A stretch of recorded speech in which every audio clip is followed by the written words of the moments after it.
Good morning, everybody. Welcome to day 2. I'm Bob Smith with DOT's PHMSA. Today's agenda is focused on detection and characterization. There'll be 2 panels addressing this. One looking at existing technology, second panel looking at technology research. There'll be a general session for each one of the panels, so hold your Q&As for each one of these general sessions as you see on the agenda.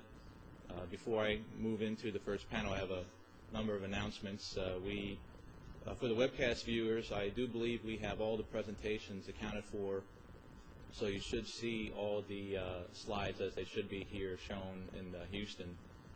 We are 1 camera short, so maybe the angle of the person that you see on the podium may be different, but we would probably resolve that before the end of the day. Once again, for the webcast viewers, hold your questions for the general session. Trying to think if there's anything else. Looking forward to today's agenda. I think the issues are just as challenging, if not more, with detection and characterization than prevention. We have a very good panel, both for existing technology and technology research. And at this time, basically, I'd like to hand it over to Brian Sidley from Shell Pipeline, who is going to be the moderator for both the existing technology and the technology research panels. Brian?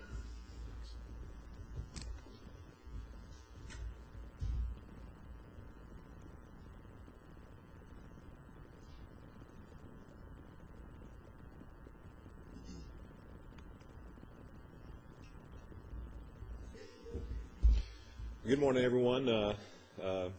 I'll just introduce myself one more time. I'm Brian Sitterly. I'm with Shell Pipeline, where I lead the Integrity and Regulatory Services group here. So, a lot of this information is dear to my heart and certainly a big part of my job. Let's see. Before we get into our presentations this morning, I was just going to make a couple quick opening comments that hopefully will assist in transitioning from yesterday's topic to today's topic of detection and characterization. Of course, yesterday's topic was prevention, and I think the presenters did an excellent job of conveying the importance of prevention. And all things considered, we would much rather go the prevention route than having to follow up and remediate the damage after we find it after the fact. Much of the discussion yesterday centered around what I would characterize as management systems approaches to prevention. Things like public awareness, right-of-way monitoring, and we had some touch on enforcement as well. However, the presenters did touch on a number of technologies that have become available in recent years, on the order of the last 5 years. Things like GPS, GIS, wireless communications is greatly improving. The use of the internet to assist with some of these management systems. Software, the GasNet real-time sensing network was one of them that caught my attention. It was easy to see how if we integrated a number of those things that they talked about yesterday, that we could expect to see a step change improvement in our prevention efforts using these various technologies. So the fact of the matter is that there's a lot of mechanical damage defects in our pipeline network today. Many of them result from construction practices in the past, and today we're in the position of having to deal with those defects. Some of these defects may be injurious. Right now, I would characterize the industry and the regulatory approach to managing these defects is a management systems type approach, where we're excavating many anomalies in hopes of finding the few that are likely to present a problem down the road. And I think the key to getting over that hump is in making our work more efficient is improvements in detection and characterization of these anomalies.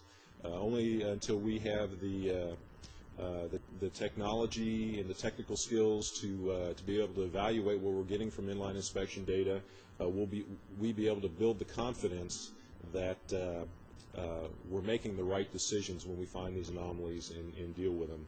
So that's what we're here to talk about today, detection and characterization. The first panel here is going to talk about the existing technology, and later on this afternoon we'll have another panel that talks about some of the ongoing research related to detection and characterization. So one last comment here before I introduce the panels. I think all of you had the opportunity to pick up the matrices that were attached to the agenda yesterday. There is a corresponding a set of charts for this panel and the one this afternoon. The panelists use those as a guideline and as a reference for preparing for the presentations today. If the audience has comments that they would like to provide for that, there'll be certainly some time today. The primary mode of providing feedback will be through the microphones, and the staff planners will make notes of the comments that are made. So with that, I'm going to go ahead and go down the line here and introduce our panel members in the order that they're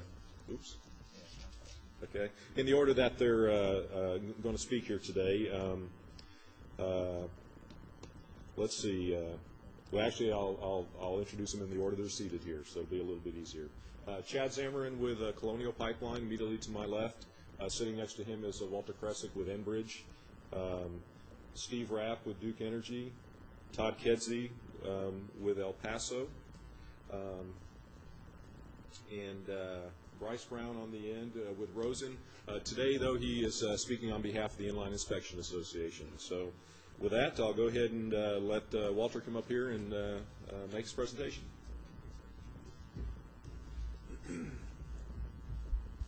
Good morning, ladies and gentlemen. I like the way Ryan introduced the topic this morning. I thought it applies very well to our situation. A phrase that I called most important to us, I think, is that we are excavating a lot of defects that maybe aren't important today, but perhaps we're digging them for some importance or relevance that could occur in the future. But there's some uncertainty there, and it's what we're trying to work through. So I thought that was quite apt for our situation, for sure. I'd like to start by defining mechanical damage as it pertains to my presentation, and I'm going to use the definition that was proposed by yesterday's speaker panel. Essentially, physical impact to the pipe normally caused by equipment or rocks. We're not talking, in my situation here, about pipe movement that leads to buckling. That's part of our strain program that we treat quite differently.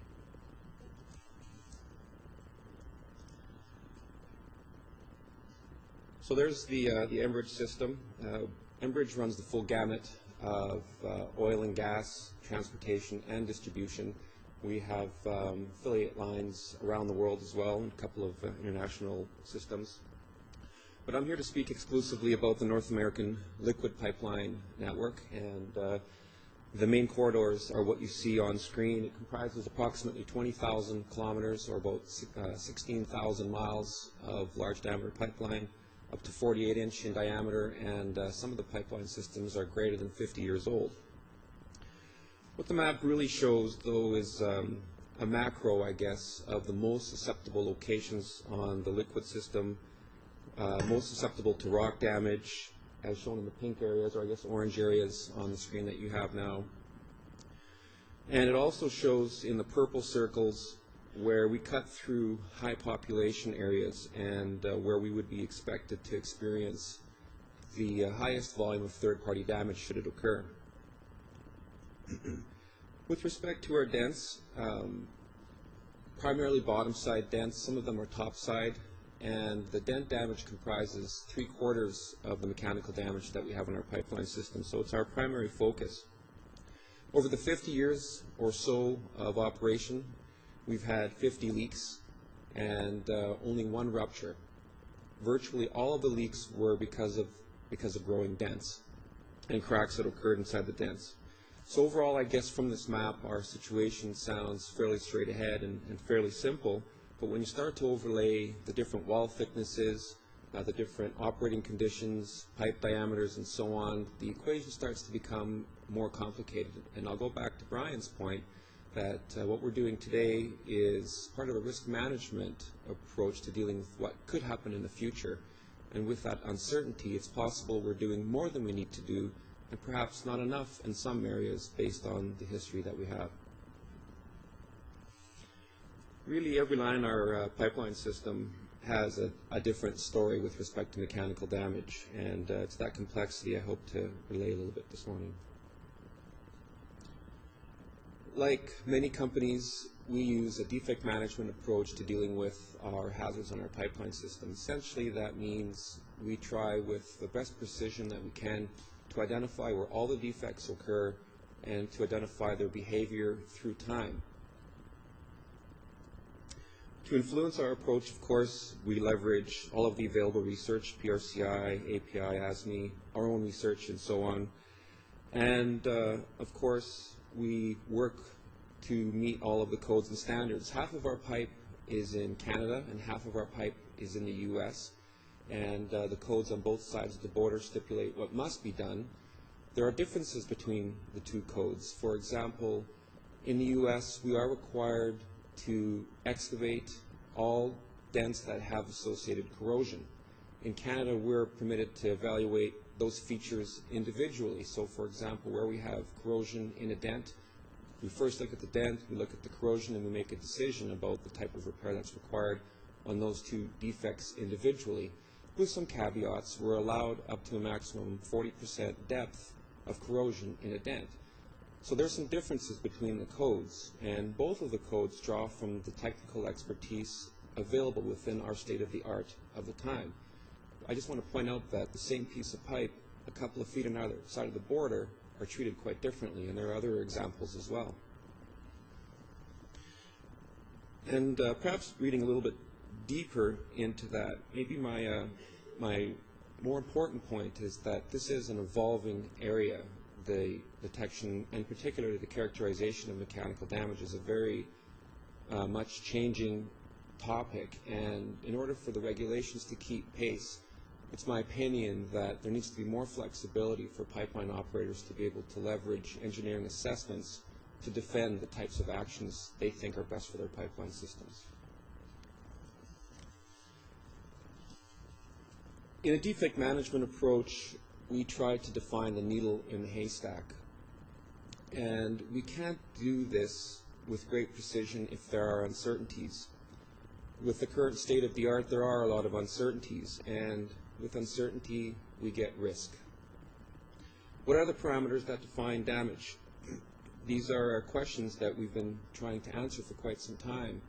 For example, a dent on a weld. Well, what part of the dent on the weld is important? Is it the center of the dent, the apex at the shoulder?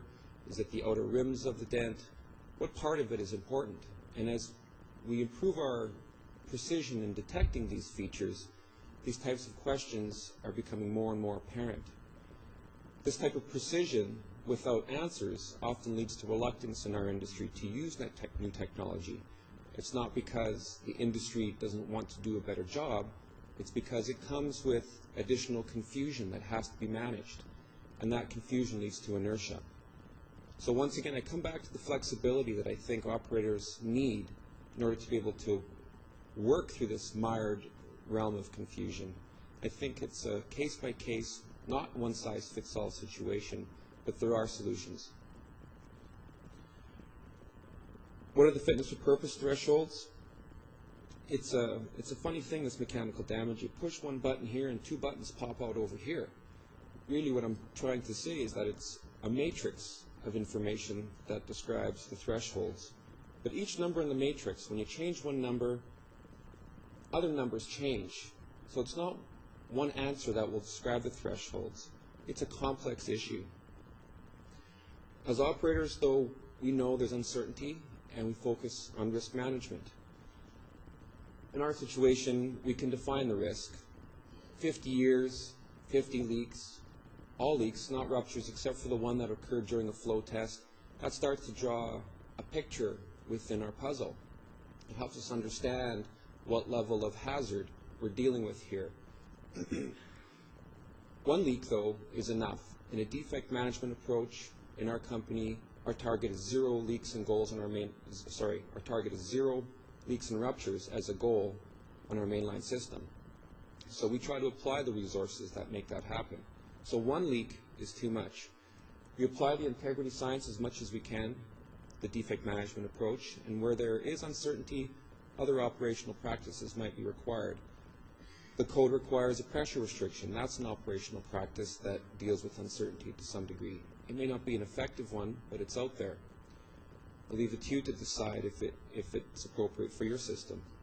Other approaches, perhaps a leak survey. We might conduct something like that in a discrete area where we've got some interest in understanding the risk. And there are others as well. Getting into the specifics of the morning, the detection techniques that we use are listed on the screen. I think it's the full range of technologies available. Certainly the caliper tools that we run in our pipeline alongside our other inspection instruments tell us something about the condition of the pipe. Multi-channel or the high-resolution tools we use quite regularly. In the slide picture that you see here, we have a diagram that's provided to us by the GeoPig tool, DJ GeoPig, and you can see that the tool can provide a lot of resolution about the shape of a dent. This is just one of many different formats you can get from that tool, but it allows us to, I guess, conduct more detailed characterization analysis because of that level of resolution, and I'll come into that a little bit more as I move into the presentation. MFL tools have traditionally been used to detect metal loss and corrosion, but these days we're also using them to help us with our dent management program, or basically our mechanical damage program in general. And there's some new research in the MFL arena that I'd like to talk about in a little bit. We use ultrasonic tools in the Enbridge system quite a bit for both corrosion and crack detection. The ultrasonic tools don't give us the same level of capability that we have with the MFL tools during our corrosion runs. And as well, I'll point out that Enbridge has conducted in the order of 10,000 kilometers of crack inspection. I think it's probably the most crack inspection any company's done in the world. And with the experience that we've had so far, it's our conclusion that that tool isn't quite ready to see cracks in dents.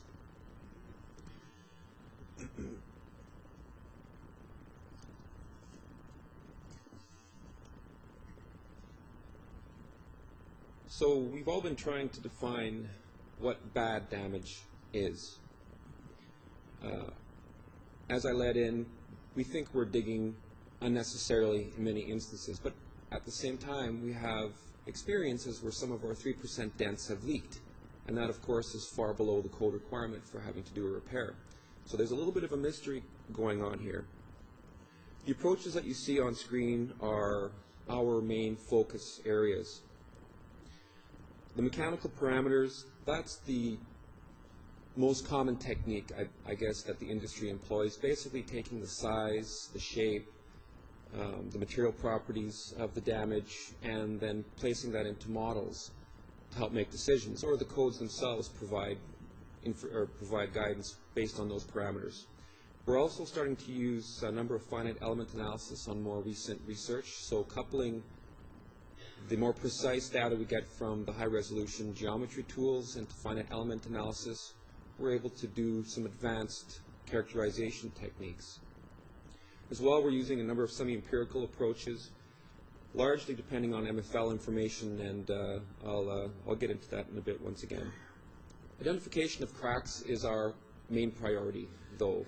That is the, I guess, the paradigm that we want to reach into with the greatest zest. All of these areas are happening concurrently within our company in terms of development, but crack identification for us is the bottom line. That is, after all, how the defects end up failing, at least the time-dependent ones. And we're dealing with that through inline inspection. We thought the crack detection tools would provide some benefit there, but we aren't seeing it yet. We think that, once again, MFL has some capability. A leak survey is one way to find a crack. It's not the way you want to find it, but once again, as a risk management approach, we have used it from time to time. And then there's this third new area, I guess, maybe not that new, but in terms of becoming a formal activity in our industry, new as of late, and that's trying to understand the stress and the strain that occurs in the dent and visually seeing it with inline inspection. And there is some new research that's occurring at PRCI that looks at the stress and the strain in the pipe, and I'm going to talk about that right away. First, let me go to some specific examples that we've gone through on our pipeline system as of late. On screen, what you see is an MFL signal pattern that was prepared for us by GE, and what it shows really are multiple strikes on top of the pipe, and you can see the clearer resolution that's provided to us from the MFL tool. And this is one of those semi-empirical techniques that I was talking about. Basically, you can see that it's on top of the pipe. You know it's a multiple strike. One would assume then that that's some type of equipment damage. When we look at it out in the field, the correlation is very good. So the tool has excellent capability should you request the vendor to provide you this information. It's not very deep. There isn't much metal loss associated with it, but this is an MFL tool used primarily for corrosion, and yet it can give us some additional information pertaining to mechanical damage. I'm not sure how well that shows up at the back of the room, but it mimics the original ILI information very, very well. This is some information that we received from a BJ inspection run. It was an inspection run we did for corrosion in 2000, and we asked BJ, or we decided to work together on relooking at this old data to try to see if we could discern the dent priority on this particular pipeline. And this is a very interesting photograph. It has a number of different color splotches. The yellow area is the primary dented area, and then you have this blue-green zone that has some additional signals. It's not entirely clear to us yet what those signals are. Perhaps it relates to metal being pushed around a little bit. Perhaps those are the stress-strain fields that we're interested in. But for sure, the most interesting element of that picture is right in the dead center of that orange area. You can see there's sort of a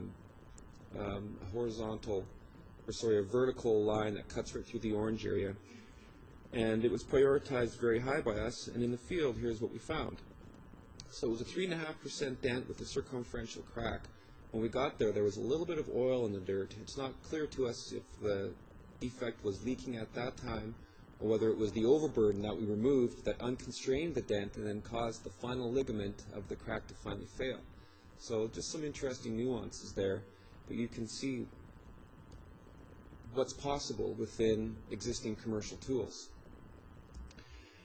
Out of 5,000 dents that were reviewed in that 2000 data run, there were 3 identified this way. 2 of them we found in the field as leaks, and 1 was a crack on the inside surface of the pipe. So we thought that was a fairly good hit ratio. Here's another example. In this case, what you see are multiple strikes, once again on top of the pipe, and then that blue area that might represent pushed metal, some type of a scrape perhaps, but it was on top of the pipe. We felt it was important, and we decided to dig it. And here's what we found in that case. The shape of the mechanical damage area was modeled very well. So if you outline the red areas, orangey red areas, and compare that to the pen mark area on the pipe, you can see that the shape at least is very well mimicked. In the middle of all that, we found some environmentally assisted cracking. And I don't know if the cracking was seen in the signal or not. That's where we go next with this. What else resides within those signals? So we don't really have a classification system here, but as I spoke to my colleague from TransCanada this morning about it, it's very encouraging that we can see some of this information, and it's a way forward.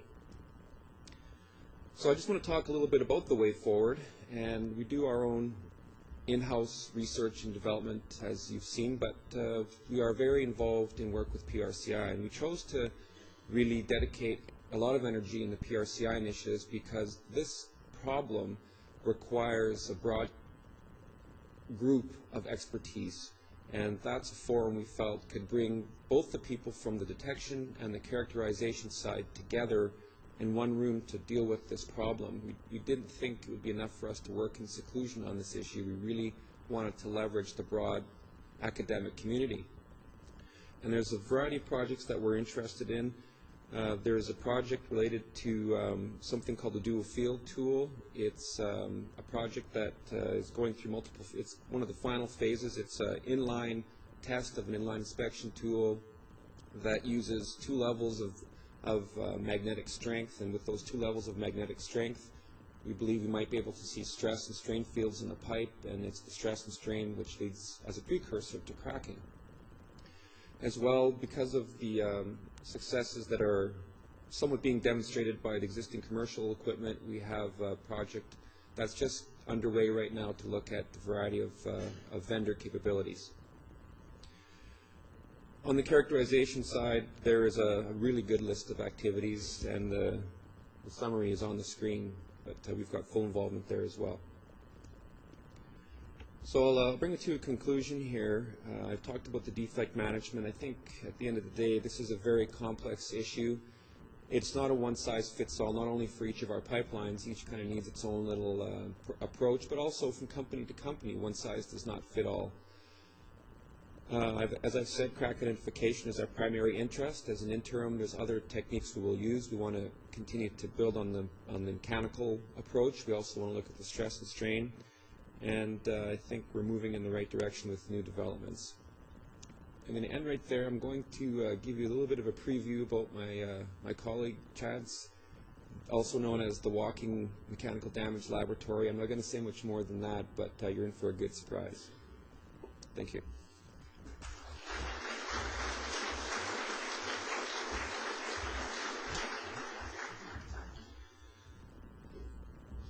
All right, next up is Chad Zimmerman with Colonial Pipeline. Well, I spent my weekend preparing for this conference by actually testing mechanical damage on cans. And these are experiments that anyone can do, I guess, as long as you're over 21. But I think my boss will be happy to know this is how I've spent my time preparing for this conference. But to be serious about it, I did actually bring up a couple of things to illustrate a point. And if you take, for example, a pen, and you take the blunt end of a pen and you dent an aluminum can, you can make a dent that's fairly significant and not actually cause crack or cause a puncture through the can. You turn that pen around and you use the sharp point of the pen, and you try to do the same thing, and you don't get very far before you either cause some tearing, cracking, or a puncture of the can. So, and what that illustrates is that we've got damage out there that may be, if judged just by depth, is not really a threat or going to cause some rupture or leak in the pipe. But we also have damage that might be much smaller that could. So I think what I'm going to try to illustrate a bit during this presentation is that, simple criteria really don't work well for mechanical damage. It's a very complex phenomena, and you really have to try to pull all the information that you can together to try to understand where you're really at risk. Just briefly, these are the tools as far as existing technology that Colonial has experience with. Our system is a lot like the system described by Walter. We've got liquid pipelines. We do have experience with denting on those pipelines, a lot of rock dent issues. We've looked at a lot of dents, and I'll talk about some of those numbers, and I think learned a lot. But we're using MFL. We've used both high and low resolution tools. We use geometry tools, caliper tools. We've used the wheel coupled ultrasonic tool extensively, and liquid coupled ultrasonic tools in our system. We've also used the transverse flux tools that are available. And we've performed over 25,000 miles of combined inline inspection. So we've done a lot of inline inspection. There's a lot of good data that we can draw on to try to understand what's going on. From a direct examination perspective, we've applied visual examination, magnetic particle inspection, ultrasonic inspection, and various forms of defect modeling, finite element analysis. And we've performed over 30,000 excavations, and that's a large number of excavations. So what I'm going to do with my presentation is talk first about inline inspection, detection, and characterization, talk then about direct examination, detection, characterization, and finish up with a bit of summary. So from the inline inspection perspective, we run corrosion tools all the time, and I think a lot of companies do the same. And if a corrosion vendor were to tell us that they had found a dent, is that something that we should jump up and run out after to investigate? Maybe, maybe not. What if they told us that it was next to 3 other indications that looked like dents? Though with that tool, they couldn't tell us how deep they were, if there were cracking or other problems associated. And what if we had run a caliper tool and it had showed similar indications, plain dents located on the top of the pipe that seemed to be in a pattern that would suggest third-party mechanical damage? And then what if you learned by pulling some more information together that it was in a place where recently a blacktop parking lot had been put in, and there was high one-call activity recorded by our one-call system, and there was an elevated risk of encroachment by third parties? The information starts to come together, may send some flags. You go out in the field, and in fact, that's what you find, that there was true third-party mechanical damage. Important to point out, in this case, when we excavated it, inspected it, it sounds bad, it looks bad, there wasn't cracking in these dents, it wasn't an imminent threat to the pipeline, but, it's something that we needed to address and was taken care of. So, really, I guess what the point of that is that detailed data integration and risk-based dig planning is key. We heard about that in a few of the initial presentations yesterday, that this isn't really an issue that can be solved by a single technology, so you really have to pull all of your information together. Discrimination of indications is very challenging, and we see this all the time where we've got dents reported that aren't reported with metal loss or cracking, and we get out in the field, those do have cracking. We also see them reported with potential cracking, and we get out in the field and they don't have cracking. It's a common occurrence. So this is a difficult thing with current technology that we're trying to achieve. Efficient and accurate critical assessment of ILI data is also very difficult. We don't have out-of-the-box, very rapid tools that can assess inline inspection data and give us critical assessment of damage. We do with corrosion. It's great to be able to apply B31G and R-string to corrosion data, and we don't have that kind of capability currently with mechanical damage. And as Walter talked about, to learn about the localized stress and strain, the things that are really differentiating damage from different damage from each other is what is going on right there at the damage that might lead to cracking or a failure. So ILI data alone with current technology is not sufficient for such a complex threat. And as I said, the threat is dependent on many factors, and these are some of the other things that I think sometimes we need to consider. It's obviously very dependent on the damage type, the strain, the stress, the shape, the position, the orientation, whether or not there's a presence of stress risers. And this is a term that's used in our regulations, and I think there is confusion about what that term means. I know even in our business, we look at a lot of information from inline inspections when we're in the ditch and don't really always know whether or not what we're seeing is a stress riser. So we'll talk a little bit about that. The pipe design, wall thickness, D to T ratio, the diameter to wall thickness ratio, and the toughness of the steel. What we've seen, and I'll talk a little bit about this later in my presentation, is that even though this is a random occurring issue, which we heard yesterday during a presentation, my guess is, and our experience is telling us, that the growth of these defects is not random. So even though we may have damage on potentially any pipeline, there may only be certain situations, certain pipelines that are more prone to growing that damage, and maybe we need to focus more on that as a potential plan for addressing this issue. Also very dependent on operations, the type of product that you have, whether or not there's cycling, and we'll talk a little bit more about that, and the environment, activity, stability.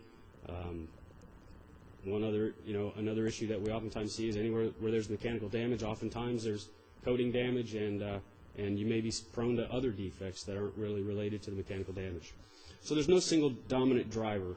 However, our current regulations really focus on depth, and I think our current thinking in a lot of cases focus on depth as a dominant driver for mechanical damage, and I think the demonstration earlier tries to show that may not always be a great indicator, and that leads to an excavation of a large population of indications.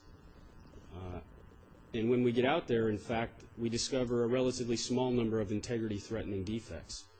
Over the almost 30,000, or actually now probably several thousand more than that digs that we've done, we've found very few instances of mechanical damage with integrity-threatening characteristics.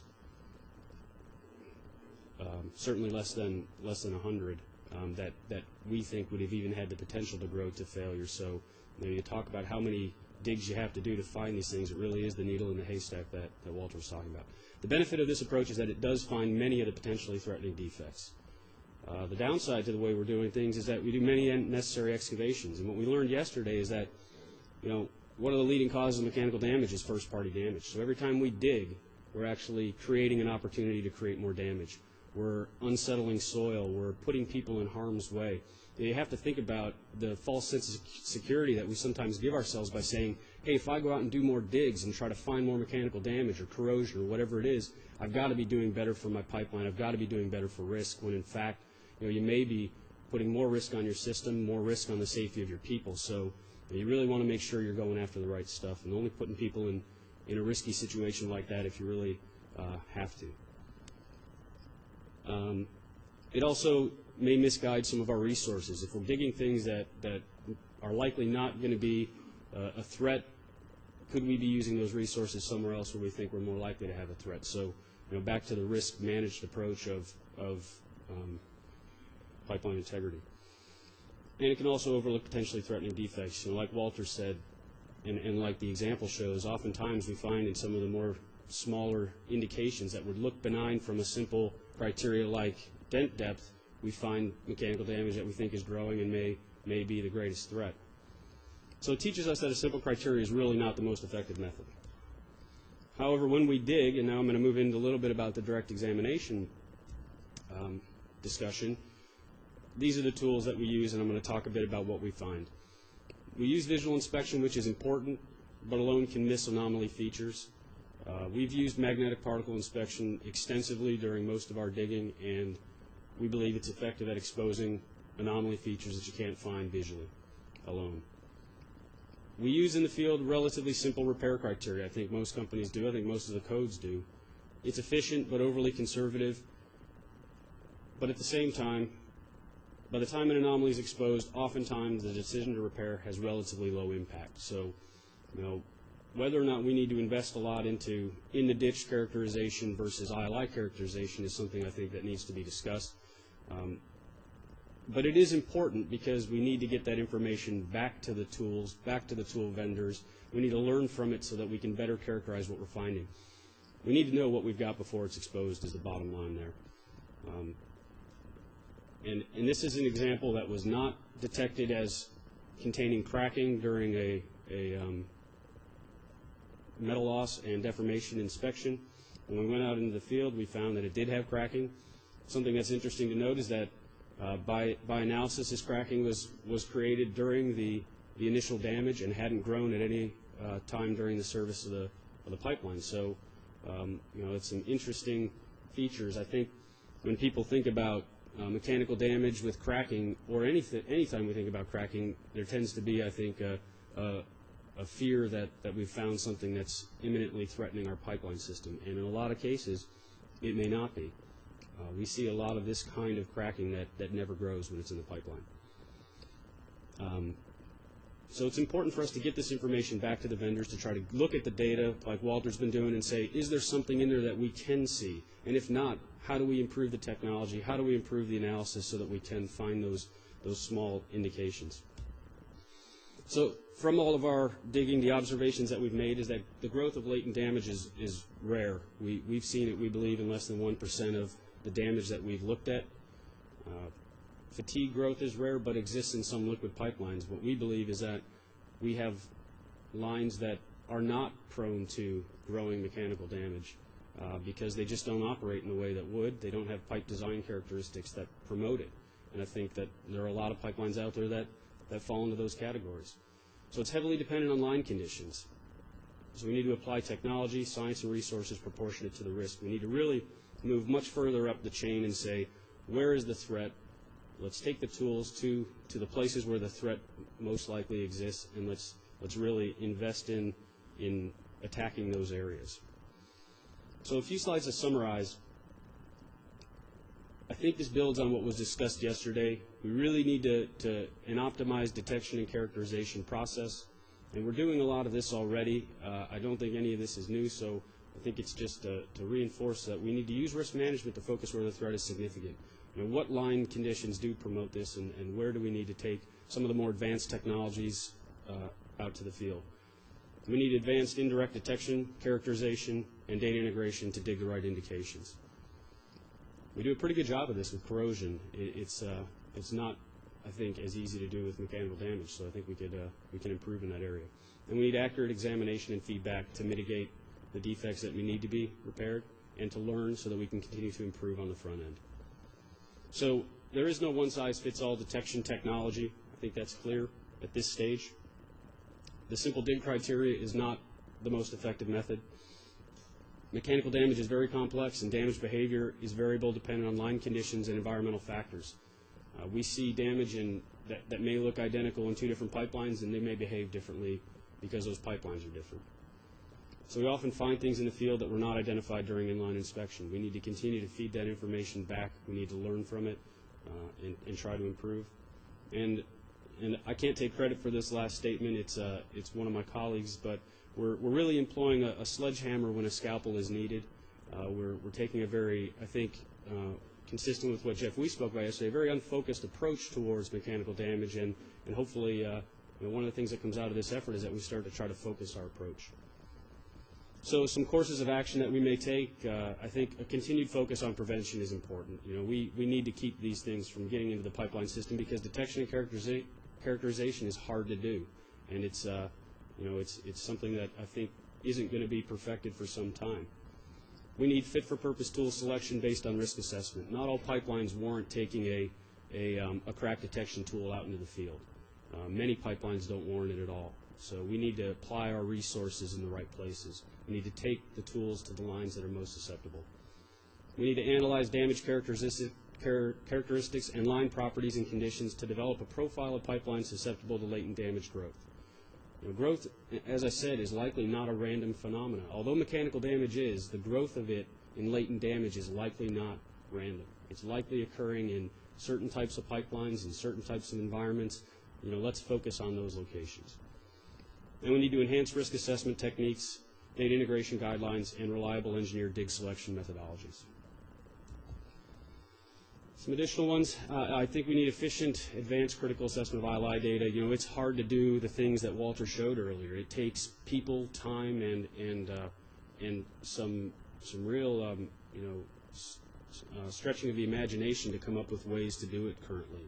And it'd be nice to be able to push a button and have the computer do it for us, or have our vendors capable of providing it for us like they can on corrosion. So I think we need some advancement there. And I think we've got some research that we'll hear about hopefully later today that's moving towards this. We need prioritization of dense with metal loss and stress risers. And to carry on with that, I think we need a little bit of a better understanding of what a stress riser really is. You hear that term a lot, and I think it means different things to different people. I think the definition is something that would promote the growth of a crack or cause the damage to fail. But what does that mean? What does it look like in the data? What should our vendors call as a stress riser? What should we call as a stress riser? We need appropriate scheduling and monitoring of other damage. The things that don't have those conditions that would lead to failure shouldn't be really taking up our immediate resources and time and energy, and those should be monitored or planned further out so that we can focus on the more imminent threats. We need a standardized strain-based criteria for liquid lines that incorporates a fatigue consideration. This is something I think that could be a major improvement to some of our existing codes and standards. There's been some work in the gas industry that has achieved some of this. I think that we've identified in the liquid industry that we really need some similar technology available for us. And we need regulations that enable and promote an engineered approach versus a one-size-fits-all criteria. I'm going to talk a little bit about focus, but right here, I guess when we talked about yesterday the fact that we are a little bit unfocused against this issue, I think we need to really incentivize the industry, the vendors, and all of us through hopefully enhancements to regulations to go out and do better than just use a caliper tool and measure the depth and look to whether or not it's got associated metal loss. Right now the regulations really drive us towards a rather unfocused approach. So I think hopefully working together, we can create some enhancements to regulations, and like have happened in a lot of other areas. We're seeing a lot more focus from the regulations on engineered approaches to these problems, and I think mechanical damage, because it's so complex, lends itself to that approach more than many situations. And a slide to end on is we already do a good job of integrity management. It's nothing new. It's not something that we started when the IMP rule came out. It's something that I think all of us have been doing for decades on our pipeline systems, but we're now starting to standardize. And this is just a process map that has been shown in different forms and is relatively common. So what we need to do is just continue to, I think, do what we're doing and expand the approach of threat identification and risk assessment that takes us to integrity planning and selecting the right tools, which then takes us into the field and performing assessments, which generates information that we have to analyze and then properly select the indications to follow up on. We've got to get in the field, perform the repairs and the remediation. We've got to perform good documentation, get that information back so that we learn from it, and have the ability to report and measure our performance and continue to improve the process. It's kind of an ongoing process. So I guess I'll leave my presentation with that and turn it back over to Brian. Thank you.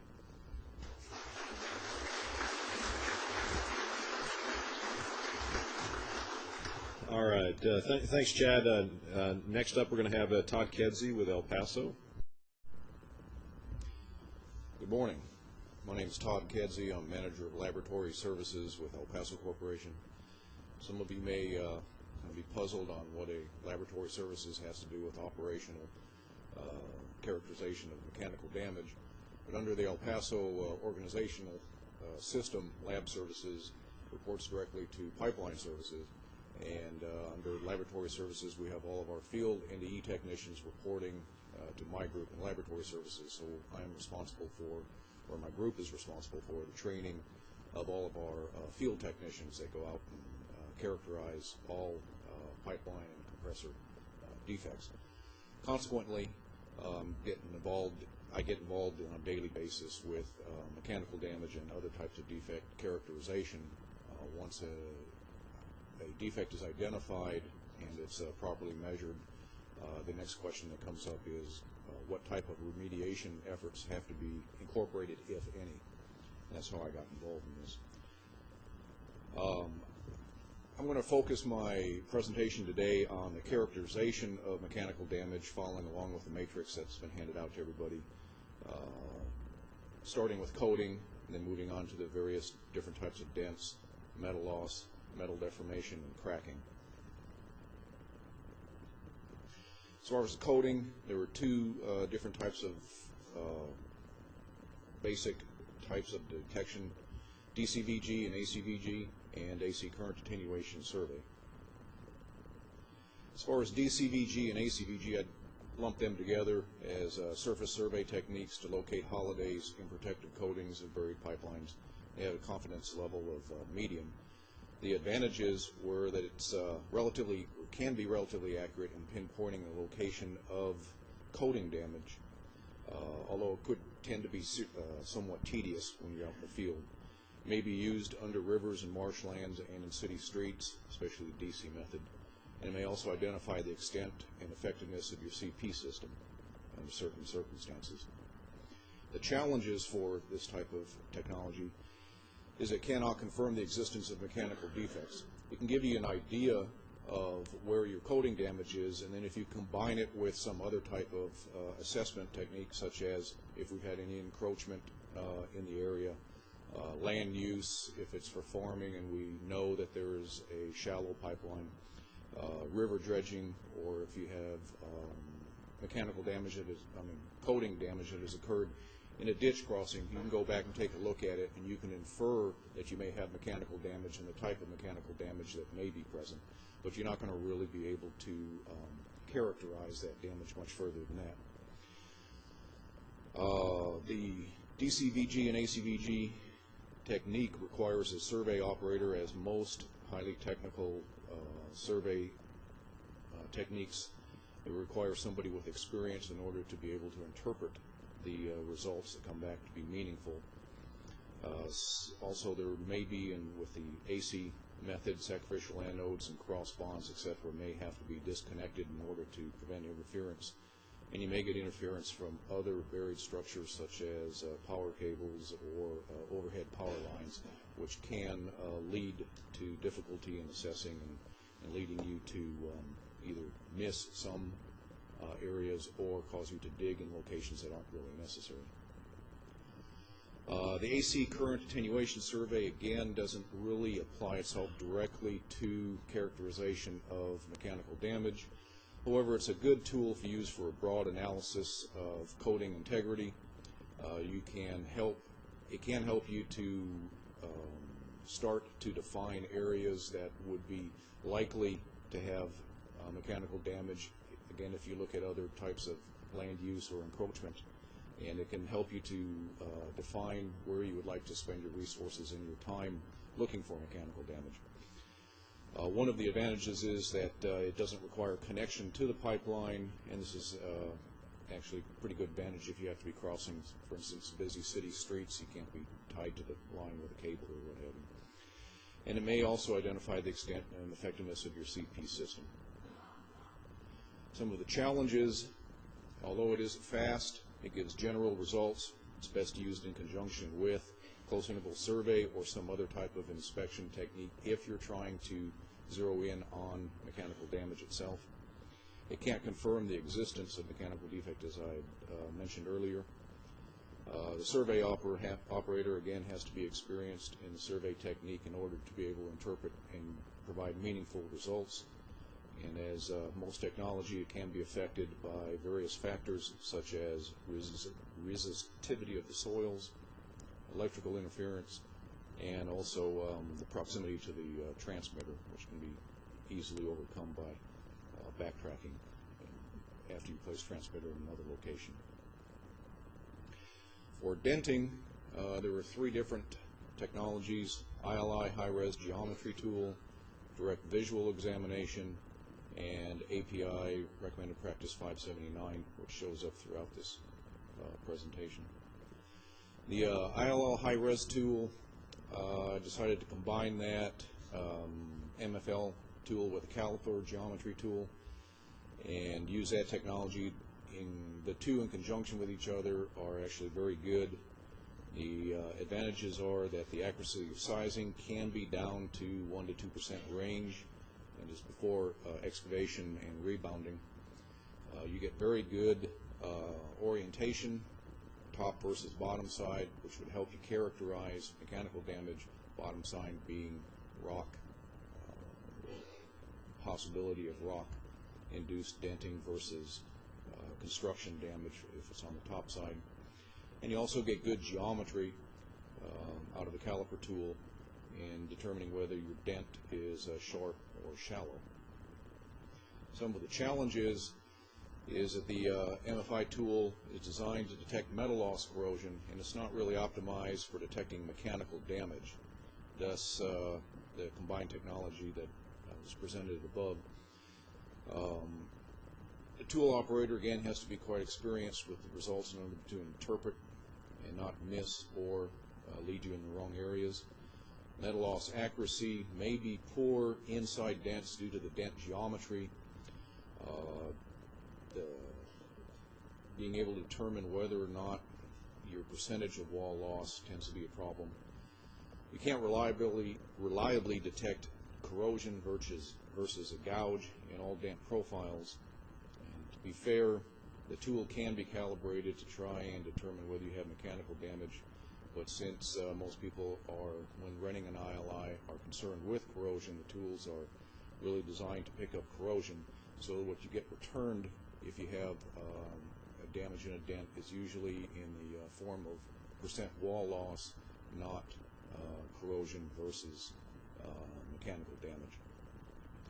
Cracks are usually poor detection unless it's specifically set up for it. And same thing with strain working. Both of them, the tool can be set up for, but it's usually not run in that mode. and therefore you get poor results on cracking and no results basically on whether or not the material has been cold working a dent. Some of the direct visual examination for denting, some of the, did I skip one? Yeah, I did skip over one. Okay, direct visual examination, some of the advantages, of course, accuracy and sizing. If you can get your hands on it, it's very easy to get very accurate measurements of it. You will not be able to get measurements of what the dent may have been prior to rebounding, because after you excavate, the dent has has possibility of rebounding. Orientation, of course, is excellent on clock position. Geometry, characterization, sharp versus shallow is very good. Metal loss, accuracy, you can tell whether it's corrosion, whether you've got gouge in a dent. Shear cracks are pretty good, especially on the OD. It's easy to see. On the ID, it requires UT. If you have a very sharp dent with a lot of mechanical damage, it may be a little bit difficult to determine if you've got a small crack on the ID. Strain and cold working, the extent subsurface is going to be poor unless you can grind and etch to determine exactly how deep your strain or cold working exists in the steel itself. And determination of plane dents is pretty easy. They have little effect on the pipeline strength. So to discern between a smooth dent and a dent with mechanical damage, you get very good results using visual. The challenges to visual examination, of course, is you have to be able to get to the dent. If you have case pipe, you're not going to get to it, and some other means is going to have to be used in order to evaluate it. The original depth of the dent is unknown after rebounding. There's no real prescriptive guidelines in the natural gas side after construction and outside of HCAs, which allows the operators to be able to develop methods to assess whether or not a dent is detrimental to their system or not. Unrestrained dents in welds require additional assessment. Actually, unrestrained dents in any brittle type of material would require additional assessment and caution while working around them. If you're visually examining it, you're going to be obviously in the ditch right next to it. And unrestrained dent defect combinations are difficult to quantify the remaining life. Dent gouge combinations due to geometry and the extent of the gouging is difficult. We're going to talk about more of that when we get into the assessment techniques. APR 579 shows up throughout this presentation. It is a fitness for service engineering assessment adapted from the petrochemical industry. Nowhere does it say it's specifically applicable to natural gas transmission lines, but it does say that it's applicable to code-designed systems, pipelines, and therefore several operators use this approach. There are a number of advantages to it. It relies on a three-level assessment technique. It's an advantage and a disadvantage, as we'll see. The advantage is that if you have a simple assessment, it can be relatively easy and performed in the field. You can also get extremely complicated some of the calculations if you have complex shapes, for example. It also may accommodate smooth dents, dents with grooves, dents with gouges, and also dents under secondary loading conditions. And there are provisions provided for assessment of mechanical damage of bends, elbows, and T's, but it's suitable for determining a safe operating pressure if you have to re-rate your line. Some of the challenges with 579 is it can have comprehensive calculations. It may require Sharpie impact data. We're going to see that the mechanical properties are required for a lot of the assessment.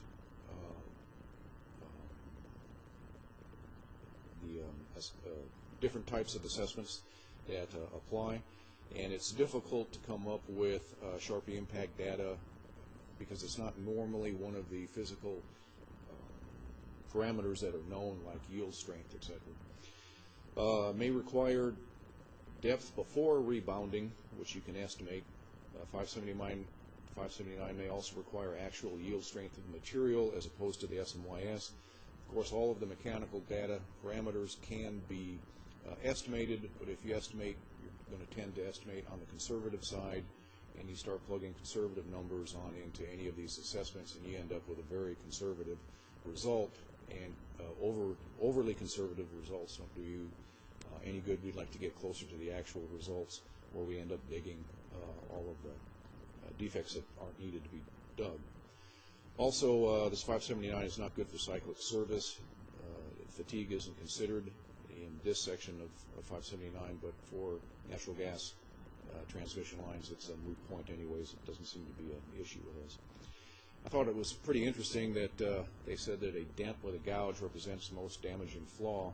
Unless the condition of the material can be adequately evaluated, repair or replacement is recommended. Interesting that they would put this into a fitness for service engineering assessment if they say that repair or replacement is recommended, but it does show that gouged dents or mechanically damaged dents are difficult to evaluate. Metal loss associated with corrosion or removed metal. I took that to mean that somebody had mechanically removed the metal, and it was different than a gouge, which is going to be covered later due to mechanical digging equipment. 3 different types: R-string, DNV, recommended practice F101, and API 579 again were considered and evaluated. As for metal loss, R-string is a semi-empirical procedure based on burst test data, requires defect size and the yield strength of the pipe, which is usually available and easily obtainable for corrosion damage. Some of the advantages are this: the most widely used corrosion analysis tool in the U.S. It's field friendly. There's commercial computer programs available. It's been around for a while. Everybody's comfortable using it. It's been, from the initial B31G calculations, it's been modified, and it seems to represent a pretty good, realistic approach to corrosion for natural gas transmission. It utilizes a multi-tiered assessment technique. You don't even have to have a computer if you don't want to. If you want to revert back to the old L tables, which some operators still use, if they don't want to carry a computer down into the ditch. Of course, the L tables are more conservative than other assessments. It requires only commonly available pipe property data: OD, wall thickness, specified minimum yield strength, in order to be able to be used. This is important, and we find this trend throughout all of the assessment techniques, that if you need, for instance, detailed Sharpie data or other type of mechanical data, it's not always available when you're trying to assess your pipeline in the ditch, and it tends to be problematic. R-string can also be used for internal corrosion, erosion, blended defects removed by grinding, and some smooth bends, and also desal long seams. Originally, it was only intended for corrosion, but I think it's been adapted over the years. As long as you don't have stress concentrators and you don't have a ductile material, you don't have a brittle material such as an old flash weld or what have you, you can apply this method, and has been applied successfully by various operators. It's also suitable for determining a safe operating pressure. It'll give you an actual pressure you can operate your pipeline at if you can't make repairs immediately. Some of the challenges are: it's not applicable to stress concentrations, it's not applicable to secondary loading conditions. In fact, if you have more than 50% corrosion, I believe, around the circumference, you have to take secondary loading into consideration. It's also not applicable to complex geometric shapes such as T's, wrinkle bends, or dents also, although some people have applied it to mild dents, not severe dents. The conservatism tends to decrease as the corrosion length increases, which is just a factor of some of the algorithm that they use. Metal loss, DNV, recommended practice F101. To be honest with you, I don't have much experience with it.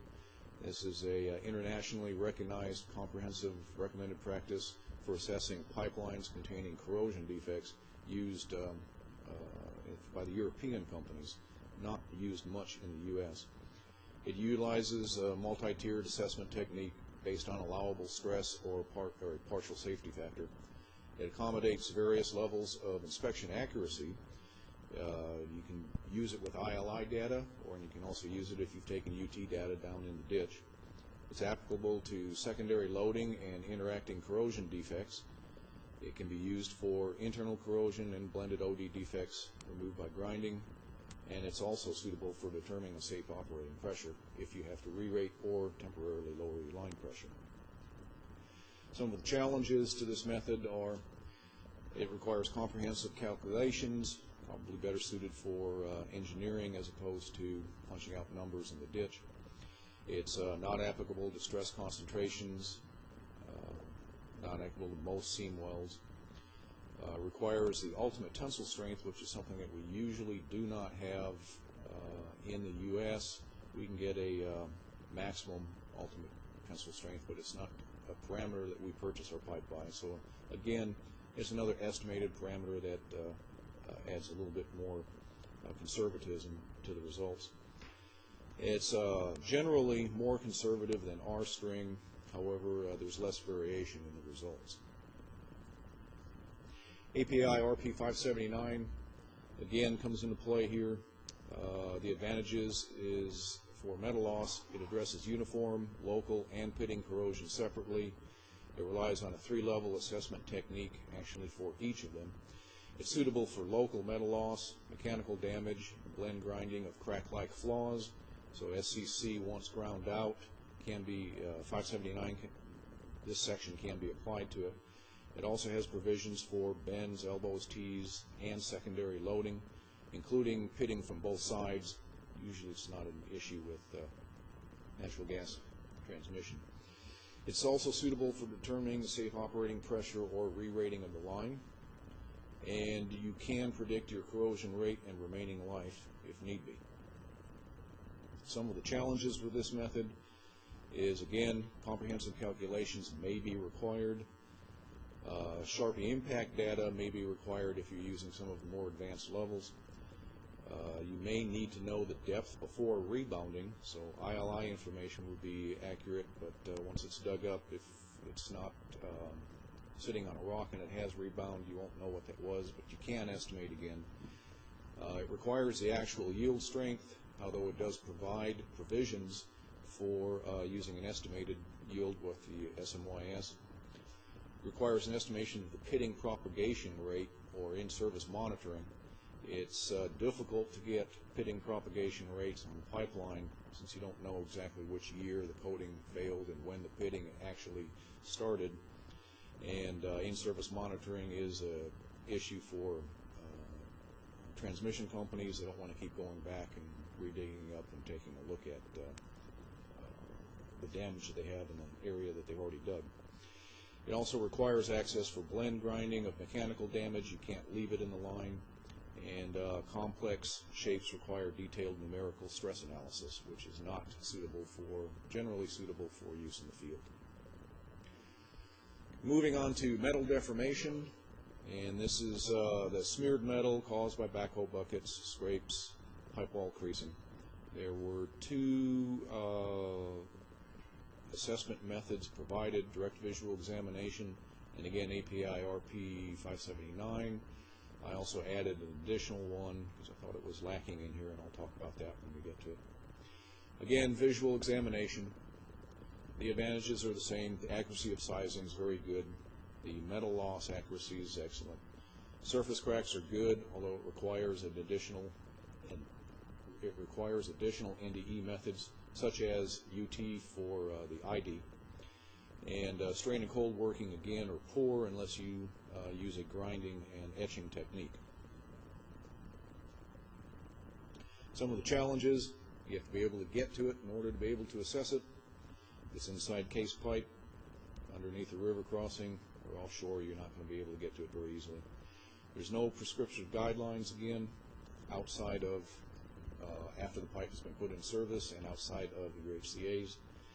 The deformations of wells require additional caution, and it requires other assessment technology and acceptance criteria.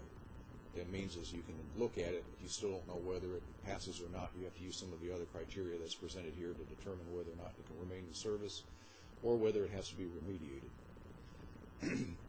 579, again, relies on a 3-level assessment technique, pros and cons, as I mentioned before. It's suitable for local metal loss, mechanical damage, and blend grinding of crack-like flaws. It can handle T's and elbows and secondary loading, and it's suitable for determining safe operating pressure or re-rating, similar to R-string. Challenges are the same. Calculations may be very difficult. It may require mechanical property data that's difficult to obtain or not unavailable. You have to blend the grinding out to leave it to remain in service, and again, the calculations can be rather tedious. Okay, I added API B31.8. I thought it was missing, and it's something that's specifically developed for metal deformation. There was no rating because it wasn't included in here. The latest edition, which I think is 2002, is the first time that this has been included in API 31.8. Some of the advantages are it's similar to R-string single point analysis. It requires only physical property data that's already available to pipeline operators. Is designed for blended defects removed by grinding. It provides pass-fail criteria for determining safe operating pressure. It doesn't include a provision for lowering or re-rating of your pipeline, but that's easily added into the calculations. Some of the challenges: it's new, there's no commercially available field-friendly computer programs available. However, if you're familiar with R-string, it's very close to R-string and easily converted to a computer program. It's not applicable to stress concentrations or brittle material. Again, most weld seams will not be able to be used. No girth welds, no hard spots, etc. It's not applicable to secondary loading, just as R-string. It's not applicable to complex geometric shapes, such as T's and dents. It requires physical access to the defect, of course, and it's got some limitations that are different than R-string. You can go no more than 40% through wall, and that's after you've ground out your mechanical defect. It requires magnetic particle or dye-penetrant inspection to verify that all cracking has been removed. It requires an acid etch to determine that you've removed all of your cold work surface. It also requires UT inspection for wall thickness measurements, verification, and also to determine that you haven't left a crack on the ID. Overall, it's slightly more conservative than R-string throughout most of its usable range. I think that the curves do cross at one end or the other. Moving on to cracking, API RP579 again applies. It's a 1,000-page document, and it does cover pretty comprehensively. There's also fracture mechanics models. I've combined them all together here. They're all got the same rating. They're an assessment methodology to predict the relationship between critical defect size and failure pressure. They do return different results, but they've developed at different times, and they're better used for some things than others, and I'll run through it quickly. The models are most accurate when they're used for the original developed guidelines, meaning that if it was originally developed for cracking, the model is most accurate if you use it for cracking and not for geometric losses due to corrosion, and vice versa. I've arranged them in a relative order of conservatism up for debate. If you consider conservatism and the relative accuracy of each one, NG18 is probably the most conservative log-secant formula, and least accurate. Conservatism is increased with level 2 strip yield model, pipe axial flaw. Model is less conservative and more accurate, and core LAS, as it stands today, is probably the least conservative and most accurate of the models. Again, depending on your particular situation, one or two may be able to flip with each other. All of these models have been improved through the years, and there's still some additional improvements to some of the models that are planned. 579, again, rears its ugly head. The advantages are that it relies on a 3-level assessment technique. It can be pretty easy if you have a relatively easy assessment. It may allow cracks to remain in service after assessment.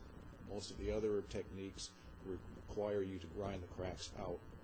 So if you don't have access to it, and if you had a method in which you could assess the depth of the crack, it would be able to remain in service.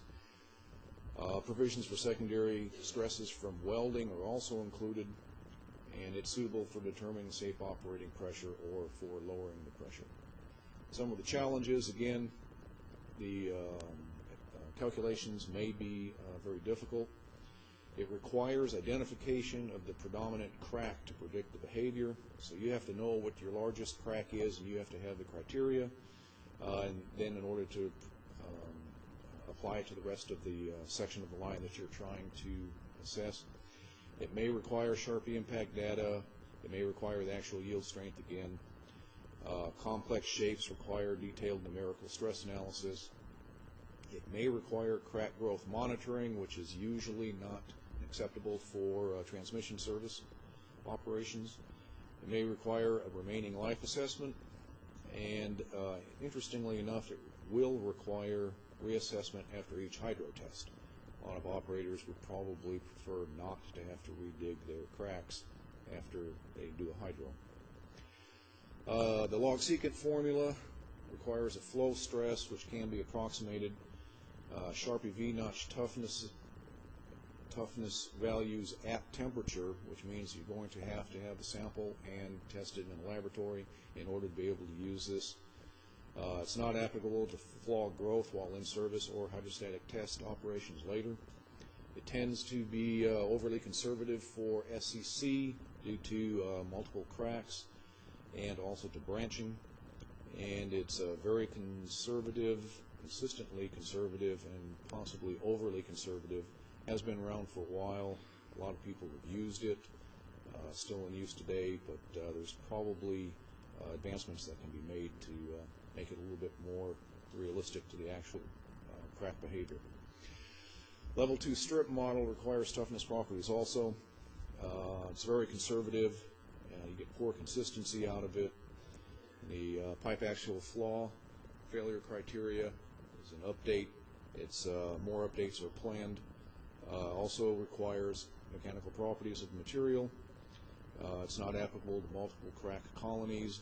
You get adequate, today's version, you get adequate predictability and reasonable conservatism. And the final one is core lass. That's been improved over time also. Again, requires material properties, requires flaw growth rate resulting in limited range of applicability. For instance, if you have stress corrosion cracking, you have to know what your crack rate is. Difficult to come up with and apply it uniformly through your system. However, it is the most accurate and probably the least conservative analysis technique used today. I don't have a summary slide, but in summary, as you can tell, based on the material that I presented, the issues affecting the gas transmission operations are that we don't have really good methodology to use in the ditch for a lot of the mechanical damage. I understand that mechanical damage in denting is difficult. It's not really realistic to have to obtain accurate pipe mechanical properties by removing a sample and having it tested in the laboratory all the time. It can be approximated, but again, for every approximation that you make, you tend to approximate on the conservative side. Each time you add another conservative value into an analysis, it ends up with a result that is even more conservative, and we end up digging more things than we really need to. That's the end of my presentation.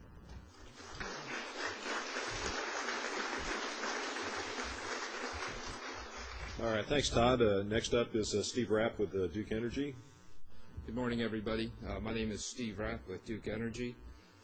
Before I get started, I thought Todd did a nice job, and particularly with reminding us on a couple of points. There are some detection and characterization technologies that are not ILI based, and we've got pipelines that are not accommodating to ILI tools.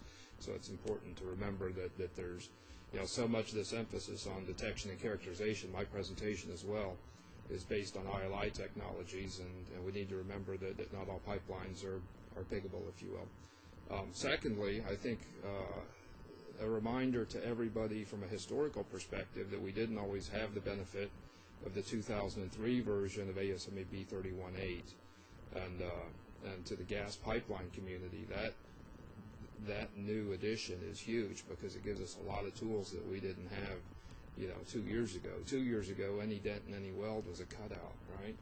2 years ago, any dent with any metal loss was a cutout. Now we've got assessment methods, and we've got repair alternatives, and a lot of flexibility that we didn't have as recently as 2 years ago. So I really think that's particularly Mike Rosenfeld and the Kiefner group to bring that to the industry. Huge. I work with Duke Energy Gas Transmission. Here's the obligatory system map.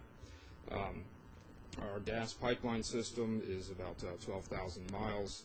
What I'm going to talk about today is the mechanical damage management practices that we apply to really our 2005. I'm using as a snapshot on our pigging methods and practices on the Texas Eastern Transmission System, which is in red, and a little bit in our Algonquin system. We're not new to the inline inspection integrity management program. Our system has been on the Texas Eastern system is effectively 100% piggable. Much of Algonquin is piggable. We've got a 25-year history with running MFL tools, beginning largely in the mid-1980s, early 1980s, running standardized tools and remediating a lot of the corrosion damage to the pipeline. We also, in that time period, began with a significant hydrostatic retest program, where over the years now, cumulatively, we have been systematically hydrostatically testing compressor station discharges, and we've accumulated now 1,400 miles of hydrostatic retest mileage, and that was for a lot of reasons. It was to validate the ILI technology at the time, to satisfy ourselves that the corrosion damage that we're leaving in the pipeline system is safe and reliable to leave in the pipeline. It was also a hydrostatic test for stress corrosion cracking mitigation. But now looking back at the hydrostatic retest results of 1,400 miles of large diameter transmission pipe, we have no experience of a hydrostatic retest failure of a mechanical damage anomaly. And these hydro tests were done to quite high hydrotest pressures. So I think that's a valid and important data point. As a consequence of the new regulation, you've had a couple of liquid pipeline operators here that have had the benefits of their IMP regulation a little bit earlier than ours. Our ILI program has changed quite a lot as a consequence of the IMP regulation. That's mostly the focus of my talk today. And as that, I'm going to use the 2005 ILI program as the basis. In the 2005 calendar year, we ran ILI tools. These are high-res MFL tools for 1,100 miles of pipeline, and for 892 miles of that 1,100 miles, we ran multiple channel caliper tools, which is really something between a simple caliper and a high-res geometry tool, a multiple channel caliper tool. And we found a lot of value in having that caliper data to overlay with the MFL data. Going forward, our system begins to get pretty rugged in the Ozarks and heading north and east from there, where we run into rugged and rocky terrain. And it's in those environments that we find the most value of the caliper data.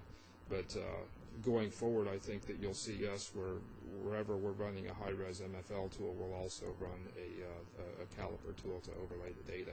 We find a lot of value in that. In the 2005 program, I mentioned that a lot of the corrosion damage to the pipeline has been remediated.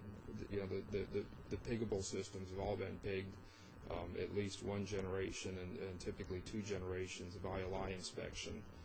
So in the anomaly investigation of 2005, you see that we had very few immediate response requirements. These are the number of identified anomalies that require immediate response.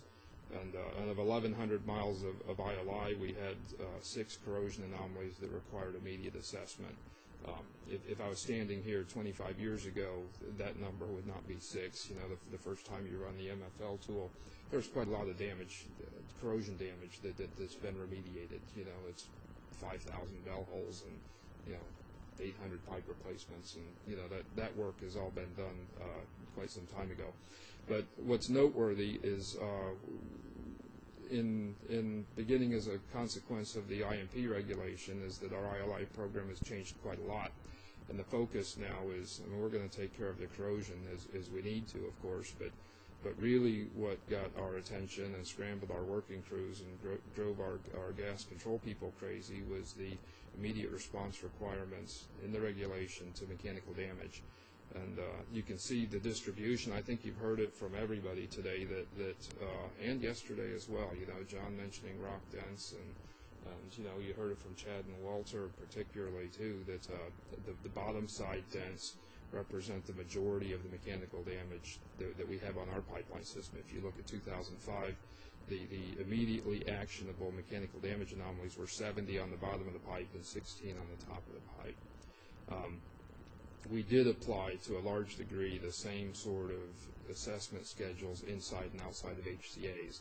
So I think that if we are purely concentrating on immediate responses inside of HCAs, those numbers would be reduced. But to a large degree, we want to treat our whole pipeline equal, and not perfectly equal, but so that we provide a prompt response outside of HCAs as well. In 2005, and we developed a flow chart, and I'm certainly not going to get into the details of the flow chart, but the flow chart is up here to illustrate how complex it actually is to implement a consistent response and anomaly scheduling plan that is compliant with the regulations.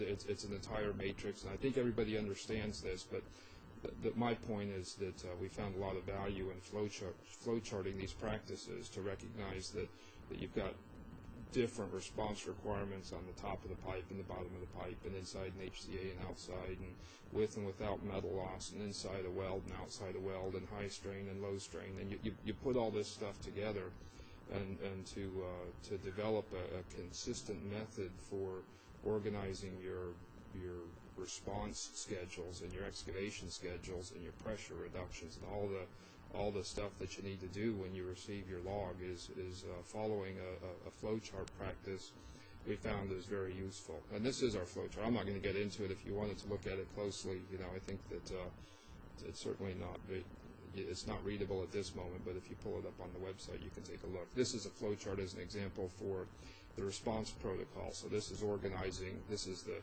practices that we use to organize an excavation schedule. A different flow chart is a flow chart that gives you guidance to follow in the ditch on again, high strain and low strain, and deep dents and shallow dents, and dents with metal loss and dents with mechanical damage. What sort of practices to follow.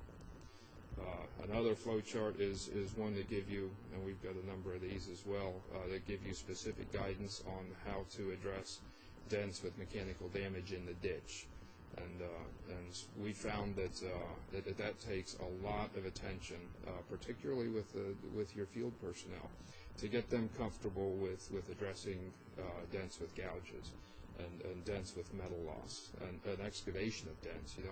There's a significant amount of training and establishing a level of confidence with your field technicians that what we're doing now, I mean, historically, we said that 2 minutes ago, any dent with any metal loss is a cutout. And now we're instructing them, not are we only going to perhaps leave these things in the pipeline system, but we're going to ask you to come in there with a flapper wheel and get inside that dent and start to smooth out the gouges that are inside that dent. And you know, it does require a very deliberate, detailed effort with your field personnel to get them comfortable and to explain to them the technical basis that these are safe and valid field practices. The last flow chart, not so interesting, but is the flow chart that tells you what your repair alternatives are between permanent and temporary repairs. And all of these flow charts are based on compliance, really, and compliance is in the IMP regulation is not as straightforward as all that. You know, there's all the considerations about tool tolerances and you know, how do you put the possibility of defect growth, corrosion growth inside an assessment schedule. So these flow charts are purely just to make sure that we're in a consistent fashion doing what the regulation requires us to do. A couple of notes and results from the 2005 Anomaly Investigation Program. We consistently found that bottom side dents with metal loss were found to be associated with original construction damage, mostly rock dents from pipeline settlement. We didn't find in 2005 or otherwise in our investigation program that there was evidence of time-dependent damage to the pipeline. You know, you've heard that just about from everybody, so I'll just pile on a little bit that this is old damage. The bottom side dents are reliably as old as your pipeline is. You know, there's nothing that has arrived, got underneath your pipeline and created new damage. So it illustrates whether or not bottom side mechanical damage is such a time-dependent process. Certainly if you've got corrosion going on, you know, I mean, that can be a time-dependent process, but in a fatigue environment, you know, I'm not disputing that there's some things that can go on with bottom side dents that do have an element of time dependence, but I think that it requires a discussion on whether or not these things are terribly time sensitive. DEGT experienced a significant disruption, scrambling work crews and implementing frequent and severe pressure reductions associated to achieve the field investigation response time of 5 days. We found this exclusively in the case of bottom side dents to be unnecessary. It is necessary because the rule says so, but we found it to be technically not so valid that you have to get out and chase a bottom side dent with metal loss inside a 5-day response time. In the case of 70 excavations in a calendar year, that really creates a lot of disruptions and a lot of costs. And again, it's that damage is as old as your pipeline. And the third important point, and I don't want to understate this, that and Chad mentioned it as well, that the excavation of bottom side dents pose safety hazards to the excavation crew, and special pipeline operating pressure reductions are employed by us anyway. I don't know if that's a universal practice, but we take pressure reductions very seriously before we excavate a bottom side dent. You know, Walter mentioned that in some of his excavations he's seen the onesie-twosie bottom side dents with leaks, and I think that maybe others of us have. I know that we have. You know, when you're digging a bottom side dent and you allow that pipe to re-round because you've removed the constraint, that becomes a very serious matter in the gas pipeline. And so you know, it certainly scares the hell out of our excavators too when the pipeline re-rounds. You know, so it gets everybody's attention, and we treat bottom side excavation practices with pretty severe pressure reductions. We found a couple of them with the higher strain dents, and this is one of the values of your caliper tool. The higher strain dents, we found a couple of cases where we have seen internal shear cracks. I think that, John, you mentioned a couple of those yesterday. Vietz has had that experience, that dents with high strain values are ones that you should be particularly cautious with. And kind of, there's another benefit of overlaying caliper data with MFL data. A couple of conclusions from the 2005 program. We are satisfied that high-res MFL technology is capable of reliably detecting a dent and is reliably capable of detecting metal loss inside the dent. I think that from a detection standpoint, I think that there's a high level of agreement probably among the operators that you're not going to miss very much in terms of detection on dents with associated metal loss. And therefore, high-res MFL technology can be considered adequate to meet the current IMP regulations. We do find value in overlaying the MFL information with the caliper information. Some high-res tools can provide useful metal loss information inside of dents, but I think that I'd like to see a little bit more validation and understand how good that process capability is before you really hang your hat on it. Because I think that where we want to get to at some time in the future is that something beyond any dent with any metal loss, but it'll be any dent that meets this sort of condition associated with any sort of metal loss that meets this sort of condition. Before we go there, I think that we really need to understand how good the MFL tools are. We'll probably hear from Bryce on that, on where that technology is. A couple of technology gaps that I would suggest is that we need better prediction models to define failure pressures for dents with gouges.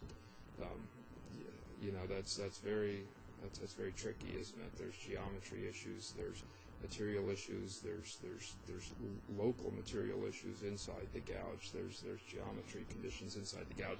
That's a complex problem, and I think that that's something that we need as we go forward with engineering assessments. At the moment, we're being very conservative, aren't we? Dents with metal loss get excavated. So that's a very conservative approach. I think that one of the things that will help us move beyond that is when we have better prediction models. More reliable metal loss measurement and characterization is needed when using high-res tools. And I'm not an MFL person, so I kind of feel uncertain when I say that, but that comes from our corrosion personnel as well. So please don't throw anything at me. I understand that there is some opportunity for better characterization of metal loss depth inside of dents. And then when these technologies improve, it should have an impact on going forward on excavation decisions. Which ones you excavate and which ones you can reliably leave behind. Assessment schedules as well, so that we can move beyond a 5-day mandatory assessment schedule and repair criteria. With the current technology that we have, there's a couple of things I think that we should really consider that are already valid things that we can talk about with recommended IMP changes for gas pipeline systems. In the case of topside dents with measurable metal loss within the dent perimeter, I don't think that there should be any argument that those should be treated as immediate response anomalies on topside dents. I think that those certainly should be treated as immediate anomalies. In the case of bottom side dents, I think that those should be treated as scheduled anomalies. And that's not to say that we don't want to do the assessment, but we shouldn't treat them as a time-sensitive anomaly. Dents with measurable internal metal loss, or perhaps dents with high associated bottom side dents with high associated strain, I think that those can be scheduled, but also be dealt with diligently, because those are the ones that we've found some internal shear cracks with. One last, I think this might be my last slide, is I think that there's also, sure that there's others that would agree with this, that field response schedules and pressure reductions should be based on a technically justified criteria. Pressure reductions are designed to provide a longer response time, I mean, that was the infancy of the whole response protocol, is that if you take a 20% pressure reduction, that was designed to accommodate some time to get out to the field. And if pressure reductions may not be necessary, or certainly 20% pressure reductions may not be necessary if you're going to organize a quick response. So the connection between pressure reductions and response times, those things are closely coupled, and they're not additive. They weren't designed to be additive, I'll say that. With that, I thank you for your attention. All right, next up is Bryce with Rosen. He's going to be speaking on behalf of ILIA. His presentation. We are. It's likely that we'll go about 5 minutes long in terms of going up to the break. But the upside of that is we're way ahead of schedule, and so we'll be able to take a full break right after Bryce's presentation, and we'll get started on the Q&A session earlier. So.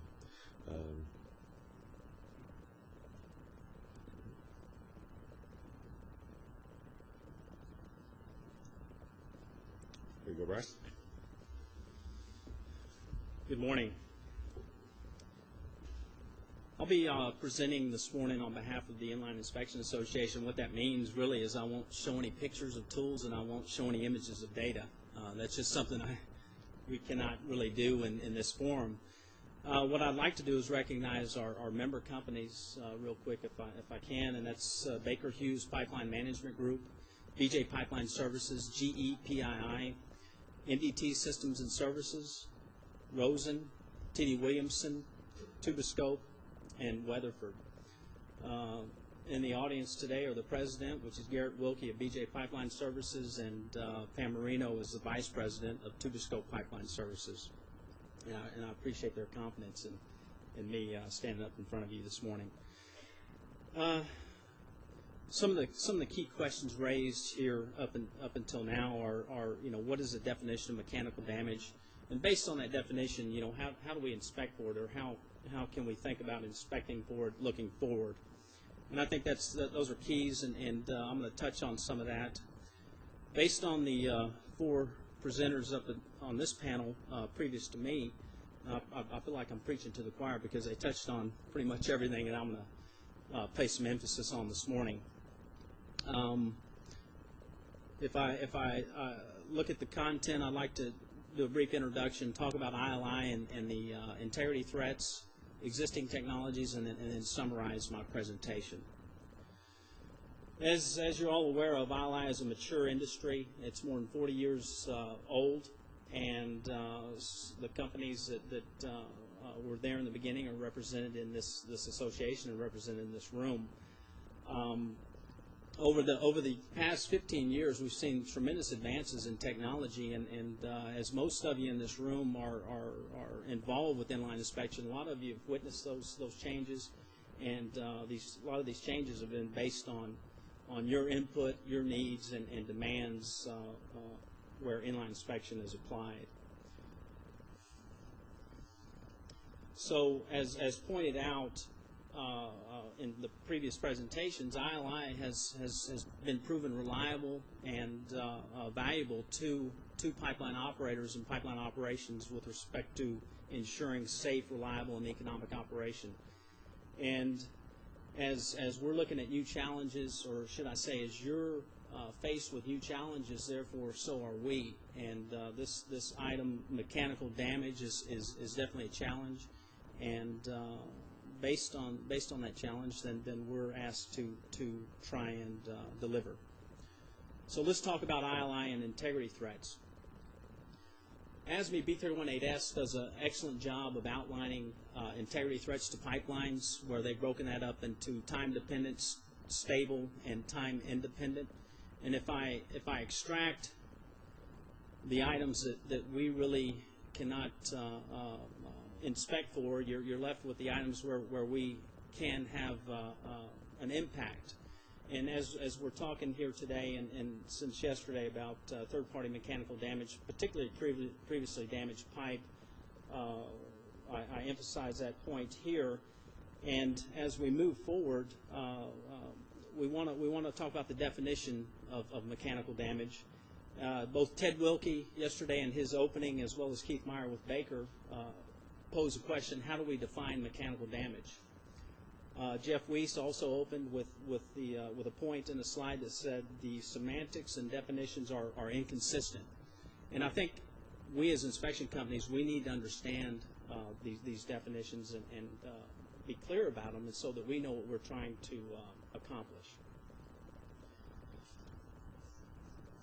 So again, let's look at that. What is the definition of mechanical damage, or what are the definitions of mechanical damage?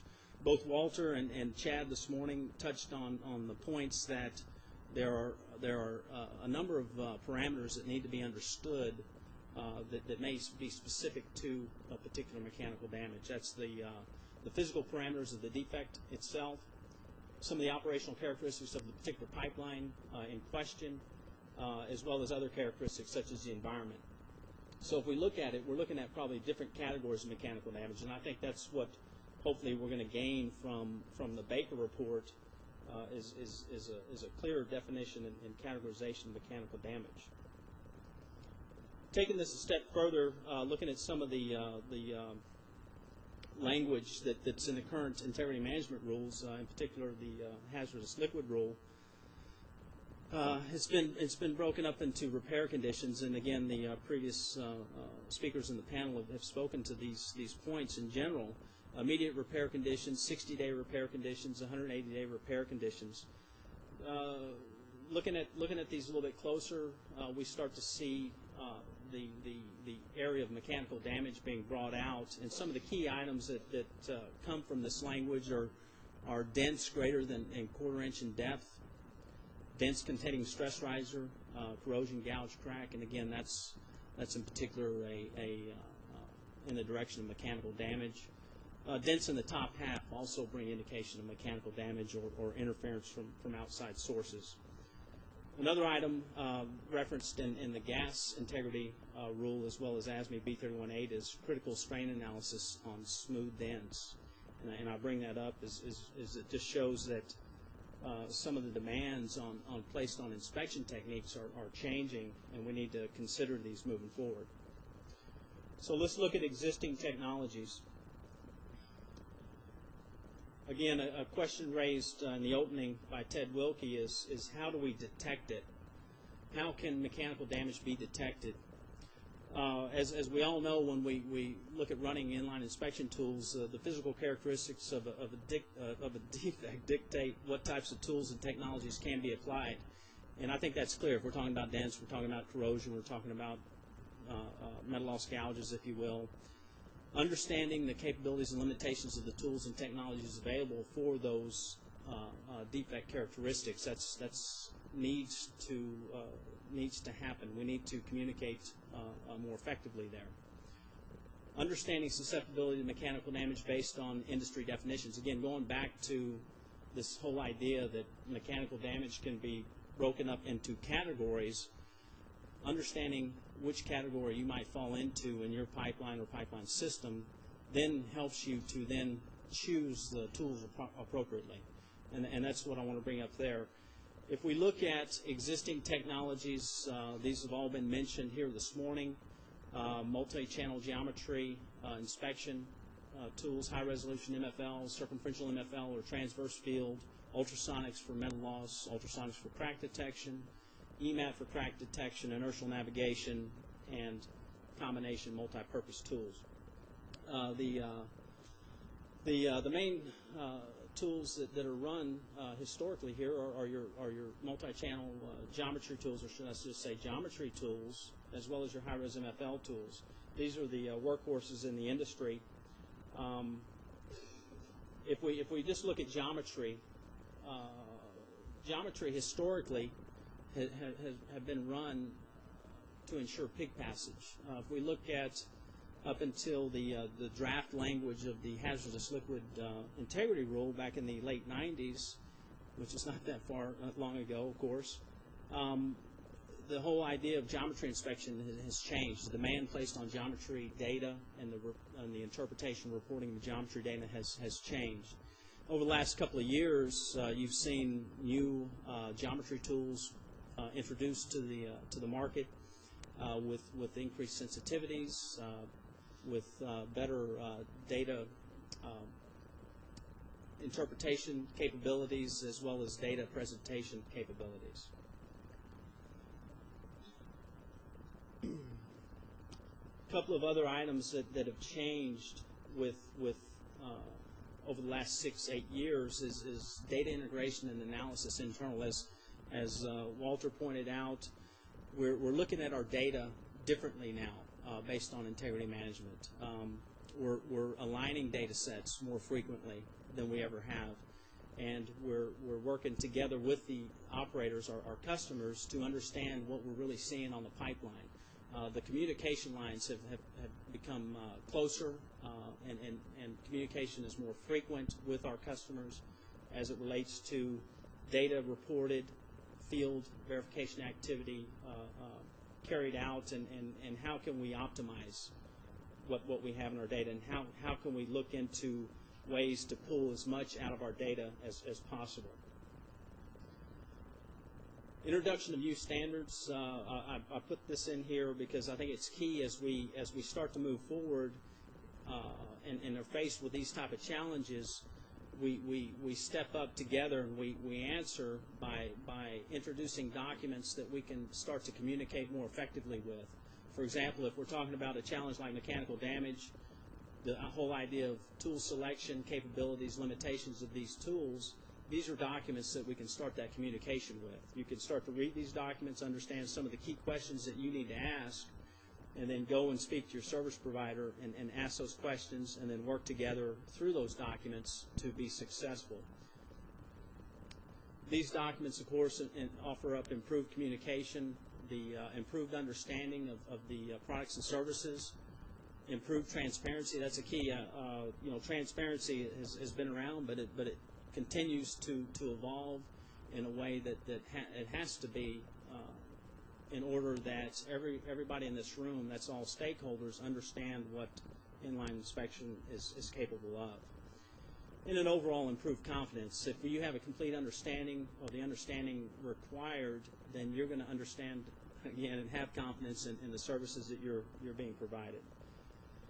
And R&D, we are active internal in our own companies in R&D, as well as with the industry. Walter pointed out some key efforts as it relates to existing technology, and a number of us as service providers are at that table and discussing with PRCI and DOT on how to move forward and be successful. So I'll try to summarize now. The new regulations have changed the demand placed on our products and services, and I think that's clear and evident to everybody in the room. There are allied tools and technologies to apply to the different threats to integrity. Combination and multi-purpose tools are becoming more commonplace. Real quick, I didn't point that out. Combination could be multiple tools being run in the same pipeline to arrive at an overall set of objectives. In fact, multi-purpose tools are more frequently seen now, in particular high-res MFL with high-res geometry on the same piece of equipment. That is also more commonplace from a number of the inspection companies. And then working together to understand this challenge, and together with you, the pipeline operator, with the regulator, and talking collectively about the subject, and trying to bring us all to the same level of basic understanding in meetings like this one. And as I already mentioned, R&D, both internally in our companies based on the needs of the operator in the industry, and then working together with the industry is more commonplace for us as inspection companies, the PRCI and DOT in particular. And then based on that, we want to try to implement the right products and services that of course are the direct result of your needs and meeting your objectives and commitments. So with that, I thank you. The presenters this morning covered a wide variety of topics. I think they did a good job at touching on many of the technologies that are out there and being used today. You know, a lot of the models that are out there. You heard Walter talk about you know, some of the promise that is out there for gleaning more from our MFL signals in terms of managing mechanical defects. There were similar comments from Chad.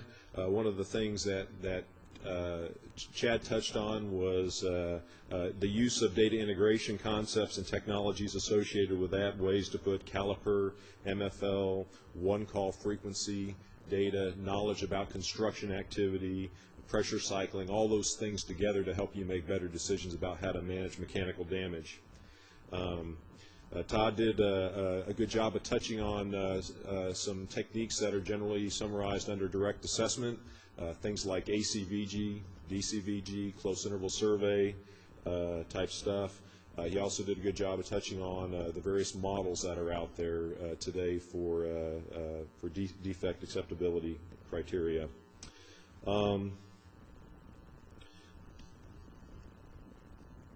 All the presenters, I think, touched on the huge opportunity that's here in front of us. We're certainly talking about thousands of digs that are being done as a result of current practices. Maybe it's tens of thousands. I don't know what the exact number is, but you can certainly see the incentive there if you can screen out only those defects that are really worth going after. That'll present a future integrity issue.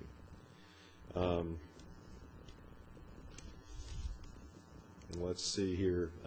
Finally, one of the questions that occurred to me, you know, for the first time as I was listening to the speakers up here today, and this question that just came to my mind is are operators faced with a dilemma related to R&D and the current regulations that are out there? We heard some operators comment that they wouldn't be doing many of these digs if not for the regulations. There is the potential to do thousands of digs, and the operator has to ask themselves the question: is it worth the dollar and people resource investment if at the end of the day they feel like they're going to have to dig those anomalies up anyway, based on the regulations? And also they have to ask themselves the question of, well, what's the likelihood of achieving the step change in detection and characterization analysis over the time of the baseline assessment plan? If they, even if they work through all the R&D to a logical solution, will they get there before they've had to pig and perform all the excavations anyway? So just something to think about. We were asked in preparing for this workshop to think about some of the challenges and obstacles that are out there, and so I just wanted to offer that up. I guess with that, we're going to open up the floor to questions and discussions. I'd ask that you step to the mic in order to ask your questions. Give us your name and affiliation and ask your question. And if there's somebody up here in particular that you want to direct the question to, please do. With that, what do we have out there?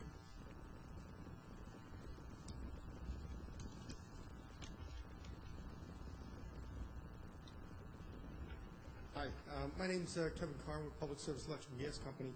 I like what Bryce said about the looking at the definition of mechanical damage, maybe to be a little more flexible in some sense. I can see from the prevention side, it may be geared just for excavating. But for some of the tools, does it make sense to have it based on the capability of the tool, of the detection methods? Would that be a better way maybe to define it, based on the capability of what that technology might be?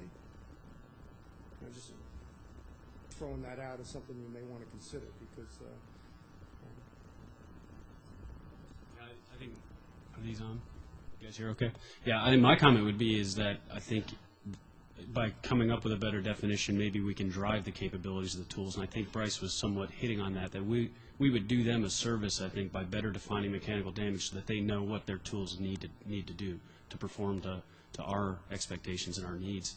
And I'm sure a lot of people around this room, I mean, since the opening discussions yesterday, I've been thinking about what and how to define mechanical damage in my own mind, and I've had 5 different definitions that I've come up with over the last 24 hours, and I don't like any one of them yet. So I think we're going to struggle with this question for some time. But you know, I agree that those two have to be thought about at the same time. But we can't, I don't think, allow ourselves to limit the definition based on existing technology, but try to drive the development and the technology by better defining the issue. That's a good leading question. Maybe I'll take a slightly different tact and propose that the best definition I've heard so far is simple. It's just impact to the pipe. And just one other, a separate question. It seems there's a lot of integrating a lot of the data and capability that we already have and trying to assess which is the best way to determine potential failures. What is the state of the art maybe in other countries, and how have their regulations either helped or hurt? Do any of you could touch on that or discuss that a little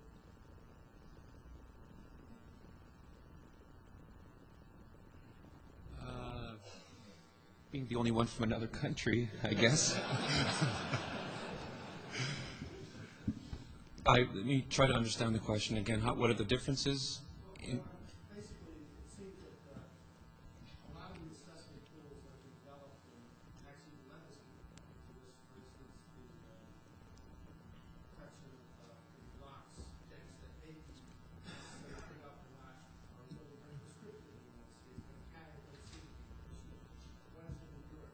Have those regulations being more flexible, driven more innovation in their technology and assessment tools?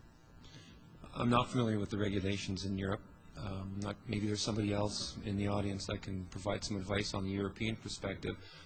Regarding the Canadian perspective, though, we're drawing from the same resources, the same research. We collect as an industry together in the same forums. We share the same information. So it feels like we're all on the same page from at least the the understanding of the components. How that translates ultimately into the regulations is a matter of different social environments, for sure. In Canada, our population is 1/10 that of the U.S., and so our exposure to the hazard is quite a bit less. In Europe, the populations might be more dense, and so once again, the issues there would be different. So perhaps I'd leave it then to one of the European contingents to provide further advice if you care to. Yeah, is there anybody in the audience who could offer a perspective on that?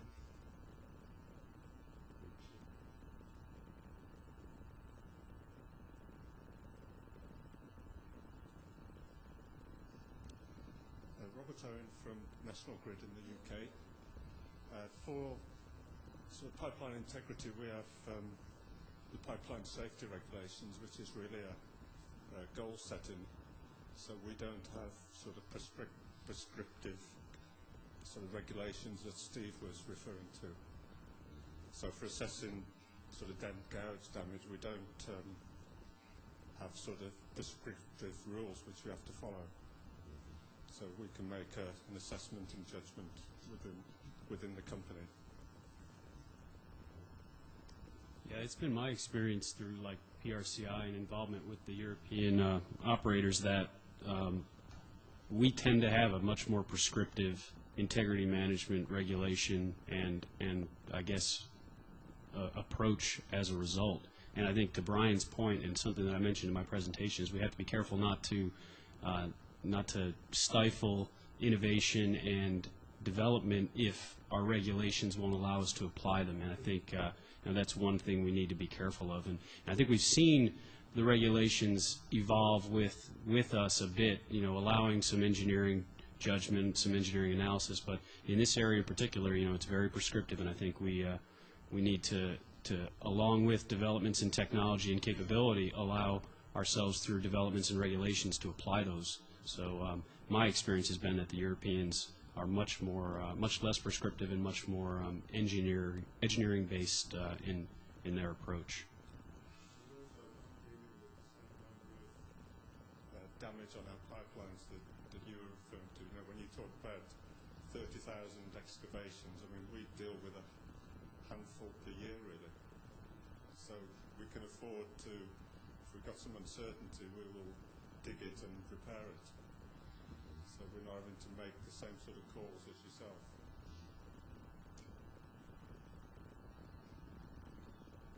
Are there others in the audience that might have a perspective on that? Yeah.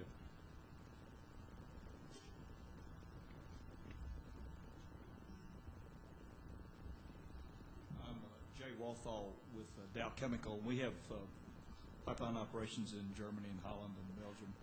And I'm not directly involved with it, just on some regulatory committees. But my understanding is that when you put in a new pipeline, they prescribe a pigging interval, and you've got to follow it. And it's very regulated in Germany and Holland. And in the area of mechanical damage, my understanding is to excavate, an excavator must get a permit before he can even begin to excavate. And if he does not, he's ticketed and fined, arrested, everything else. So the mechanical damage prevention is pretty strong in those areas, and they actually have jurisdiction over the excavators and contractors, and if they don't comply, they put them in jail. So it's a little bit more stringent than it is here in that regard. Shell also has operations in other parts of the world, and when I share experiences with my colleagues, they're always surprised at the prescriptive nature of our regulations and in the limitations that puts on us. In other parts of the world, generally speaking, they seem to be much more receptive to a fitness for purpose type analysis in all areas, not just mechanical damage. So just.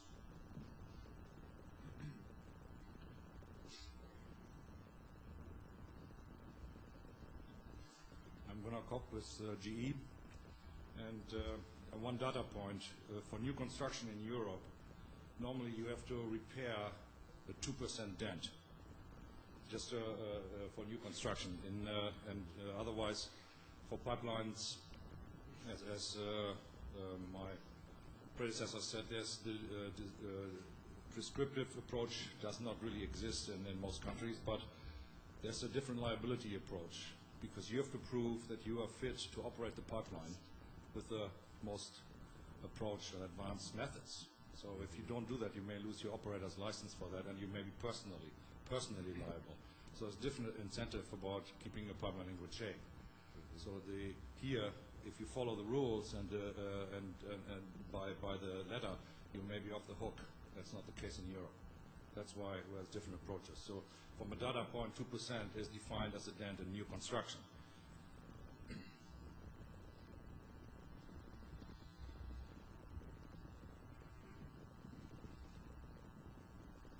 I see someone at the mic. Please go ahead towards the back of the room, please. Thank you. Sergio Limon, or Sergio for others, working with William Gas Pipe and with Mr. Katz here.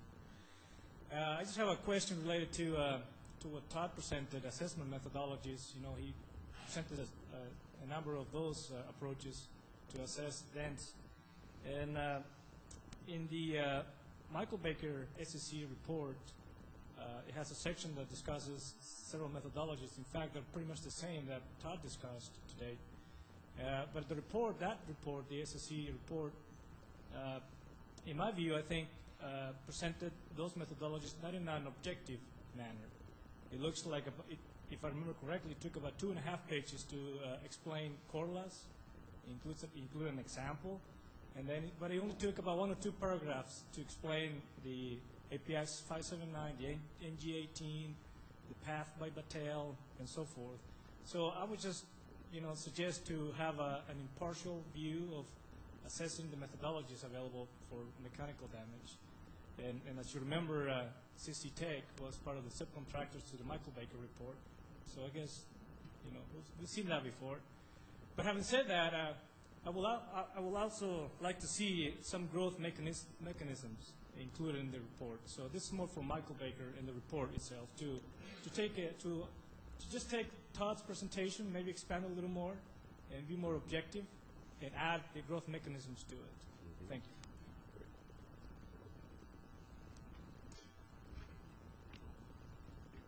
It's always gratifying to hear somebody that read our report. That's great.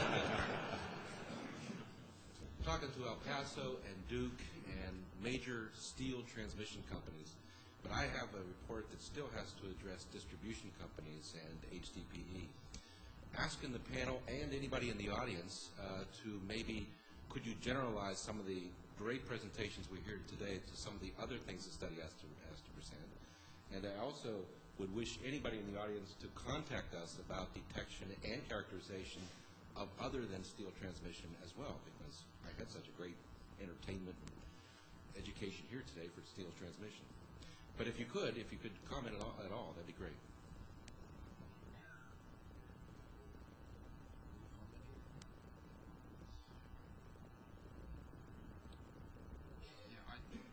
I don't know that I have a response for that question. I really don't have any background in facilities other than steel transmission pipelines. Is there somebody in the distribution side of the House on the audience that would like to comment on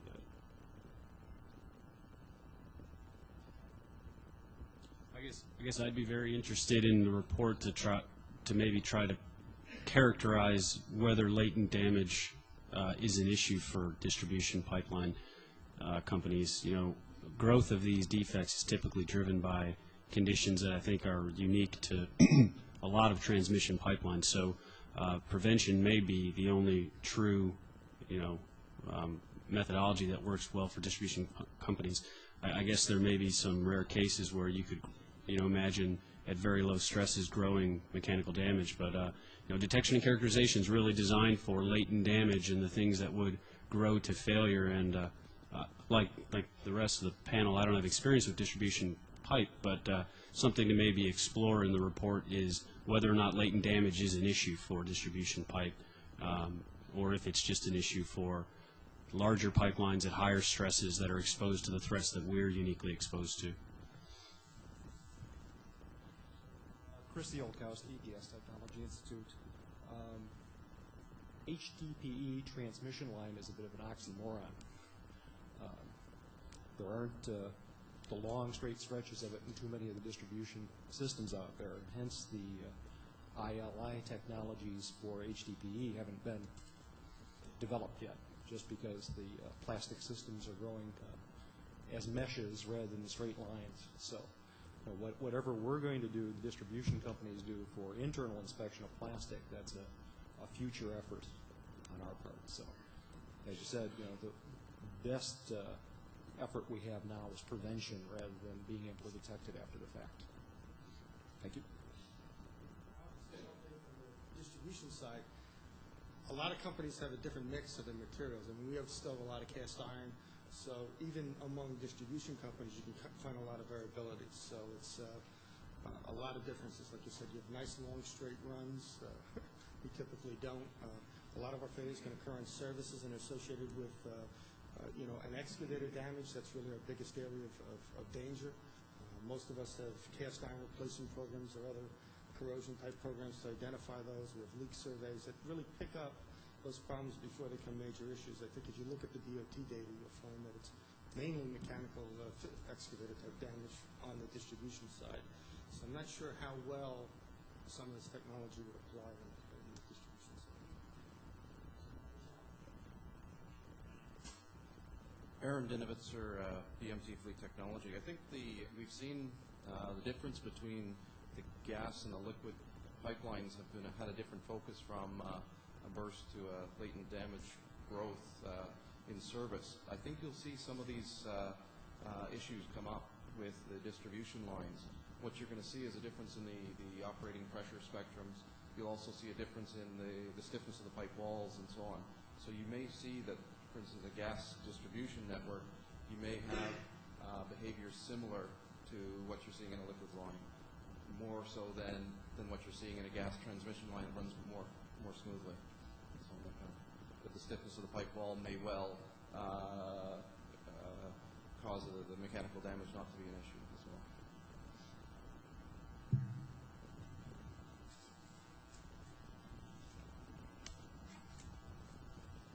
Brian Lee, Spitzel Columbus.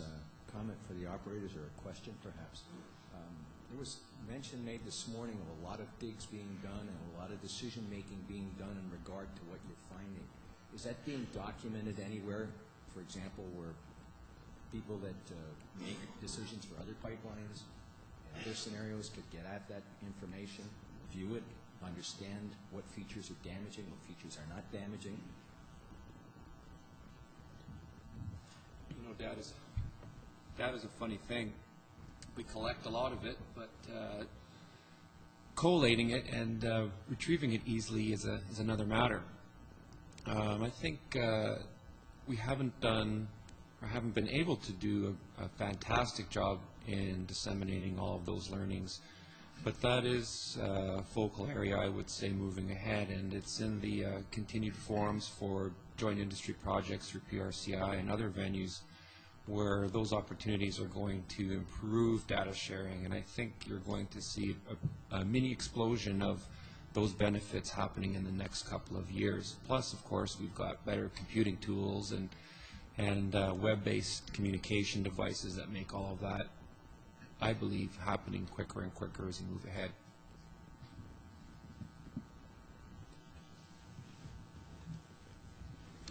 All right, let me use this as an opportunity. Oh, I see some come to the mic. John Jacoby with the PHMSA program. One comment about the data collection, though. It's extremely important to try and make sure that the data is relatively consistent, so you're comparing apples to apples.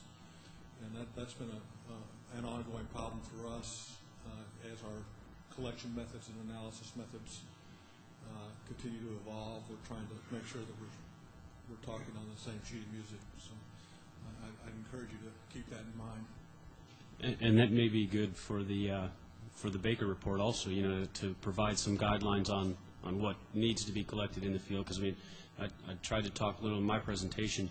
We've done over 30,000 digs, and it's not until recently that the technology is available, and I think if the guidelines are there that we can get that information transmitted, collected properly, you know, stored, and then back to the people that need it to learn from it.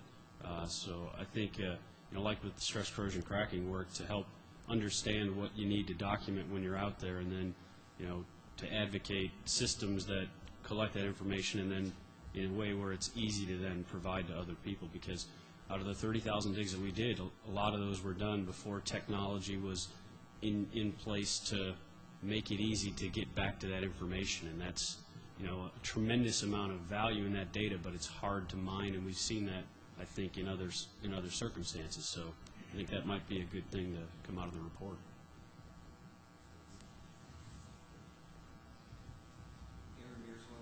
Logistics. A lot of great presentations. This is going to follow up on the data integration aspect and data collection, but I was a little surprised by the confidence there seems to be in a lot of the available technology out there for inline inspection detection. What type of data is being collected from the ILI vendors and to help identify and characterize this?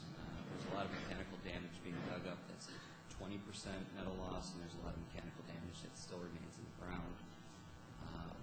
You know, there's a question as to if that is detrimental to the pipeline, but my experience is the ILI technologies, TFI, ultrasonic wall-thickness spread detection, MFL, they all have varying difficulties identifying anything associated with deformation.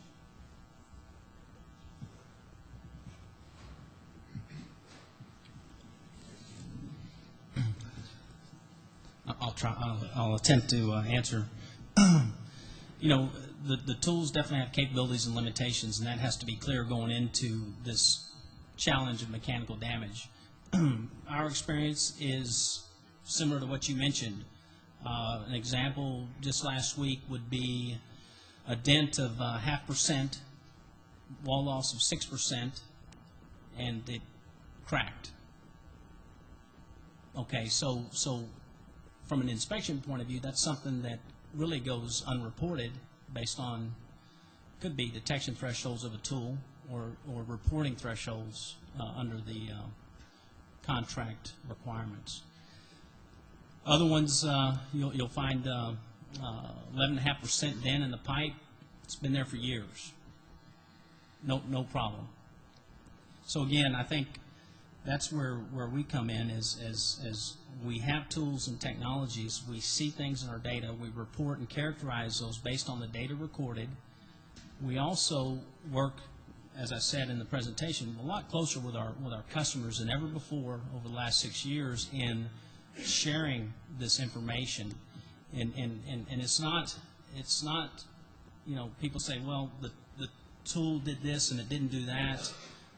What we like to do is get that data and share it as we can and start to optimize the overall result. So can we glean further information from what we see in our data versus what was found, and then take that and apply it to that entire data set and possibly reanalyze other locations on the pipe based on what's been learned. That's just a general comment on your question. It's important to manage the expectations of the technologies out there, and I think incorporating some of this data into the Baker study would be a great benefit. So whether the ILI vendors could supply some of that to the Baker study as well as the operators, I think would be very beneficial. We started to touch on a huge opportunity, I think, for the industry in that there's a lot of data that's collected out there and has been collected over the years. How do we get our hands on it and start to digest it and use it? My guess is that the answers to a lot of the questions we have reside in that data. One of the things I think we have a lot of opportunity for improvement on is getting that data back to the vendors so that they can see what the defect actually looked like. How did that compare with their signals?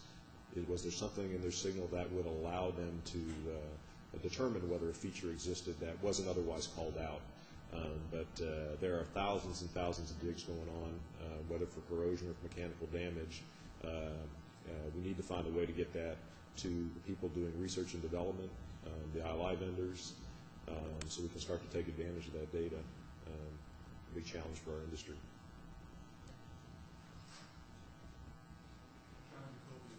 From PHMSA. One sort of esoteric subset, there's new technology being developed for composite repairs, and apparently some of the existing composite repairs are starting to show some failure modes. So anybody that's particularly interested in that ought to focus specifically on collecting data associated with that, because I think that has excellent potential for future in reducing costs and improving safety. Okay. Let me go ahead and use this as an opportunity to ask one of the questions that came in via the webcast. I'm going to take a shot at the name. I think I can get the first name right. Shahani Kadayawasam from GE Oil and Gas Pipeline Solutions. I'm going to paraphrase her question. She did a good job of setting it up, but basically it's directed at Todd. He made a statement in his presentation that Corlass was most accurate and least conservative of the techniques that were talked about. And the simple question is, what comparison work on crack assessment methodologies do you base that on? You care to address that? As I tried to explain during my presentation, that it was somewhat subjective in a comparison from Corlass, and which was on one end, but any of the other evaluation techniques that were adjacent to it, and it could be flipped one way or the other.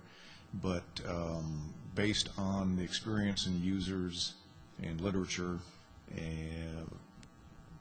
the overall impression was, with the modifications that have been adapted over the years, that that one came out on top as far as repeatability, less scatter, and it was closer to actual field results than some of the others.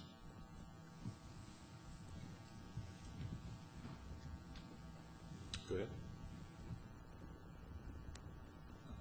Jay Walthall, again with Dow Chemical Pipeline subsidiaries. I'd hope that the Baker report would, let me back up. The liquid rule requires that you use a tool that evaluates deformation or geometry as well as metal loss. And then they prescribe a 5-year interval on that. To me, it seems intuitive that once you've run a deformation tool, if you have an aggressive damage prevention program, that you don't need to run one every 5 years for sure. And I would hope that the Baker report and the data that, like Colonial, I know you guys are predominantly a gas operator, but we liquid and gas. But that somewhere in there we start looking at these reassessment intervals. We did an ILI since the 80s, as many of you have. And we'd already defined an interval for approximately 10 years on metal loss, in fact. And I just, I feel like we're a little aggressive in the rules as far as a prescriptive 5 years on liquid, and I guess it's a little bit more relief in the gas rule with a risk-based approach and so forth. But there's a lot of data being gathered, and I hope that we're looking at that also, because there is a lot of money in that reassessment interval having to go back. And we're beginning reassessments now because we've been 5 years since the liquid rule began. Just a comment. Thank you.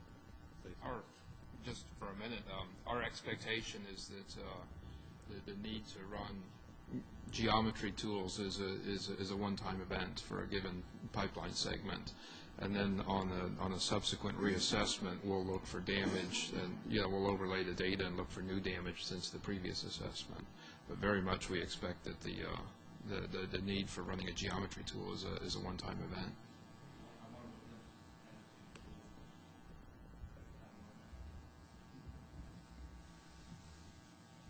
Because the MFL tools are very sensitive on detection of dents, right? On dents, I'm quite satisfied with the sensitivity of high-res MFL tools for dent detection. And so, to look at a new MFL result and overlay that with a previous caliper result, I think that you got what you're looking for. You're looking for any new damage since the previous geometry tool run.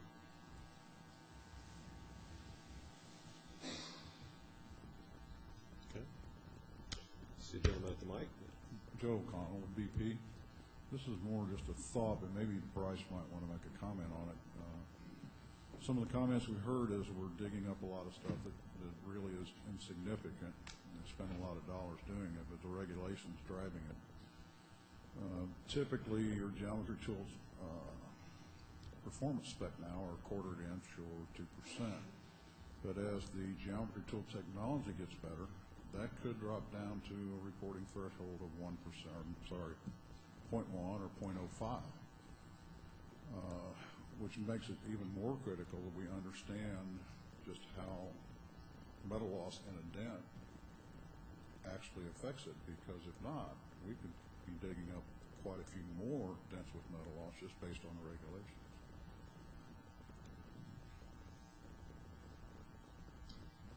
I think I made a point in my presentation that pointed towards an inertia that's created when you increase precision with some of these tools. We're getting a lot more information, but so what? What does it mean? And that's why this process is iterative. We get more information, we deal with it. This is one big calibration exercise. And I think I feel what you're trying to say. We don't want to go out and have to deal negatively with this greater compilation of data. It's a positive thing, but we have to step through it wisely.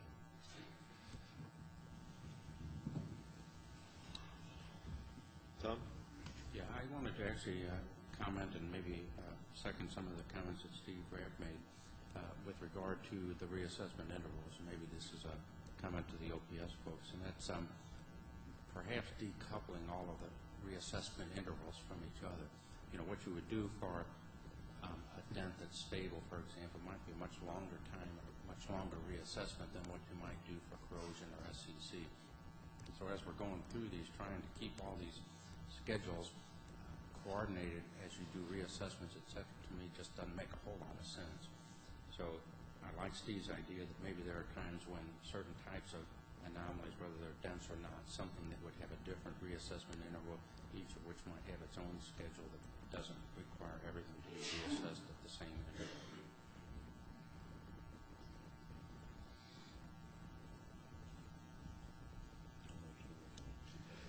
All right. Another question from the webcast participants. This one is from Charles Oney with Occidental. I'm going to go ahead and read his question. Give the best chance at deciphering what he's after to the panelists here. But you mentioned the importance of transparency as part of the overall movement towards improving confidence of customers and regulators in ILI technologies and services. Transparency seems particularly important in the area of mechanical damage, where there are more questions and development needs for ILI compared to the more mature state of ILI technology for corrosion detection. Can you elaborate on this idea of transparency a bit more? Specifically, what technologies and processes should we as a customer recognize and understand as being reasonable for an ILI service provider to hold as proprietary?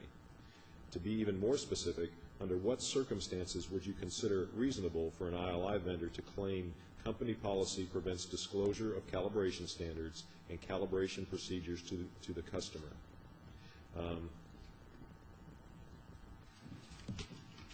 Would somebody like to comment on that?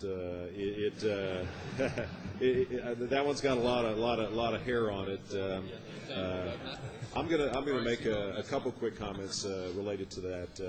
I don't think it's been mentioned yet, but API 1163, recently been published, and it creates a whole new set of expectations as it relates to vendors stating the performance criteria of their tools and being able to prove it. So. I think that document creates the opportunity to take some of the perceived mystery out of what tools are stated to be able to do, what's the basis for that. So I don't know if that's helpful to addressing the question, but that came to mind as I was reading it. Anyone from the ILI vendor community that cares to address that, or thoughts from others in the audience? I'll add to Brian. Exactly. Transparency, confidence. Over the last, I'll say it again, over the last 6 to 8 years, that's the mode that everybody in this room is moving toward, as evidenced by everybody in this room being here today. New standards development. That opens up a great deal of transparency in our organizations as inline inspection companies, for you, the customer, to come in and understand how these products and services are being delivered to you, and the products as data and reports that you're getting, what they mean to you. Other standards for personnel qualification in our industry have been developed through AS&T, understanding that the people that are doing the work for you are qualified to do so. That's clear evidence in transparency. PRCI research, DOT and PHMSA sponsored research. This is information that you can view through websites and understand status on. We're working together cooperatively in these arenas to understand these challenges. So transparency, confidence, I think it just emanates in this room here today, and that's what I'll add. Related question to Bryce, and that is, to what extent should or do you think that vendors currently will actually show raw data or allow a customer to actually have the raw data as opposed to the processed data? I think that's probably where that question comes from. It's pretty transparent for folks to see what you've produced in terms of your estimates, but sometimes a customer wants to see the actual data. How did you make a distinction? And we'll get this from OPS as well. Why do you think that's something that's correct versus something else? How much leeway should a vendor have to show or not show those data? And again, if that's the intent of the original question from the webcast, that's fine. It's a challenging question. Definitely a challenging question. The idea of raw data access has been around since the early 90s, and I believe it started over in Europe with the Pipeline Operators Forum and the whole discussion around, having raw data. Once you have it, what are you going to do with it? That's our business. I mean, this is our business. We run tools. We inspect your pipeline. We access the raw data. We process the raw data into an interpretable form, and we provide you the result. All that's held in the contract as well, as far as our responsibility in delivery of that information. There's people in the room that will argue that when you go out and dig up the pipeline and find out what's real versus what was expected from the data, that's going to give you a clear understanding of what you've been delivered. Again, the new standards and so forth will bring light to that. And again, I think we don't share in all the liabilities that you have to deal with when something bad happens on the pipe, but I tell you, we go through the process with you, as stated on August 11th. Whenever something happens as far as an issue or incident on a pipe or pipeline, we are typically one of the first parties to be contacted, if it be a third-party damage immediate or related to data recorded previously. So in that regard, I think we go through a process with the operators which brings light certain capabilities, limitations, reputations, you name it. So that's a good question on raw data. It's still out there. It's still being raised today, I believe, maybe up north, and maybe Walter can talk to it. As an operator, we are a very inline inspection intensive organization, and we've come through practice to know what questions to ask from the vendor so that we can get the sorts of information that we need to make the decisions that we ultimately take. I can't think of any barriers that we've been posed from the vendors that have stopped us from getting any kinds of information that we've asked for. But we do structure the information so that it is feasible at the end of the day. We don't necessarily ask for all the information. In our view, there's two ways to trend. You can get all the information and see what comes out of it, or you can be focused and ask for only the information you need. And with the ILI data, when we have these additional requests outside of the binder or the CDs, it's usually a very focused request, but no barriers. Pam? Pam Marino, Tuboscope. Two questions have come up. One is 1163, and with respect to our particular company, 1163 offers an opportunity for customers to know what the right questions to ask are, and we're certainly an openly auditable type of operation. We do have customers who come in and just basically look to see how we're meeting the 1163 requirements and so forth, and I think that's going to be customary throughout the industry. With regards to raw data, sometimes you may not realize that the reason we're not sharing the actual raw data is because it's quite difficult to look at. So some processing is actually quite to your benefit for the purpose of looking at the data. But at any time, it's your pipeline. The data is about your pipeline, and we would certainly welcome you into our offices to look through that actual raw data right down to the nuts and bolts of it, and see what was gathered on the pipeline and what we did with the data in order to make it more presentable to you and more useful to you. So, thank you.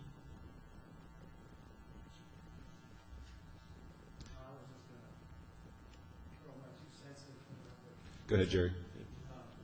I think Pam said it and Walter said it, but again, from an operations perspective, the 1163 does really give you that transparency.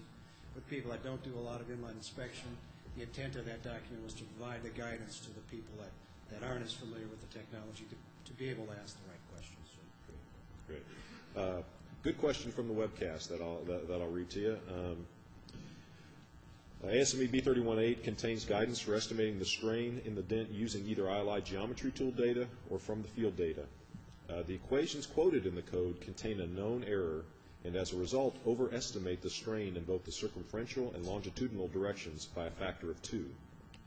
The 2004 Baker report on dents also quoted these equations, but did not highlight the inherent error. Can Keith Meyer or John Kiefner comment on this error and whether the Baker report and the ASME B31.8 document are to be amended to correct this error? That question comes from Jane Dawson from GEPII Solutions. Okay, Keith has left the building. I can comment on just that is an active work item with ASME B31.8. It was an editorial mistake in the 2003 edition. Ideally, it would be a little bit more widely known that there is a mistake. I think a lot of the larger operators are aware of that, and they've taken the correction into their own processes. But ASME B31.8, that'll be corrected in the next edition. That's an active work item. I'd also like to make a comment. I presented B31.8 for mechanical damage, and I think if I was an operator, I'd take a close look at that equation also. There seems to be a slight problem with one parenthesis, which does not affect it to any great magnitude, like an order of 2, but I think that there is a mistake in there also.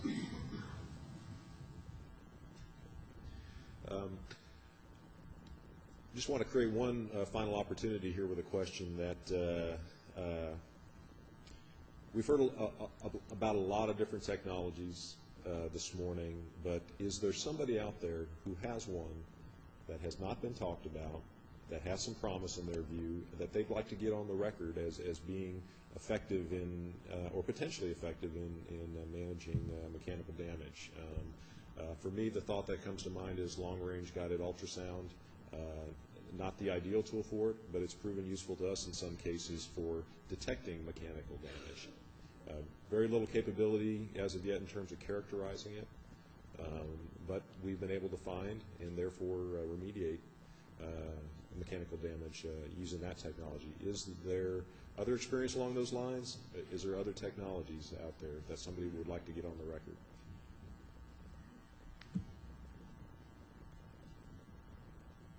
All right, with that, I'm going to bring Jim Merritt up. He's got some business to take care of here before we break for lunch. Here he is. Thank you, thank you. First off, I want to thank the moderators and the speakers here. They did an excellent job in the presenting this morning. I want to give them that.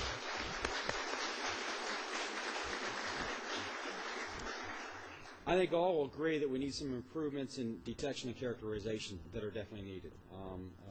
Some of us will agree also that we might need a stronger beer can. I'm not sure if it was half full or half empty, but we might need a stronger beer can. The next I want to say is that the challenges presented on the operator side was really eye-opener to me this morning, and it was good to see a panel up here of just operators and not the government regulators up here saying, thou shall, we want to do, and so forth. And the challenges are both on the gas side and the liquid side, which are pretty interesting.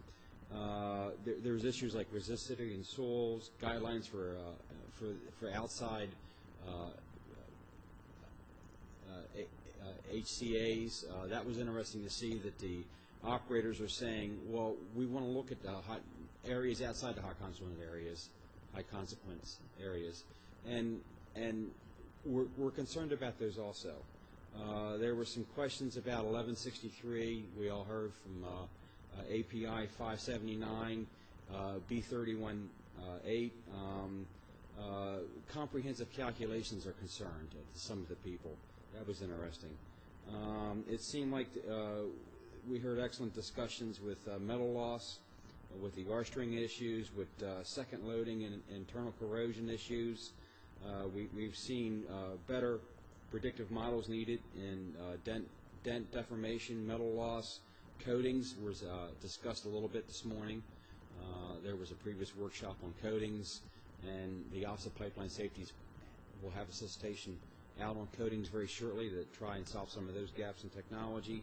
Cracks, and it seems that we all need we all agree that there's a prescriptive guidelines and management practices towards mechanical damage need to be focused on.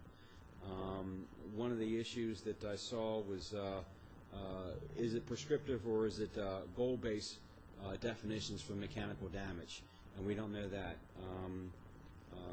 I also want to say that there's some issues on the regulator side, and that was focused around the study that Baker's going to do. And I want to ask Keith to come up here and see if he wants to add a few words on his new vision on what might be needed for the Baker study now, since he's got a better definition. Keith? Yeah, I made some observations here. As I suspected, the definition of mechanical damage might be a little bit more oriented toward mechanical deformation once you hear this panel, which has talked, if you recall, a lot about rock dents, which would probably not be on the panel yesterday. So definition still has to be cleared up for the study, but I think I'm getting a clearer picture. As in so many of these things that we do with a joint between regulators and operators, a lot of the issues come down to definitions. Definitions of the regulations, what do you mean by this? Be clear, and then we can be clear. And I think that came out a lot today. What is, if we could quantify perhaps metal loss within a dent, we would then have the communication tool to feed some of these ECA formulas. I mean, they are data intensive, as I've heard, and they're going to require some information about that crack or some estimate. If you have to estimate, the more conservative you're going to be. And this kind of ties again back into ILI. If we had better detection capabilities of quantitative metal loss within a dent, you could use those equations better. A lot of definitions, a lot of things running together. I'd like to explore in the report some of the tie between the regulations and the definitions and our current detection capabilities. I'm kind of getting a picture that these are tied. The regulations are flexible. They have moved over the years. But as detection capabilities increase, perhaps the regulations have a tendency to keep up with those technologies. If we can detect better metal loss within a dent, perhaps we can focus regulations better as well. And finally, I heard this, which isn't new in any of the conferences that Baker has held in these joint forums, of the need for data transparency, data collection, better understanding of what the ILI vendors are doing. I've heard, as a matter of fact, during the last day and a half, I've heard from several operators who have come up with me and said, make sure you stress that. We really need that information from the ILI vendors. And I think the ILIA has responded and saying they're moving quite well in that direction. They've heard you. Anyways, those are some of the things I picked up today. Some of the things, again, I'd like to talk about with you are ILI vendors. Love to interview you guys if you could and be a part of this report and see how hopefully Rosen and whoever would like to talk to us. We'd surely like to interview you and make this a part of our report, because I think that that's really the message I'm getting out today, is I need to talk to these guys more. Anyways, thank you very much. Thank you. Very good. Next steps. This morning we talked about the existing technologies. We had a panel, industry panel up here. This afternoon we're going to have another panel up here on technology research that needs to be done. And we'd like to take about an hour and a half for break, so that would bring us back here right around 1 o'clock. Try and be back in here for 1 o'clock, and maybe we can wrap up the meeting a few minutes early today. Again, I want to thank the moderator and the panel. And with that, we'll take a break. Thank you. Once again, we're here for the second day of the Mechanical Damage Workshop. The session in the afternoon is looking at technology research for detection and characterization. We have a panel that's put together to talk about that. The moderator panel, once again, is Brian Sitterly from Shell. I'd like to introduce again and open up the session. Okay, no opening comments for this, but I'm going to just briefly work my way down the panel here so you can get an introduction to the folks. We'll, of course, mention their names again as they come up. But obviously, Bob Smith with PHMSA, he's done a great job of planning this workshop, but he has a presentation during this session. Maureen Dressler with OTD. David Batt with PRCI. Alan Dean with Tuboscope. Bruce Nesselroth. His company name slips away. But with Battelle, and then finally Chris Alexander with stress engineering. So with that, I'll turn it over to Bob Smith. Thanks, Brian.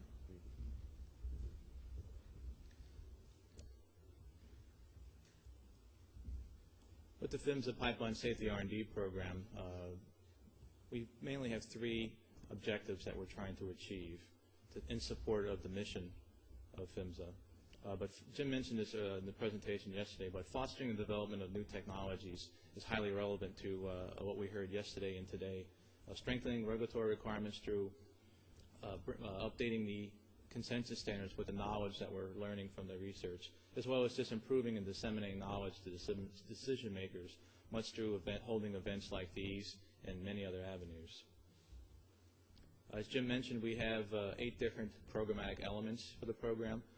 They tend to deal with more of the technical issues that supports the hierarchy of goals, objectives that we have. For this panel on detection and characterization, our element number 2 and number 3 are relevant. Pipeline assessment, leak detection, where we're identifying and locating critical pipeline defects using inline inspection like we heard before, direct assessment, or leak detection. And on the defect characterization and mitigation, we're trying to improve the capability to categorize the severity of defects in pipeline systems and to mitigate them before they lead to incidents or accidents. Obviously, there are many challenges for conducting research on detection and characterization. One of the hardest ones I think we have in an R&D program setting is really just being aware and coordinating all the different efforts into some sort of greater strategy that we can all come to a consensus on. And we do that through a number of ways: R&D forums, events like this, attending meetings with our co-funders like PRCI and others. It's really important to kind of understand who is doing something similar or something maybe one step behind or 2 steps ahead, where then people like those can be invited and incorporated into future events, hopefully to bring more efficiencies to our investments. Things like figuring out if is there any kind of development of order development for technology, not necessarily with things that we heard today, but things like the wireless communications or other aspects of associated technologies that are involved with inline inspection or technologies for prevention in other areas. Are they up to speed and enough data transfer capabilities to support the types of ideas that we're developing in these R&D programs? And is it the right technology? There's a lot of discussion at R&D forums and other meetings of, is this the thing that we need to do now together, or is this something that we need to do 2 or 3 steps down the road?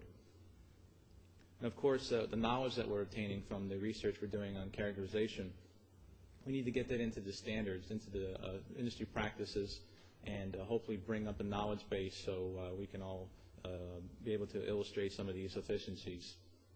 And of course, even after sometimes proof of concept with technology development, it's very challenging to bring the level of research funding that's required to develop, deploy, benchmark, and commercialize technology.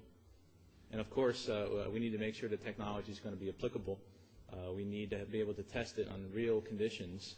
So I challenge the operators or anyone else who could assist in research organizations like PHMSA has and others like PRCI, OTD, some of the other ones we're going to hear today, to help us have appropriate test settings for field conditions. And just to kind of touch on this a little bit more, it's very important in our program to demonstrate the technologies that we're developing, both what you heard on the prevention side and, of course, for detection and characterization. It's really important to, with an industry reference, to develop the benchmarking criteria that these technologies need to adhere to, so that we're making sure we're aiming at the right target and that it'll be field applicable once commercialized. For mechanical damage, currently we have some active research projects and some projects that are coming in a new set of awards that are relevant to detection. But currently we're looking at about 9 projects that are addressing various aspects of detection that I'm not going to go into individually, but just to kind of give an idea, we're looking at about a $3 million level investment with the government and just over $3 million with industry co-share. And on several of the projects, they're actually in the process of being modified or just modified to increase a little bit more time and scope to make sure we're being effective on deploying that technology.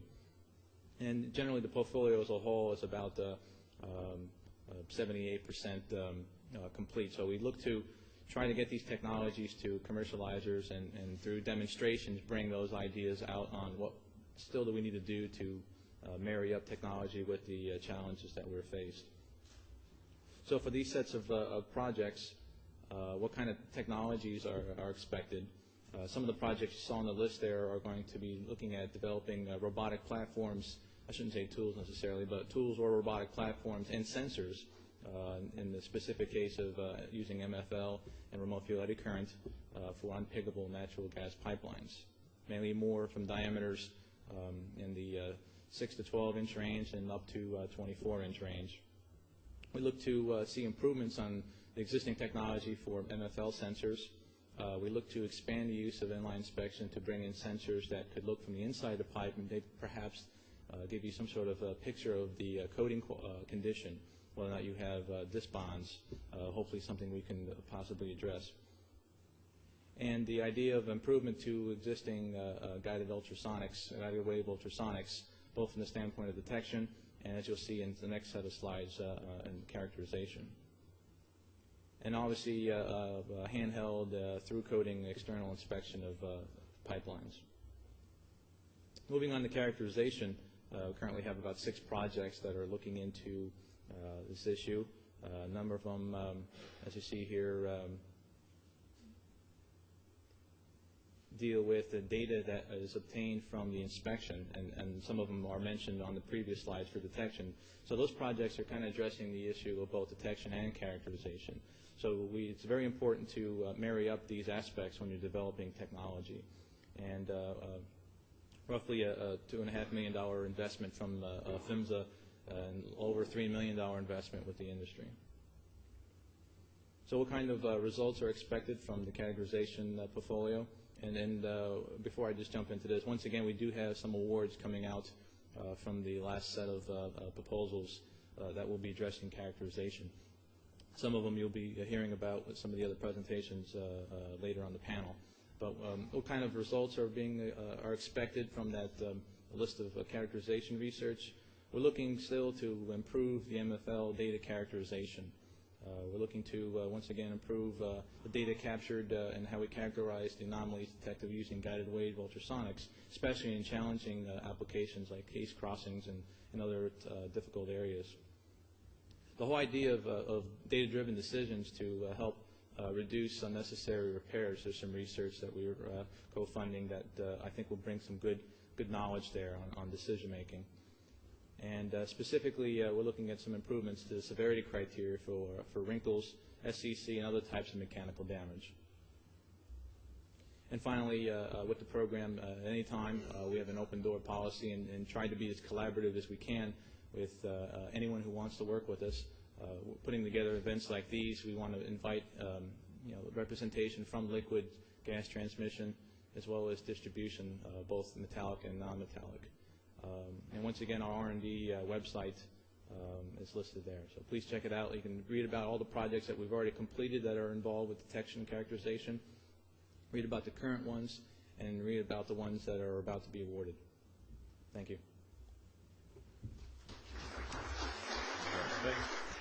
Hello, good afternoon. And my job, I'm a consultant to PRCI, and my job as a consultant to PRCI is to help them to coordinate their activities that relate to mechanical damage research. And today I'm going to be talking about the work that we're doing on detecting, characterizing, and assessing the severity of mechanical damage. And that's, in my terms, that's damage which comes from direct contact. And we're talking specifically here about high-pressure gas and oil pipelines, so typically 500 psi and above is where we're focusing, where I'm going to continue to focus. And in that context, the damage features that we're concerned with are the denting and the dent geometry, the metal smearing and removal in and around the dent, the stresses and the strains that are associated with that dent and maybe cracking as well, and maybe at the significance of other nearby features such as wells or corrosion, which may come into the picture. So that's the area in particular that I want to concentrate on. I think it's important at this stage to make the obvious point. Mechanical damage is not a new issue. Those of you who have access to the PRCI website will know that there are over 80 completed projects reported on that website, completed over the last 40 years. And PRCI and GRI together, in recent years, they've been spending up to $5 million a year in this whole area of damage detection and assessment. Also, of course, that's by no means the only activity that's been going on. There's substantial activities by the American Petroleum Institute, by the European Pipeline Research Group that we heard about yesterday, the Australian Pipeline Industry Association. There are obviously an increasing number of projects which are co-funded by DOT PHMSA. There are joint industry projects which have been conducted during this time, and of course quite a substantial amount of individual company research as well that's gone on in Europe, in Japan, in Canada, as well as here in the United States. So there's a substantial amount of information that we need to take account of when we start saying, what are we going to do next?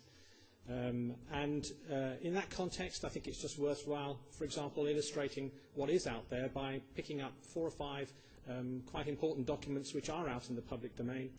And many of you will be familiar with the GRI Yellow Pages, which was published some 5 or 6 years ago now.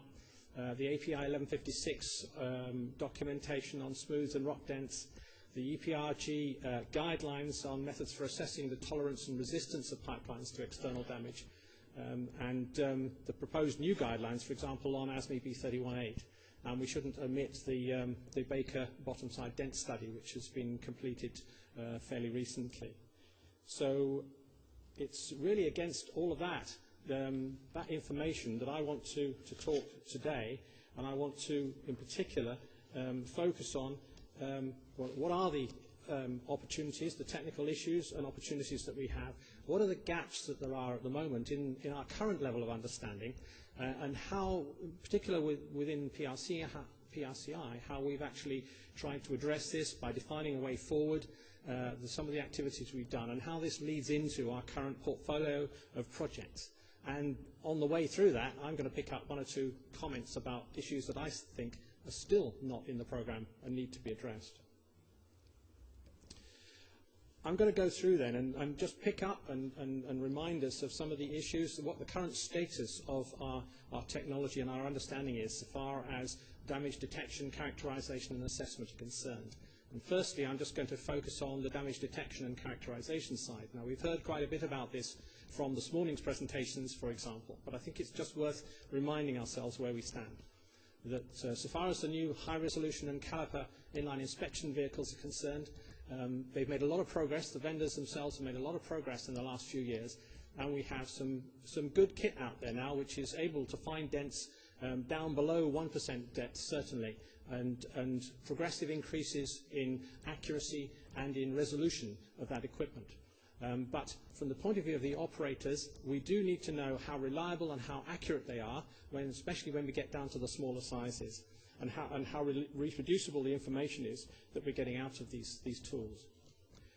Moving on to the magnetic flux scene, the current magnetic flux leakage technology, we know, and we've been told again today, we know from many of the vendors that the magnetic flux leakage does detect damage. It finds damage. We've seen illustrative examples of the damage on several occasions today and in previous presentations. The question, it is very sensitive. The question is, can we actually move from this illustrative situation, these occasional occurrences, to something that's actually, well, maybe not quantitative, but at least semi-quantitative? Because this would enable us to move forward quite substantially in terms of our ability to use current generation technology and even retrospectively to check back on what we can achieve. I also mentioned the ultrasonic technology, which is, again, advancing in its own right. We now have ultrasonic track detection tools which are progressively increasing their capability in terms of the accuracy and reliability of detecting cracks. But we're still mainly talking about ultrasonic technology in the context of plain pipe and fairly straightforward cracking.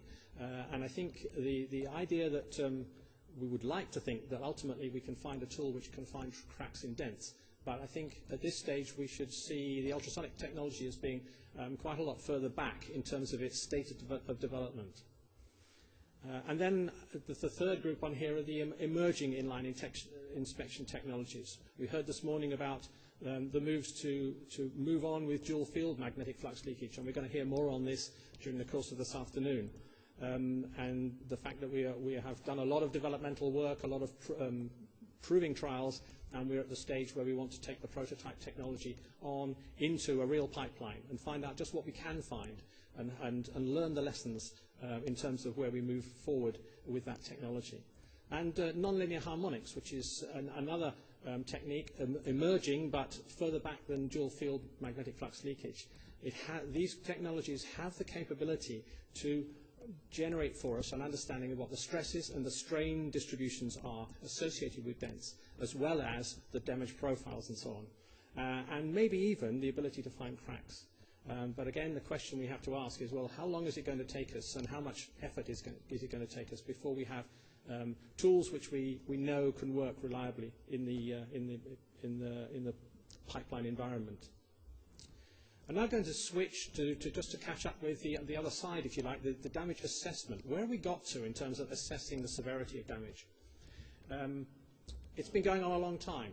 Historically, if you go back 30, 40 years, we started by doing testing and built empirical and semi-empirical models around the testing, which we have used successfully, together with good engineering judgment, to manage the threat of mechanical damage over some period of time. Significant contributions in terms of those experimental test databases have come from the United States, from Battelle, stress engineering, from Europe, from British Gas as was, from Gaz de France. But there are other groups as well who've contributed information into this picture. There are over 400 test results on full-scale tests available to the community to work with. But the problem is that many of these tests, they were earlier tests. The damage that was put into the tests was quite simplistic. The way in which it was put in was quite simplistic. It was not particularly representative of the real damage that is found in service. And so these test results are very difficult to use if we're talking about using them to validate new models which we might be developing. So far as the models themselves are concerned, again, as I said, we had semi-empirical models and empirical models from some time back. Again, particularly the Battelle and British Gas work, which was done back in the 1960s and 70s. Took us a long way in that direction. In general, that information is telling us that for some types of damage, the simple types of damage, plain dents or axial grooves and gouges, they're quite good fits to the data, and they're quite good means of determining the severity of the damage as a function of its geometry. But unfortunately, as the damage itself becomes more complicated, then the models become more scattered and less accurate. And so we are dealing, in fact, with quite a substantial level of uncertainty when we apply some of these models to some of the damage that we find. We're either applying a lot of uncertainty or we're deliberately building in a lot of conservatism in what we're doing. And it would be nice to turn to finite element modeling as a way of moving us forward, and indeed it does help substantially for us to understand what's going on during the damage process. Finite element modeling, there are numbers of people in the audience here who are now very competent at finite element modeling. They're very good for generating stress and strain distributions around a dent, for understanding the denting and re-rounding process and what it gives us. The real problem, and we heard it again echoed this morning, is that it would be very nice if we could actually understand when that denting and re-rounding process results in the development of a crack. Because the development of a crack makes a critical distinction between a plain dent and a dent with a secondary feature, and that is a significant contributor to the severity of that damage. And unfortunately, finite element modeling doesn't, at this stage, give us the ability to move forward in that way. But we also have some fracture mechanics-based models, which are models on time-dependent failure. I've mentioned particularly work by Battelle and by Advantica, which has been done in the last 5 years, and ongoing work by Fleet Technology, which is looking particularly from the point of view of dents and the assessment of dents under fatigue conditions.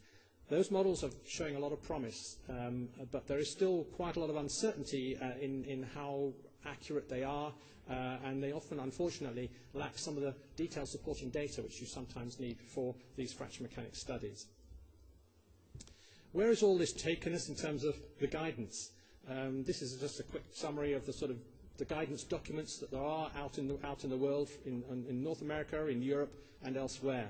And this table is an attempt just to try and pull together and compare where we are with some of these guidance statements. If you look at the sort of left-hand columns where we're looking at plane dents, there's actually quite a lot of agreement between the different guidance documents about how much dent depth is permissible. But as soon as you start moving towards the right and you start introducing secondary features like wells or cracks, gouges, corrosion, then they either give you some fairly vague statements, or they give you no guidance whatsoever and say it's up to, you need a specialist, or you shouldn't, or you have to take it out. And I think this is the point again, which has been emphasized this morning, that really working on dent depth alone as our parameter for damage assessment is insufficient. We need to have better models, better means of handling the dent profile, the strain, the stress distributions, and the cracking and the other features which are associated with damage in order to build the next generation of improved modeling technologies. One more piece of information which I think is useful to look at. PRCI a few years ago commissioned a gap analysis on the issues associated with mechanical damage by Brian Leese and Phil Hopkins. And these are the outcomes from that the study, so far as detection, sizing, and severity assessment are concerned. The messages are still the same as we have been talking about before. The existing ILI will detect damage, but the accuracy and reliability are not there quantified. But we need to look to the next generation of technology to get some improvement. The models, the existing models, are actually now quite old, and they are simplistic in the way they represent damage from the testing point of view, and so the models themselves are simplistic as well. A fracture mechanics-based model is a good way of thinking about moving forward. But whatever we do, we're going to need to validate these models before we can really use them with confidence for assessment of defects in the field. In pulling this information all together, PRCI organized a year or so ago a workshop on mechanical damage. This is an opportunity for PRCI members, the operators and the vendors, to come together to identify what the needs and the priorities are so far as mechanical damage research is concerned.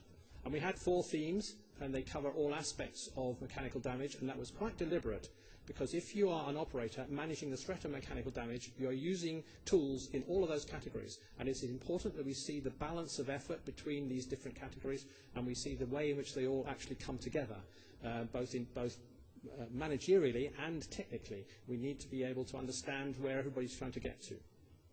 Now, this was a one-day workshop with about 80 people present, so we had a substantial amount of information, and out of that, we identified some fairly high-level statements about the prioritized needs. These are the needs so far as inspection and characterization are concerned. And again, you see similar themes coming through. But we do recognize that in order to move forward, we need to understand where we are now. So the first item on this is that we should look again at what the damage is that we're really trying to characterize. We think very simplistically in terms of a dent plus a gouge. We actually need to know what the real features are out in the field, because if we don't, then our models run the risk of being irrelevant to the condition that we're worried about. We need better tools. We need better ILI technology, firstly to discriminate between the different features that we're worried with. Secondly, to be able to quantify the key parameters that matter so far as those damage features are concerned. And we need not only to quantify them, but we need to know how accurately and reliably we can find them and measure them. So far as the severity assessment side is concerned, which runs entirely in parallel, then we need validated methods. Firstly, at the ranking and screening level, so that we understand what type of damage we're dealing with and what its severity is. And secondly, we need more quantified models for assessing the burst pressure of a damaged pipe and the latent damage, in other words, the delayed failure or remaining life of damaged pipe. And those are the sort of needs which we were identifying. So what have we done about all of that within the PRCI organization? We've started to develop a roadmap which is aiming on a sort of 5-year horizon basis to identify how we move forward, what the elements are, what the outcomes will be. Just before I get too far down this track, to the PRCI members present, I would have to say this is still in its formative stage. But this is indicative of what we're trying to put together and where we're getting to. This will be debated in ongoing discussions during the course of the next few months in particular. But it is the basis of where we're going, and it's already being used to define and prioritize the projects that we want to undertake. But the overall aim is sort of a high-level thing, which is saying, yes, we want improved tools and methods which reduce either the frequency or the consequences, or both, of in-service damage. When you're talking about detecting and characterizing damage, we're actually talking about changing the consequences. We're talking about making sure that we get to the damage before it causes failure and repairing it. And we're talking about balancing that requirement with not going out scrambling to dig up large numbers of dents which we didn't need to dig up in the first place. So we're trying to seek that balance. So we're trying to develop quantitative answers which help us to go down that track. And at the core of this is a sort of the concept of an assessment method, which is a 3-tiered assessment method. It's compatible with ILI tool output. It's also compatible with any other inspection information which you may be generating in the ditch or wherever. And you can see the 3 levels basically as being screening and ranking, which one hopes will sort out 90% of the defects fairly quickly. And the next concept which we're sort of floating is that an analog to R-string. In other words, when you think what we did before we had R-string, we measured corrosion depth and acted on it. We're about in the same situation now with mechanical damage. So we need a model which takes into account the pipeline attributes, the damage features and their size, and gives us an assessment of severity in terms of predicted failure or whatever. So the R-string analog conceptually is quite a useful tool in terms of what we're trying to achieve. And then at the 3rd tier, the more sophisticated tier, you have specific models, quantitative models, which you would use on a case-by-case basis. And this is the same as the 3-tier type of approaches which have been adopted in standards worldwide already. This bit of the roadmap then is, again, not finalized. Part of it is aspirational, as I will call it, in that PRCI, as you know, only writes checks for its funding on a year-by-year basis. And this stretches 4 or 5 years ahead, which is quite deliberate. So it's not cast in stone, it's where we are at the moment. But it identifies the technology strands and how they come together to deliver the high-level outcomes that we're going to need if we're going to move forward in terms of improving the situation. And these tie in some of the issues which we've already talked about. We need to, in terms of detection and characterization, for example, we need to understand current ILI capabilities to see what more we can get out of them. We need to move forward with the dual field magnetic flux leakage work. We need to continue our more fundamental work understanding what these signals really mean. And we need to keep moving in the longer term with nonlinear harmonics as a developmental issue. In terms of assessing the structural significance, we need ranking and screening models, we need mechanics-based models, and we need to validate them. And those are the strands which we have in place. So far as inspection and repair remediation is concerned, we are very concerned, Steve Rapp was saying this morning, we're concerned about sending our field crews out to dig up and repair this damage rather than just cut it out. How safe are they?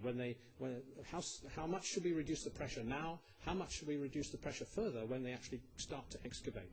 There are some rules out there in the current in the current prescriptive documents, but they may not be based on the soundest of information. And by the time we develop these new models, we will have a much better understanding of just how much pressure reduction we should be doing in order to, and how safe those pressure reductions are. And all these things ties together in what I've called a damage management methodology, which is saying we need algorithms and procedures tied together so that we can use this information. We need guidance. We need it out as industry guidance, and the industry guidance is also going to be used, or hopefully going to be used, as the basis for influencing the regulations and improving their focus, which is basically the end point. This just summarizes the projects, specific projects, which we have on our funding round for 2006, where they've got to. Firstly, in the area of inspection, we've already Walter has already mentioned some of these in some detail. I've really put this back in just to fill the picture up, to make sure we have the whole picture.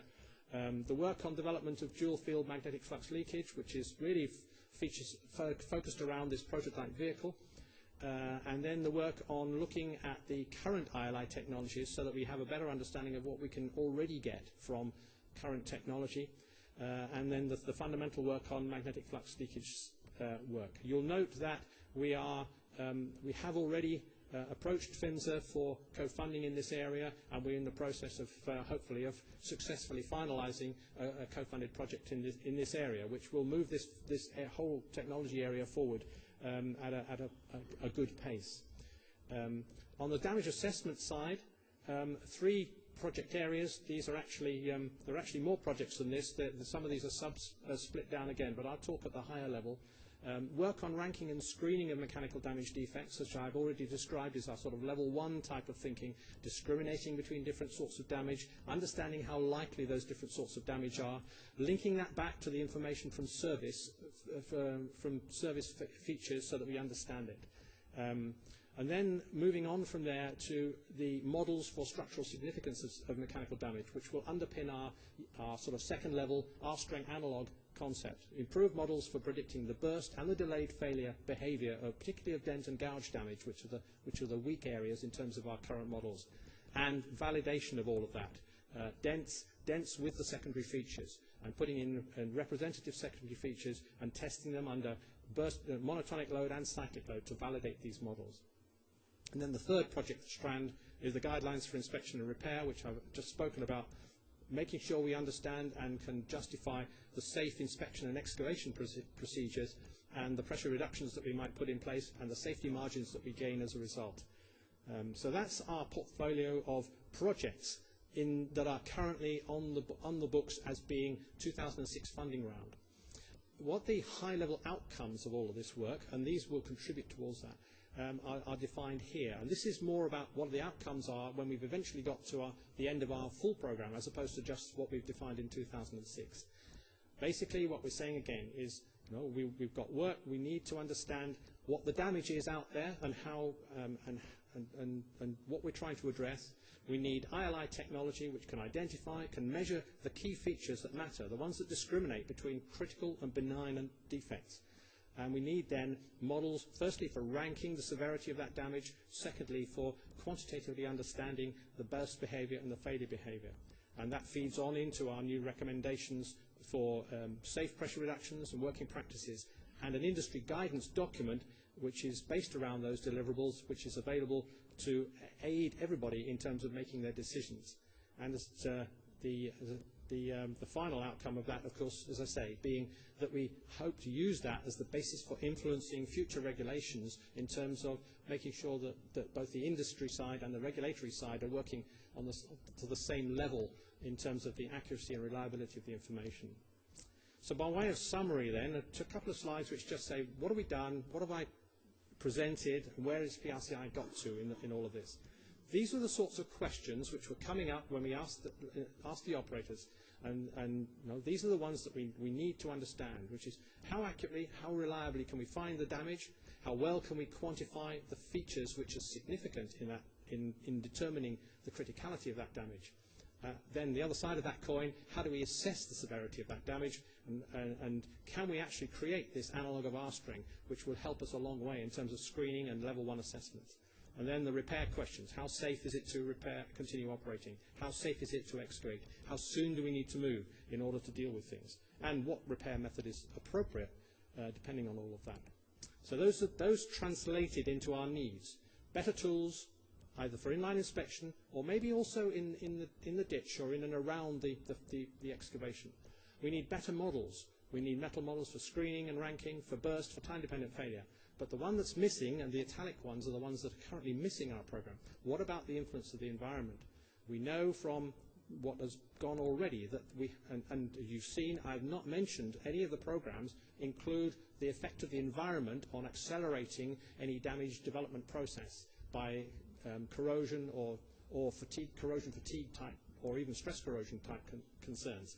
we need to consider and incorporate the effect of the environment, because that will actually accelerate the damage development process. And the other thing we need in the course of all of this is better information exchange. We heard again about that this morning and in the discussion panel. We need feedback from the field in terms of what the defect types and populations are, and about how well the ILI data correlate with the excavation data. We need to integrate the people who are developing the inspection technologies with the people who are developing the assessment methods, because this what is a critical defect and how do I measure it are fundamental to our understanding of where we're going. And ultimately, we hope that the new information we've got will eventually feed through to improved regulations, more focused, more smart regulations, where we're working, for example, not with depth any longer, but with damage profile and our understanding of the effect of the various other features, not just depth alone. So PRCI's roadmap, we've done a lot of work. We've done a lot of consulting with our members, and that includes, but obviously, both vendors and operators these days, to develop the program that we've got. It's not complete, it's not finalized yet, but hopefully we're fairly close to that now. We've got a coherent suite of projects with some sensible relationships between them. We understand where the intermediate delivery points and the final delivery points are. We think that this will deliver substantial benefits to the industry in terms of our improved ability to manage the mechanical damage threat. But it will take time, it will take effort, and it will take money. My estimate, and it is my estimate, is that if we to do all this job properly, we're going to need something like $3 million a year for about 5 years to get to the endpoints that I've described there, especially if we include, for example, the effects of the environment on time-dependent failure. It is high priority. PRCI members have told us it's high priority for some years now. PRCI members have allocated nearly $2 million of their funds to this work during 2006. And in addition to that, there are substantial in-kind contributions from operators and vendors coming alongside that. And of course, we're making every effort to secure co-funding, particularly from PHMSA. We already have some money nearly in place. We hope to have more money in place. We will be seeking more money if the opportunities arise, particularly for the work on assessment of damage severity, because we think that that's fundamental to moving the whole topic forward. So that's the picture. That's what we've been doing, and that's where we've got to so far as PRCI is concerned. Thank you.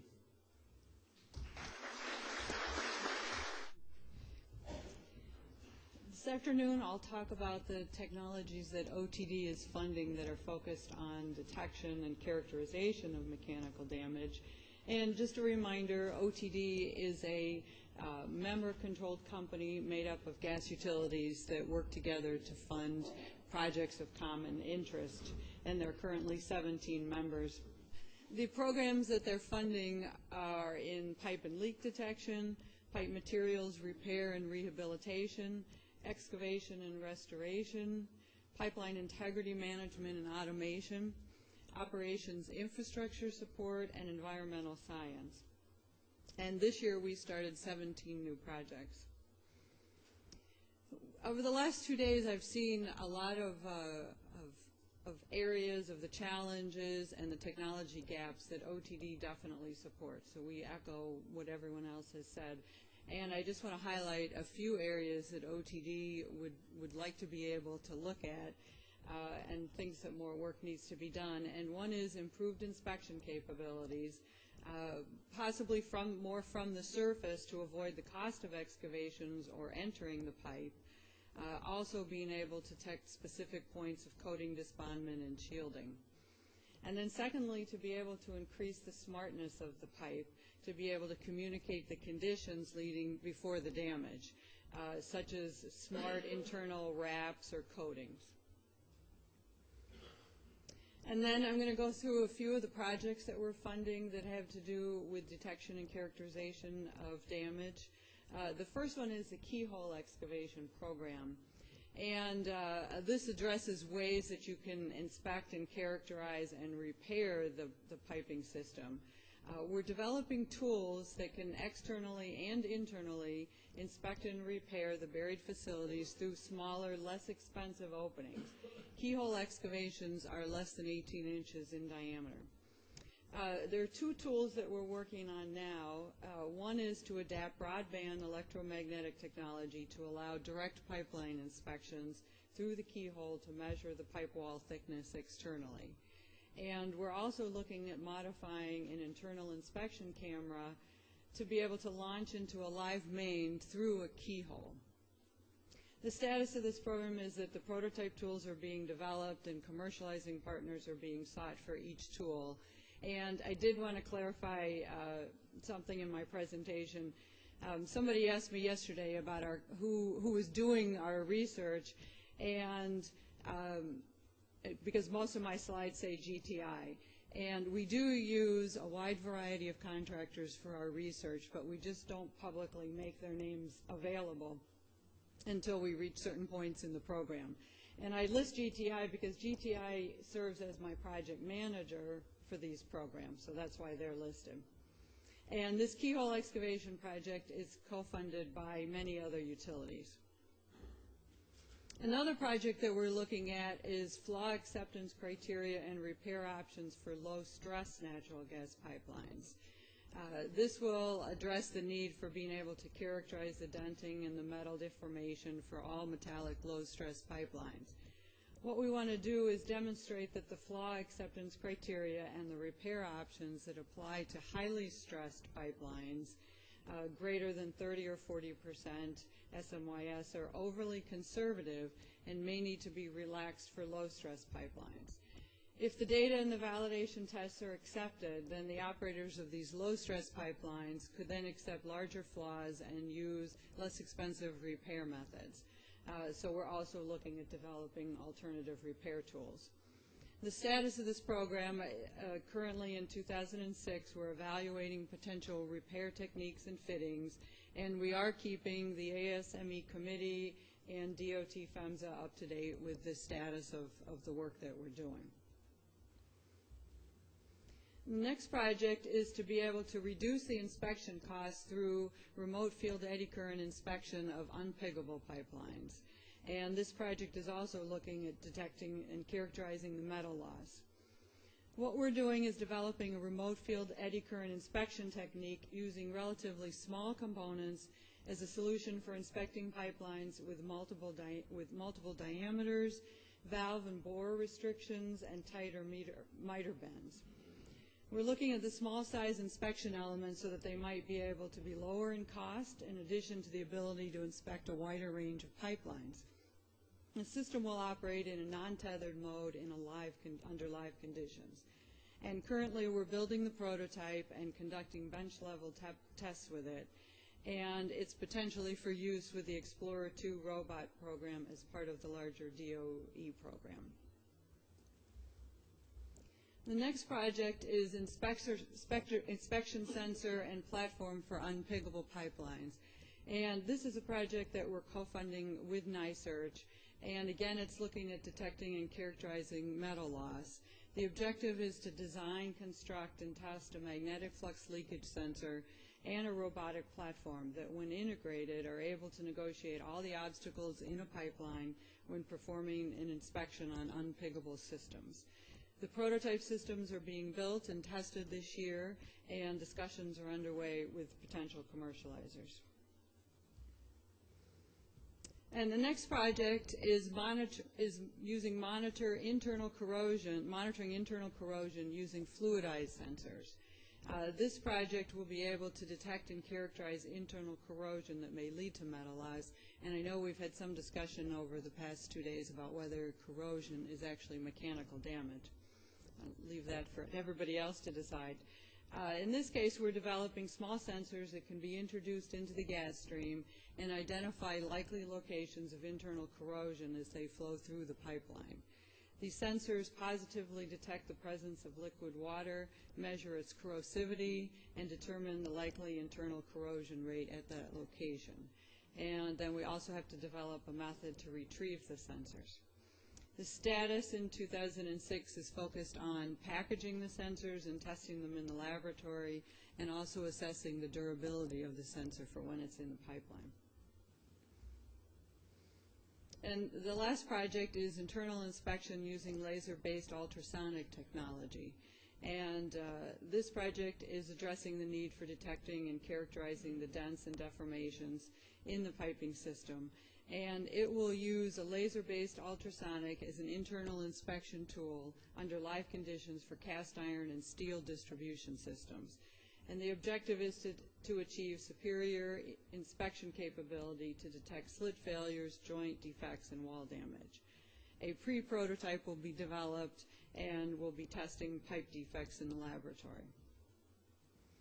And then finally, I just wanted to thank this group for allowing us the opportunity to present OTD's research program. Thank you.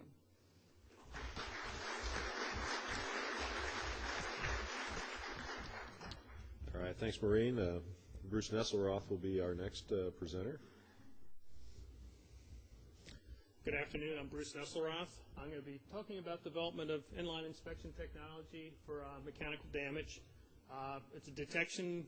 Everybody has a different dictionary here. I think we're running into this problem here. When I say detection, I want to find the critical anomalies. I want to dismiss the no never minds. I don't want to call no never mind something critical, and I don't want to call something critical no never mind. So that's what I mean by detection. Some people call that characterization. Some people call it identification. But that's where we're at this time. And I'm not going to go into the definition of mechanical damage either.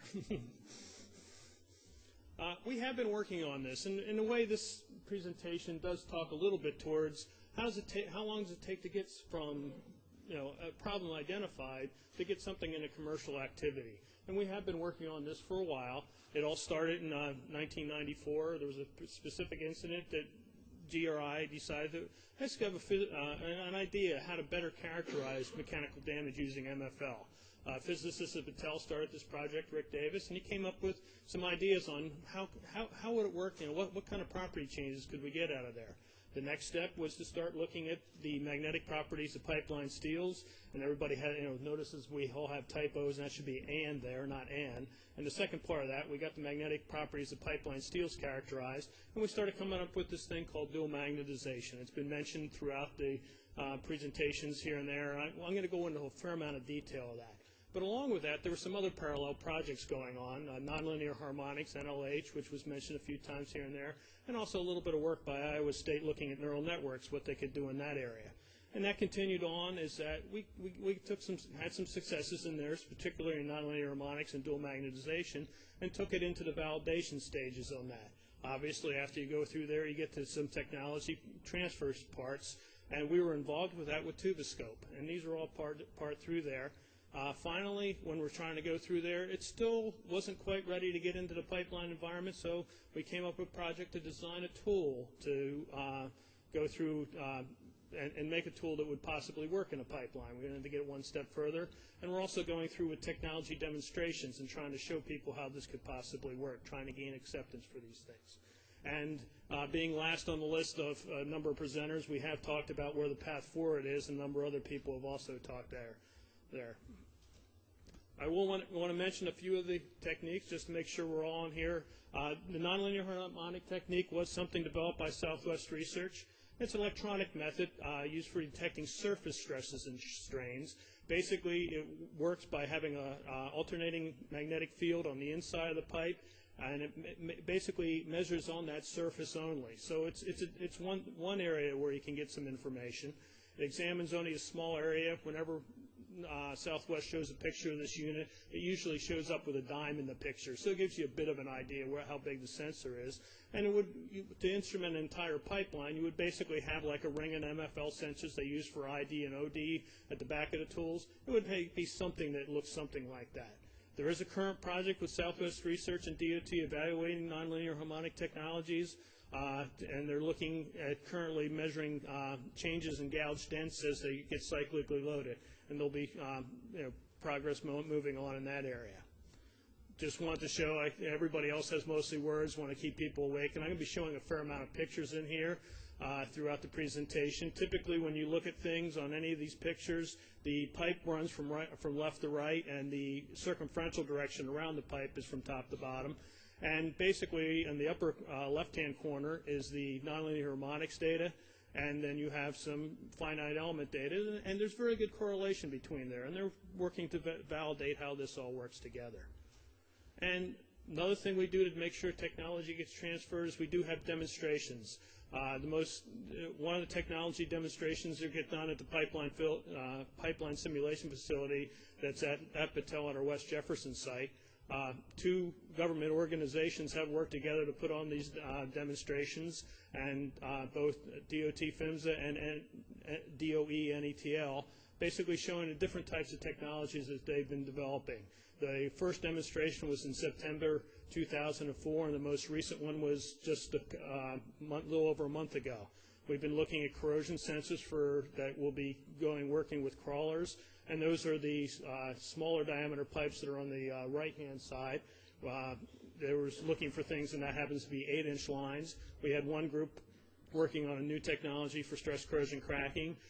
Through the process, one mechanical damage project this time and two in the previous time. And we've also had some plastic pipe systems going through there. These are blind tests. In other words, when the anomalies are made in the pipes, they are covered. You can see that black paper on top of there. There's also bubble paper underneath the black paper, so you can't go ahead and just feel where the defects are. The technician who does that likes to have fun with the researchers, and what he does is he pops bubbles in the wrong places, so if the guys are trying to cheat and feel things, they actually aren't there. We have a lot of industry observers through there, and that come through and watch this type of things. We had both pipeline company guys, we had research organizations such as INGA, PRCI, and AGA, and observers like that, and also the government people. So, and this, as I said, it was quite a good attendance at the last one, and if you're coming to Columbus in January, you know that's not a boondoggle. One of the techniques that was out there that was demonstrated was by Pacific Northwest Laboratory, and it's a different strain measurement. We talked about nonlinear harmonics being an inside strain measurement. They do a different strain measurement, and I thought it was just at least part of the demonstration. It was mechanical damage, so I asked Paul Panetta to hand me a couple of slides so I can insert them in here because it does add into this whole part. This is a ultrasonic sensor system for detecting and characterizing pipeline stress and strains caused by denting and any kind of deformation. Basically, they go through and they rank the severity of smooth dents, basically the strain in them, by using polarized shear waves, looking for plastic strain rather than just looking at the dent dimensions or wall thickness that you would get out of either an ultrasonic measurement or a caliper tool. It's basically good for uniaxial strain. At this time, they're working on trying to get biaxial strain and trying to work through there. Piece of data that he had through there is just basically looking on the y-axis there. You have what he has as the ultrasonic measurements, and then also what we did through a calculation of the strain measurements, and a fairly good correlation. Will this work on a pig? The bottom picture, at least you can see that it's been in a pipeline. It's getting at that point in development. It's going to take a little bit more time to get it into the rigors of an inline inspection tool, but it's in that progress. Something that's interesting is that on other types, we had couple other pieces of pipe at the facility that were of general interest to them. Basically, we had one piece that was bulged out. We also had some wrinkle bends and things like that. He just took the sensor module, which is just pointed by the EMAT sensor, took it off that unit, and was working from the outside. It's not like a guaranteed inside measurement and outside measurement. It just measures strain from either side, depending on what your situation is. But the most important, or part of the rest of my presentation, and the thing that I've been working most on, is this dual magnetization technique for mechanical damage. Basically, what the goal is to, I have a long sentence there, but basically it's to get more information out there. Help the pipeline guys be able to better characterize dents and gouges before they have to excavate them.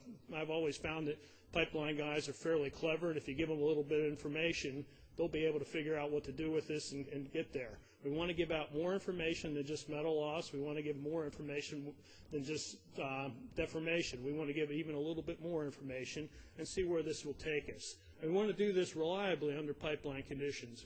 The pipeline environment, going at 5 miles an hour down a pipeline, can tear apart sensors fairly well. So what we base this on is MFL technology, something that's worked through there. What we look for and try to detect is magnetic property variations. We're looking due to stress changes, stress either being plastic or elastic stresses. You could have some type of deformation through there that works with dents and gouges. And it's an extension of an existing and successfully used technology, so it's something that could end up in commercialization fairly easily, and once it gets through all the technical hurdles that you have to go through. I want to show the initial result that we came up with at the very beginning and try to get through a little bit of the details. Basically, when you stress a piece of pipe, you change the magnetization curve. To mechanics guys, I know these look like stress strain curves, and basically it does have that same aspect. We can get them in there. If you have a pre-stress condition as the lower line and the after-stress condition is the upper line, and what's really important in here is looking at the scale from the top to the bottom on this one in the green, and the top to bottom in the red. Those are the same exact, they're 60 units big. They're different offsets on there, but the scale is exactly the same. And so what ends up happening is if you put more energy in to a mechanical damage defect, you get less signal.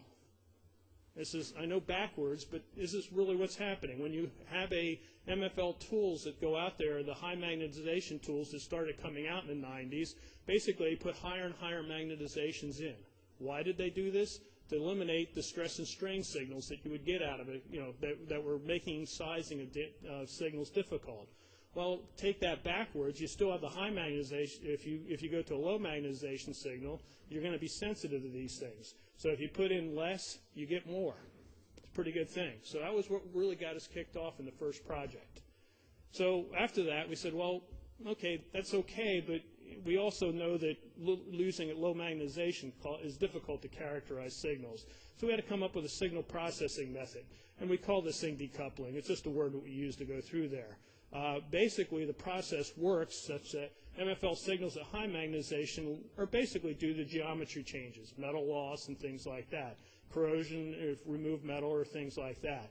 MFL at low signals are due to both the geometry changes, but also the magnetic changes. If we do a little bit of math and processing through there, we can come up with just the stress part of things, the part due to magnetic changes. And if you don't like words, we also have it in pictorial view here. Basically, high magnetization, you get one kind of signal. At low magnetization, you get the two signals. You get both an increase and a decrease. And then if you scale things right and get all the processing right, you're left with only the magnetic changes. And these are part of the stress fields and things like that. So, okay, does this really work? Let me go through this thing. Here's a high magnetization signal from a dent. It also happens to have a gouge in there, but I know that. It's hard to see. One thing, this is at high magnetization and low magnetization. Thing you can definitely tell, boy, they're different. I mean, there's definitely a difference on there. And that's, if you give that to a signal processing guy, they'll go, I can do something with that. I can make this work. And basically what we did is when we go through the process, we get two parts to this thing. We get the reround signal. Basically, this is not the dent length. This is what the dent length was. Okay? In other words, this area out there is how far did the pipe go in during the indentation. It's obviously going to rebound out a little bit, and so it's where the dent was. And then in the center, you get the cold working signal through there. Well, yeah, okay, that's worked on one defect. How well is this going to work in the field? And we tried lots of different things through there, lots of different defects, but this one really convinced us that the technique really worked because we kind of made a mistake. We had a piece of steel right next to one of our defects. It's extra material, metal in the backfill, or what you want to call it. Well, that is just a geometry change. It's extra material. Decoupling theory says that the geometry signals should cancel out. They should subtract right out. Well, somewhere in that picture, in that blue area there's a mechanical damage defect, but it's just swamped out by the extra material. Even in the low magnetization, it's swamped out. But back again, when you get through there, and that was a small mechanical damage defect, but nonetheless, it shows back up. The geometry signal stress canceled out, and all you're left with is the gouge signal and some of the rerounding part of the thing. So we really had a lot of confidence in there. Now, one guy's pipe and another guy's pipe, everybody's pipe is different. This is a big challenge you have when you're starting to make up this, working on these types of technologies. And it's just another example here when we had one pipe that was what most people said that's a very noisy pipe. It's not seamless. Some people said it might be seamless or something like that. No, this is just normal rolled pipe. It had a seam weld in there, but it just had these stripes that went through there through the processing things. And you had the low magnetization signal and the high magnetization signal on the left. And then when you do the decoupling signals, all that striping is all geometry changes, and what you're left with is just in the upper corner. You don't always get the mouse. You get the reround. You can definitely see the border of that green signal out there, and then you have your gouge signal and a little bit of a plow indication through there. Things that you can look down here in the defect. You can see how the thing was through there, and there's a big gouge at the end where things got plowed up, and you got an indication on what you have in there. Well, up to this point, so we're going through this process where we came up with some theory, we got some signal processing, and we proved it worked on a bunch of materials. And that's still pretty good. It's not quite into the process of actually coming up with a tool that will run through your pipeline. So we went ahead and designed something to build a prototype, and we tested it at the pipeline simulation facility. Up here in the upper corner, basically you're trying to get a high magnetization and a low magnetization. And we tried to put these into one unit where we have a very strong magnet in the center. Oh, geez. It's hard to come up with the pointer all the time. You have to move it for a couple of seconds and you do that. So basically you have a strong magnetizer in the center, and then you have a reasonably strong at the front to establish your high magnetic field, and a much weaker magnet at the back to get a low magnetization. And what happens is that what's good about this design is you come up with a null, because if you went through this and put it in a pipeline, it wouldn't make it past the first bend. It'd just be too long, and that's not practical. But what you can do because of this null is you can put a pivot point here and not really change the magnetic fields through there. And that was the key part of this design. And when you have that null there, you can both make it articulate in the up and down position and also right and left, so you can easily pass through bends. Some people says, well, you only have a spring at the front of these things. You have to remember the strength of these magnets now. The strength of these magnets, it's such that the springs don't hold the magnets to the pipe.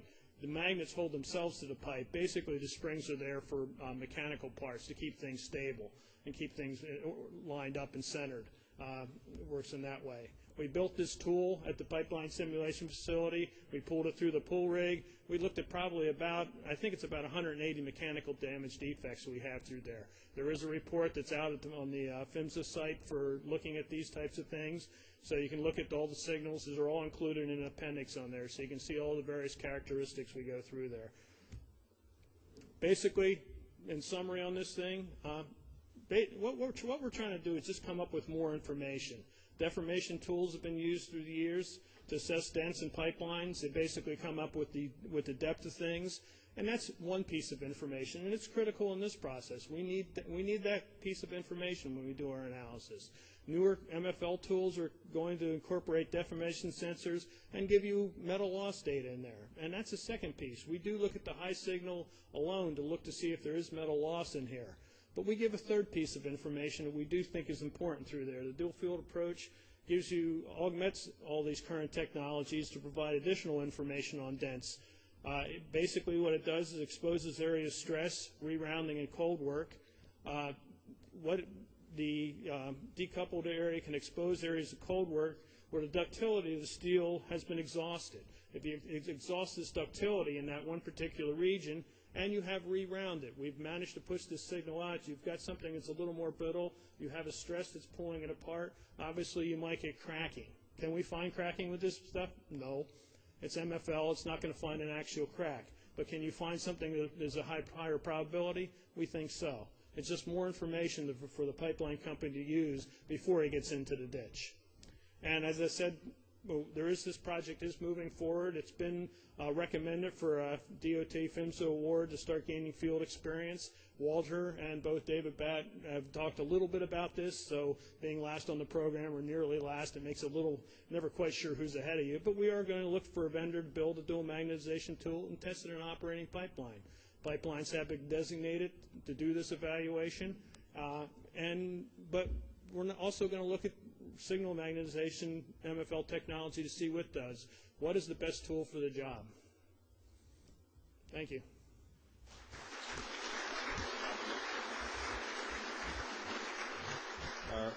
All right, thanks, Bruce. Alan Dean's next up. Like Bryce this morning, I'm really here as a member of the ILIA, not really as an employee of Tuboscope.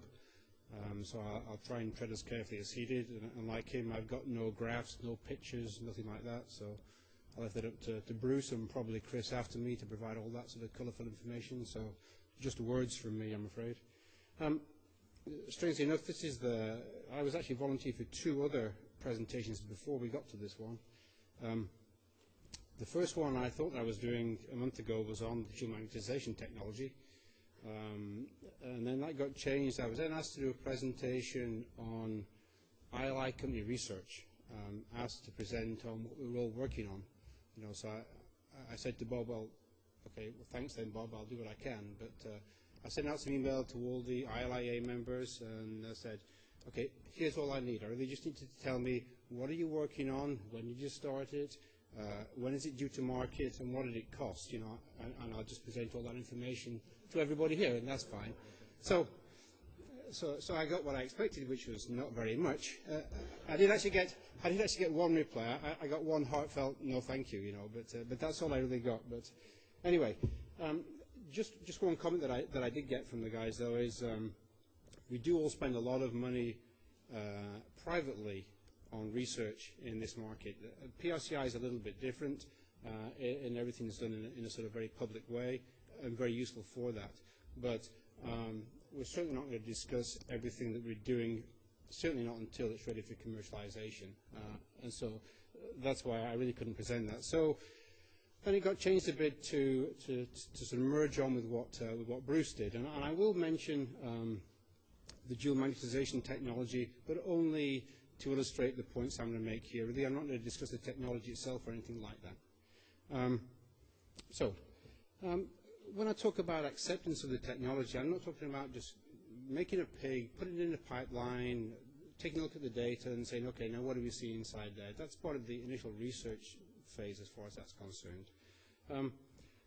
If all we were to do was to run a pig to go and detect things, and I'm separating here detection from classification, to actually just go and say, okay, there's a something, then these guys wouldn't be very happy about it, I don't believe. Because the first thing they'd say if they found like more than one was, okay, now how do you prioritize those things? And quite rightly so. So, again, it's a whole process we're talking about here of getting technology accepted in the business. It's not just building a tool and getting it done. There's a lot more that comes after that. Because if these guys aren't satisfied, then these guys aren't satisfied either, that's for sure. It all sort of merges together. The third part of the three-headed dog are these people.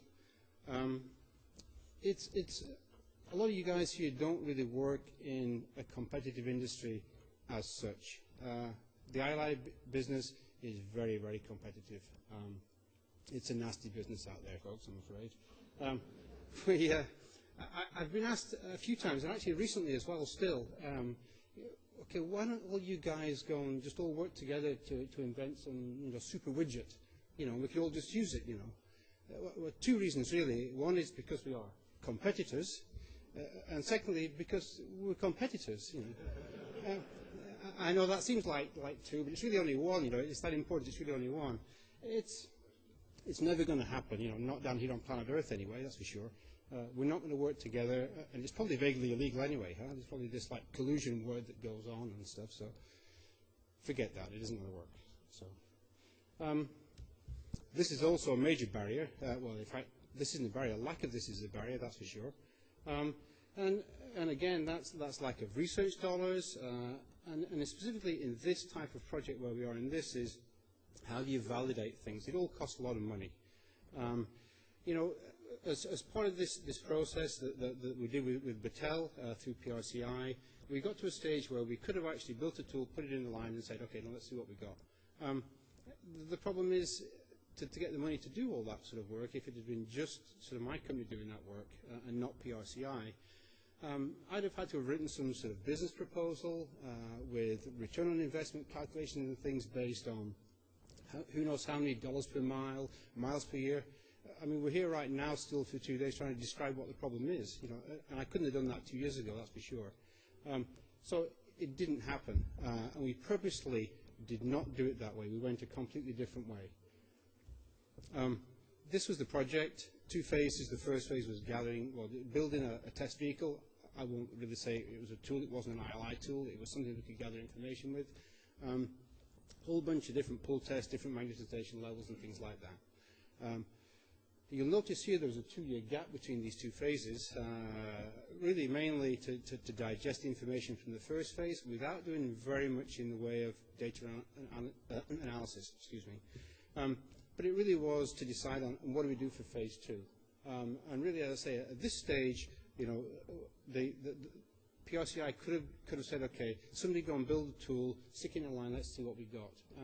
But really, there was no point, because at the end of the day, you're left with the same problem is, okay, now how bad is that? It's not just, you know, here's a nice sort of bright halo surrounding, you know, on your line. You got 50 of those in 2 miles or whatever, but you still don't know which ones are the worst ones. So phase 2 of this, and really the proper way to go, I believe, was to go and calculate the severity of these anomalies. And it took a lot of work, mostly on Battel's part, was to go and, first of all, go look at the data, go and sort of merge the high MFL, the low MFL, the high-resolution deformation, create this decoupling algorithm that Bruce showed you pictures of, and do a severity classification into 5 severity bins. And so all of those are necessary steps that really come after data gathering. Eventually they handed things on to us, and we've filled in a final report for the PRCI. But certainly, you know, these things take a long time, and really all the sort of data gathering part was done back in 1999, and really the work didn't get finished until December 2003, so a long period of time. After that, what happened? Well, first of all, the report that was put in was about this thick, so it took all the members of PRCI who had to read that report a long time to digest it. You know, they've all got regular day jobs too. So lots of discussions while all that was going on to decide on what do we do next. How do we actually do something to get this thing into the marketplace? Certainly it was true at that time that PRCI were really there for funding research, and there was a big disconnect between research and real implementation, and I think that gap is getting much smaller now. Certainly, you know, it was just left up to whoever to go and build something and do something with it. But really, as I'm going to mention here, is that the operators have got a big part to play in this as far as data validation is concerned. It's no good as just, you know, as ILI vendors saying, okay, you've got all these things and now you've got to go and do all these digs to confirm what they are. It's not going to work that way. There's got to be a proper process of doing this type of work. And that we're doing through PRCI. One thing I mentioned, and I think Bryce mentioned it briefly, is quite a number of the ILI vendors are now members, and by that I mean paying members of PRCI, and it's pretty expensive. And it shows the level of commitment that we've got to working in the public domain on these types of projects. And it's just about certainly all the ILIA members are part of PRCI, I believe, these days. Certainly at this stage again, at the end of that phase of that project, was really, it didn't appear that the market was ready for the technology. Nobody understood the terms in those times. We certainly didn't understand the risks and the benefits at that time. All we could do is discuss what those may be.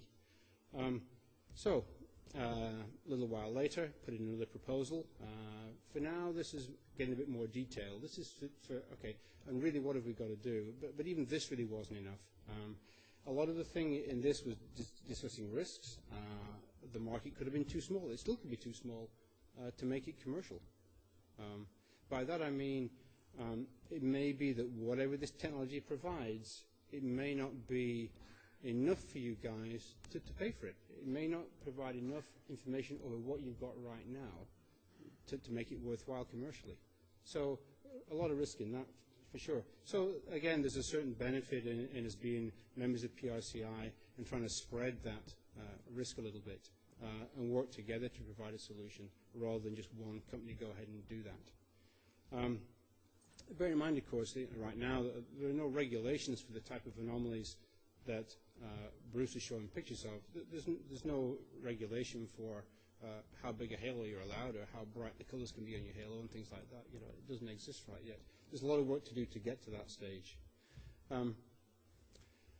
This I just mentioned briefly, a lot of steps in any proposal, not only just building a tool, but a lot of work after that. You've got to go and write your algorithms. I mean, first of all, in this case, Battelle spent probably a year designing those algorithms before we could actually go and write them in some software.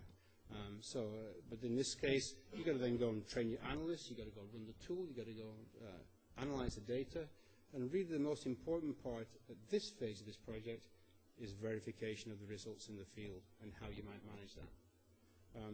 Almost certainly you're going to have to go and modify the algorithms afterwards. We've got what we've got. I believe they're going to work pretty well. I also believe that we're going to find a lot of things that we don't anticipate finding as well.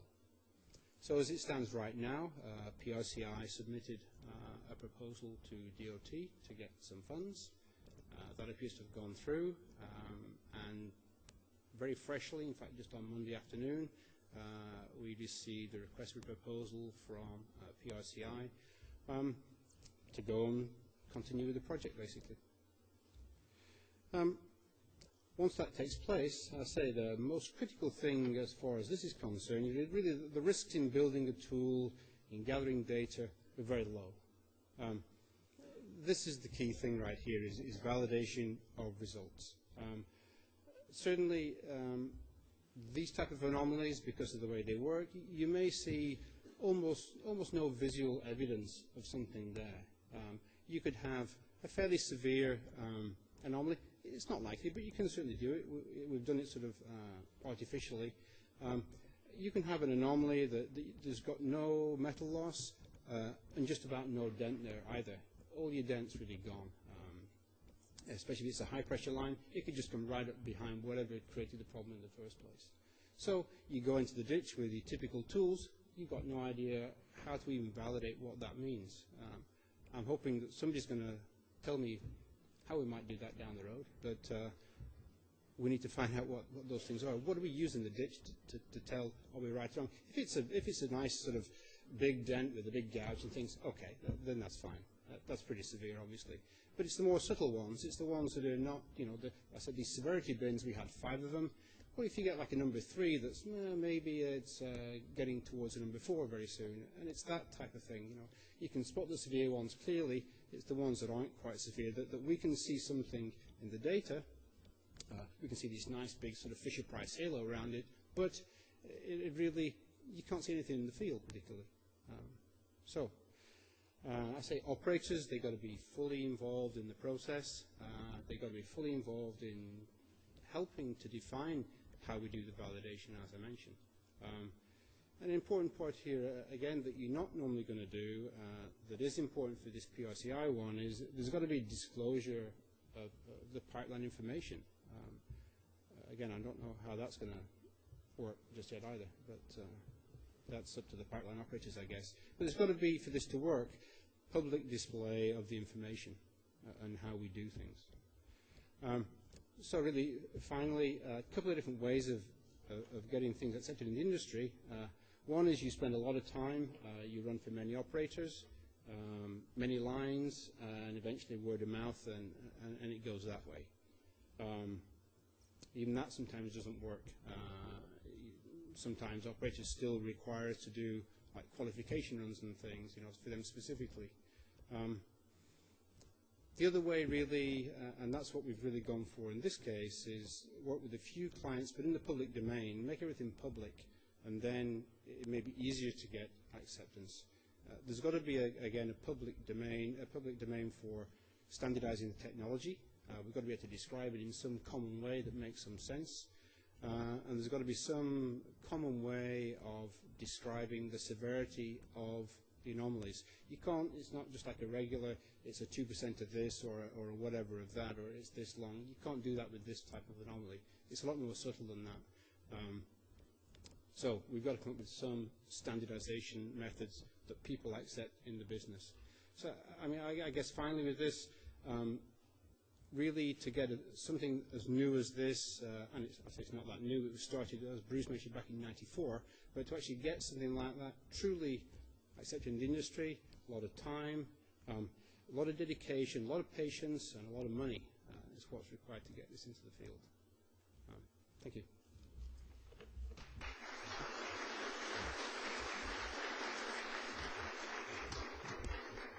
Thanks, Alan. Chris Alexander's up next.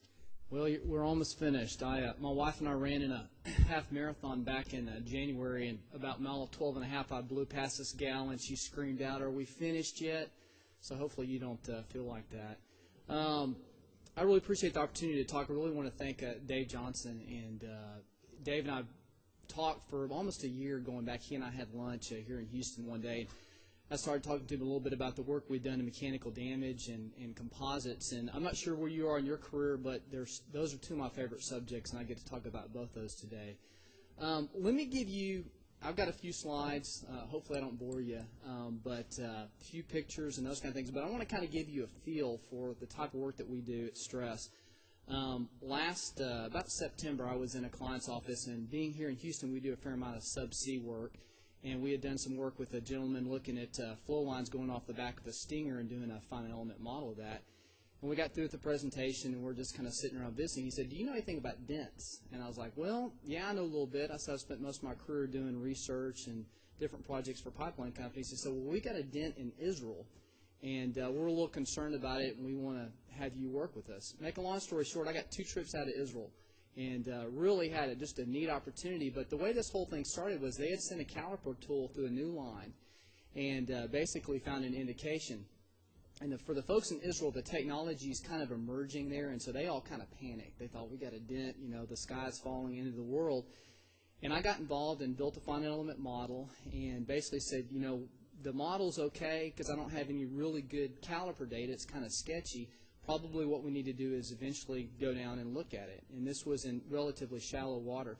To make a long story short, went over there and they began to look at it, sent divers down, and this was an extremely severe dent. And I know that I saw Brian Lisa doing some work on wrinkles. This really looked more like a wrinkle defect. Well, I happened to have my laptop with me, and John Kiefner and I did a lot of work on wrinkles as part of our API rock dent study, and I had a defect that almost exactly matched what they had in this dent in Israel. So I was able to pull that data out, apply it to this problem, and say, basically, this is a situation you get a fatigue life of a couple of thousand cycles. And so they wound up pulling it out. So that just kind of gives you an idea of the flavor of the type of work we do. We're pretty heavy on the, let's go and do this page down thing. Pretty heavy on the experimental side. We do a lot of analysis as well, a lot of finite element modeling. This is just kind of a summary slide. You can read along with me, and forgive me for stating the obvious, but I think this kind of sets the groundwork for what I'm going to talk about. In terms of mechanical damage, the key to operating pipelines is to integrate experience and technology. And if you've listened attentively over the past 2 days, that's a lot of what we talked about.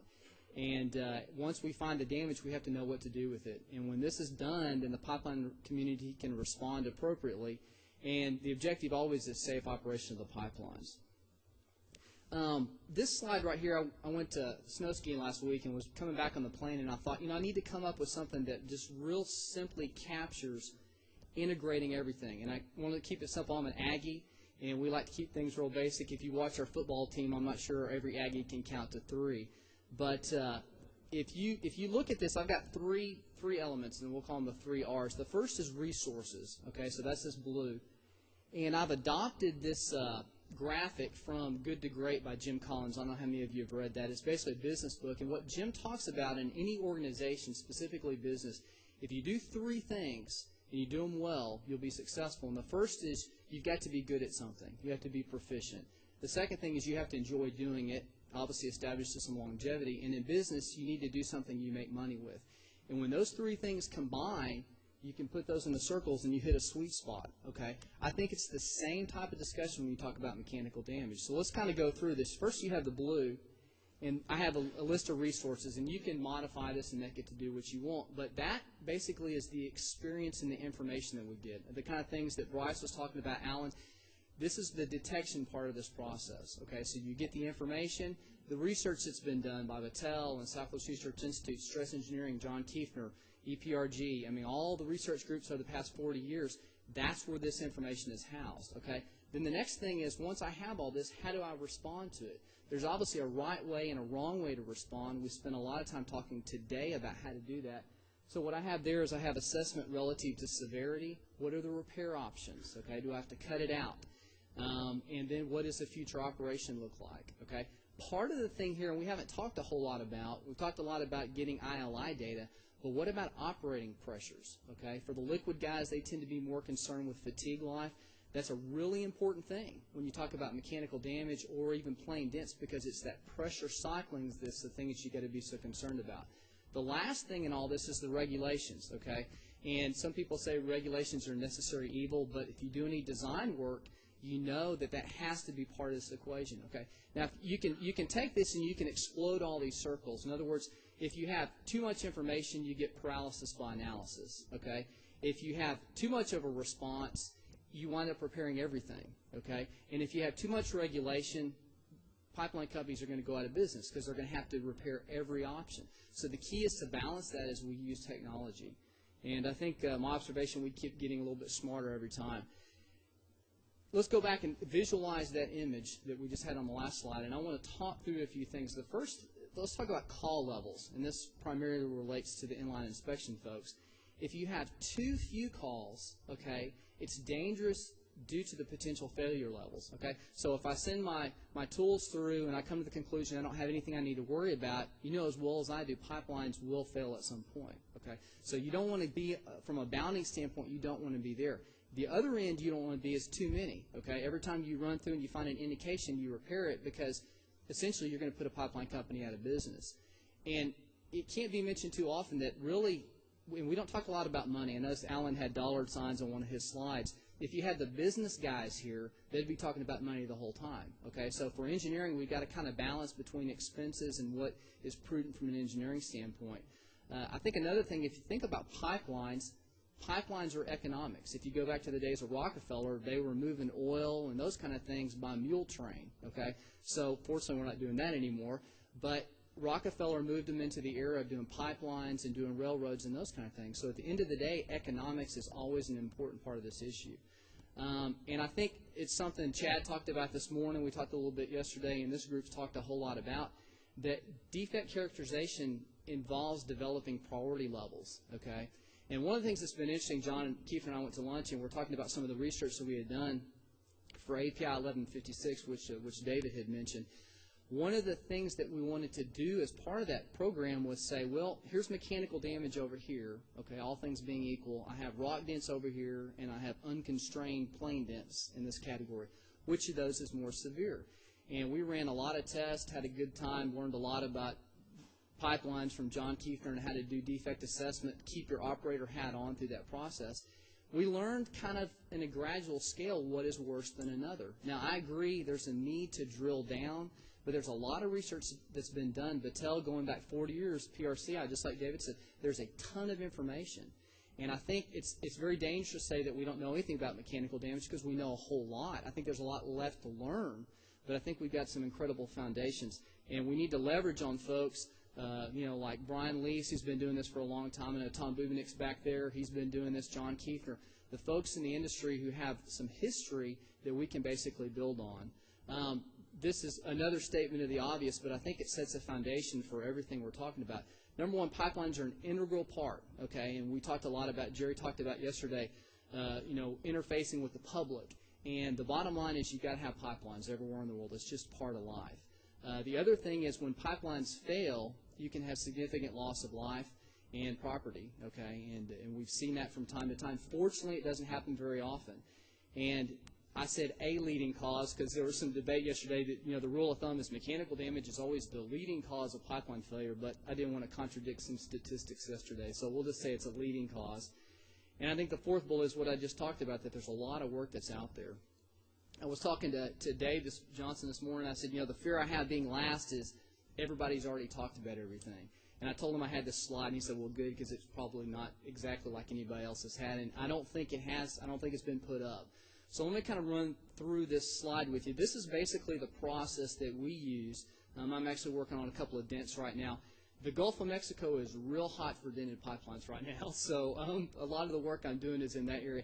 And the thing is, those poor guys, they've got mooring anchors that come from 50 miles away with a hurricane and wind up dragging their pipeline a couple of thousand feet. So they can't, put markers up and those kind of things and control the weather. So that's driving a lot of what we're doing right now. But when possible, you want to have all these elements. The first thing is detection, and we've talked a whole lot about that. I think from a technology standpoint, we've come a long way. There's a lot of work to be done there. So if the inline inspection guys can keep plugging and keep pushing, and the research folks can kind of tell them the resolution that we need, I think we're going to come up with some incredibly powerful tools. The next thing is characterization, and that's a lot of, at least what I do. I know the guys at CC Technology, at Battelle, and Kiefner, they're involved in this business of when you've got a defect, how bad is it? And the operators all have people on staff that do this, okay? And if we're fortunate enough, they bring us into the picture. So on most days in the United States, there's some pipeline operator out there who's having to go through this process. Once you do that, there's a determination, okay? And I want to, everybody's had a different definition of mechanical damage. I want to read from B31.8, and I know it's one step short of reading from Leviticus, but I won't read all of it. This is B31.8, and like Steve Rapp said this morning, B31.8, the new edition, has got some superb stuff in there. I'm really impressed with the strain-based design, some of those kind of things. This won't take very long. Let me read it to you. This is definition of injurious, dents, and mechanical damage. And the first part is dents are indentations of the pipe or distortions of the pipe's circular cross-section caused by external forces. Okay, so the external forces come up a lot. The next thing is plane dents. And it says plane dents are dents that very smoothly and do not contain creases, mechanical damage, corrosion, arc burns, girth, or seam welds. Okay, so we've got dents, we have plane dents, and now we're going to go down one more step and talk about mechanical damage. And this is B31.8. I'm sure there's some committee members here, so we could say this is the official definition maybe. Mechanical damage is the damage to the pipe surface caused by external forces. Mechanical damage includes features such as creasing of the pipe wall, gouges, scrapes, smeared metal, and metal loss not due to corrosion. Cracking may or may not be present in conjunction with mechanical damage. Denting of the pipe may or may not be apparent in conjunction with mechanical damage. Only an attorney would understand that definition, okay? The bottom line is there is a definition there, and I think it's something to work for. I've got one last thing to say on plane dents, and this is something I think has really been helpful for us, at least on the determination level. And it says plane dents are defined as injurious if they exceed a depth of 6% of the nominal pipe diameter. Okay, that's typically the world we've lived in with B31.4 and B31.8. But this time they added something else. It says plane dents of any depth are acceptable provided strain levels associated with the deformation do not exceed 6% strain. Okay, and we do a lot of work in the refinery, API 79. Todd talked about it. We do a lot of 579 work. Do a lot of work on pressure vessels, and a lot of the technology you see in other parts of the industries, you're going toward a strain-based design criteria. In the offshore world, that's how they lay pipes. They go up to 1%. So I like this kind of terminology because what it does is it forces you to put your analytical cap on and think through things from a strain-based standpoint. Okay, and we could talk about that for a long time. The next bullet or group of little ellipse I've got there is repair. Okay, so once you decide that you have something that it's more severe, okay, then you can just leave it in there. It's something that we're going to have to do something with. You have to make a decision about repair. Somebody asked earlier about composites, and Steve Rapp and I were talking about it, and I want to talk a little bit about composites. Back in 1994, Stress was doing a lot of work for AGA. PRC at that time was under AGA. Looking at dents, mechanical damage, and all those kind of things. And Vern Hill was at GRI at that time, and Keith Lavis, his predecessor. And Vern called us and said, we want to talk to you about using clock spring as a repair for mechanical damage. So I was right out of grad school and just kind of overwhelmed with everything at that point. Well, we started doing some work on clock spring. And lo and behold, clock spring turned out to be a great repair method for mechanical damage. And just to kind of give you a rule of thumb, I teach a fair number of workshops on these things. Matter of fact, last year I went to China twice. They're real interested in composites. So if you're an operator, probably about 2 years from now, you're going to be getting called on by a Chinese composite manufacturer because I think they probably picked my brain and are going to start doing that. But what we saw was if you took mechanical damage, okay, and let me just give you a rule of thumb. Let's say that you have a defect that has a diameter wall thickness ratio of 50.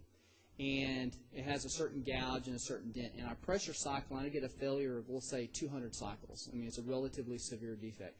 If I take that same defect and I grind it out, and this is some of the work that John Kiefer and I did for PRCI, by grinding out that defect, I can get an order of magnitude increase in fatigue life. So instead of 200 cycles, I go to 2,000 cycles. Okay, I take that same defect, I grind it out, but this time I put a composite over the outside of it. Okay, I get 1,000 times increase over the unrepaired defect. So I go from 200 all the way up to 200,000 cycles. Okay, so what we saw was, I mean, that's a pretty big deal. And I remember flying up to Chicago and Keith and I working on the graph and trying to present it. Real useful information. And when I've traveled in Israel and China the past couple of years, I show that graph, people can understand it. One of the interesting things was, in the late 90s, we started getting calls because of the work that we did on Clock Spring from all the other manufacturers. Armor Plate came along in 97, 98. We ran the same round of tests on their material. You know what we found? Laid right on top of it. And I was talking to Chad yesterday, and he said he saw a report that we had done for Air Logistics, and there's a product called AquaWrap, and it's a water-activated system. We did the same round of tests. You know what they found? Falls on the same line. So the observation I have is that when you talk about from a repair standpoint, if it's done the right way, and I know someone mentioned earlier some problems with some of the composites, if it's done the right way, okay, then it's a legitimate repair. One of the things I want to caution you about, and this, Baker, this may be something you want to jot down as maybe a future thing to look at. The OPS and the regulations going back in 2001 talked about the need to permanently restore the serviceability of the pipe. And that's the requirement for these composite manufacturers. We're very hesitant at this point to recommend anybody in the composite arena as a permanent repair. And I know that kind of goes against what a lot of people believe, but at this point, due to some of the failures that have occurred and the lack of long-term test data that exists, I'm all for short-term repair, but if you're going to do permanent repair as an operator, you probably need to have some long-term tests going independently. And I know that some organizations have done their own test programs, so that may be something you want to think about. Okay, almost at the end here. Once you've repaired or you're convinced yourself that the damage is not severe enough that it's going to impede future operation, you get back into service, okay? And some of the folks were talking this morning about decreasing your pressure when you're doing repairs and those kind of things, and a lot of that involves company policy. But it also involves safety, because if you have a rock dent, you've got a high pressure, you have a potential that you could have a catastrophe there. Okay, almost finished here. I think a couple of challenges I see. The first is getting technology into the hands of folks who need it. I speak a fair amount about composites, and it's always interesting when I start talking about mechanical damage, everybody kind of wakes up. You know, the composites, repair and corrosion is one thing, but they're real interested in mechanical damage because they come across it so often. But I find a lot of times the folks out in the field, they don't understand the difference between a plain dent and mechanical damage. Okay, so there's a need to take all this high-level research we've been doing for 40 years and really drive it down into the hands of the folks who need it. Another thing is, I think the results that we get from research programs, we need to keep the operators in mind of what we're doing. It's great to do research that lasts for a while and you learn some things from, but you've got to realize that the information has to be useful. And a lot of the discussions we've had the past couple of days, I see that. That's a good trend. And greater communication exchanges, and a lot of that's talked about. You know, Alan talked about it, that you get communication between the researchers and the folks doing the inline inspection tools. And, you know, the Inline Inspection Association, that's a great vehicle for doing that, because these folks are in the front line trenches and they need the information from the operators. And my last bullet there is use technology when appropriate, but not as a substitute for experience. And I think it probably goes without saying. Okay, kind of my closing comments. I think this has been a good workshop. I've enjoyed listening to kind of what everybody has to say. We talked a lot about yesterday about prevention, and I think Bob made a comment about that ounce of prevention is worth a pound of cure. I think it's important to do that. But as we also know, Steve talked about the number of indications that they found on some of their lines. The bottom line is damage is out there, so we have to do something with it. And the second bullet I've already talked about a little bit. We need to keep the needs of the operator in mind. And I think all of us need to think about that. As a consultant, when I work for pipeline companies, that's the way I try to think. You know, I don't want to tell them something's too severe, but at the same time I want to be careful, because I have to go home and sleep at night, that I don't tell them something's not a problem when it could legitimately be an issue. So I think you need to be hesitant but not overcautious. And I think at the end of the day, hopefully 10 years from now, I'll probably have a little more gray hair, but I'll be standing up talking about we've got more of a streamlined process, that you're going more from we've detected the defects, we've got the inline inspection tools are working together, some folks have written some finite element method applications that are taking these and prioritizing and ranking, and then we've got some good repair options. So it's a lot more seamless process. If you think about that graph I showed where you go all the way from detection down to repair, that's a pretty expensive process right now. I mean, if you call me and say, Chris, we want you to do a finite element model for every dent we've got, it's going to be a really good year for me, but it's going to be very expensive for the operators, okay? So I think as we get more efficient, that process is going to get very inexpensive, almost to the point where it probably becomes a value add in the sense that folks can rank the defects from kind of an overall standpoint. So anyway, I appreciate your time and appreciate the opportunity to visit with you today. I guess just a couple summary comments about what we just heard in the last panel presentations. What I think we've heard is I think we've heard we've got a regulator in PHMSA that is actively involved in the R&D process around detection and characterization. I think we've heard that we've got some industry R&D groups that are doing some excellent work out there. I think we're in an environment today with our industry groups, with our regulator, with the vendor community, where we can really take advantage of a collaboration. In fact, it looks like collaboration is going to be essential for us to move on a more efficient, shorter time scale moving forward in order to make sure that we're able to reap some return on the investments that we're making in this important area. One of the thoughts that really, I guess, rung in my ears was that it's been 12 years since the concept of dual magnetization was introduced, and we're just now starting to think about the commercialization side of it. And there's a lot of steps left that we kind of taken for granted in some of the other technologies we use for integrity management, some of the other inspection techniques. So still a ways to go. So that really made an impression upon me.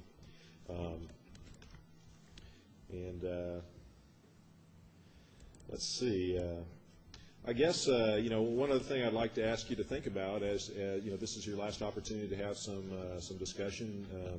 I would expect that the questions will be related primarily to the panel that we had here. But over the course of the workshop, we've heard about all the avenues that we have to approach this from mechanical damage. We talked about prevention, inspection, detection, characterization, repair and mitigation, and our regulations and the enforcement of our regulations out there. So keep some of that in mind as you get your thoughts together and your questions together. But at this point, I'll go ahead and open it up to questions.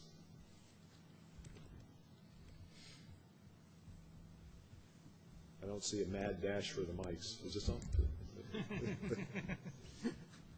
All right. Well, a web participant had submitted a question while Bruce was up here earlier, and I'll go ahead and read the question. Bruce has had a little bit of a chance to think on this. So the question is from Martin Phillips with CC Technologies. What effects do you see looking at corrosion in pressurized pipe? Are there any conflicts in signal interpretation?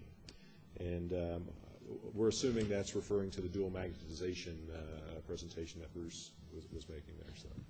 Well, one of the points I was making earlier is that tools, especially since the implementation of the high-strength magnets they have today, basically work at high field levels so they don't get the stress effects to confound the effects of the signals that you get from a corrosion defect, basically if it's a high magnetization. And maybe what Martin is trying to come up with is that magic holy grail of, do I have in the remaining ligament an increased stress? Because if I have an increased stress in that remaining ligament, that would be that's really all you want to know. Because then you know that if you have an increased stress, those are the critical defects. You don't have to do the B31G or the R strain or anything like that. However, there's a second nonlinear phenomenon that I don't want to get into, but I have looked into it, that doesn't allow the dual magnetization technique to work very well on defects that are significant, that are large enough to increase the stress in the remaining ligament to a level that you would actually get a measurable signal. The other nonlinear effect comes into play, and it kind of masks it, and it's difficult to be able to separate the two with one measurement. So, sorry, Martin, it doesn't work.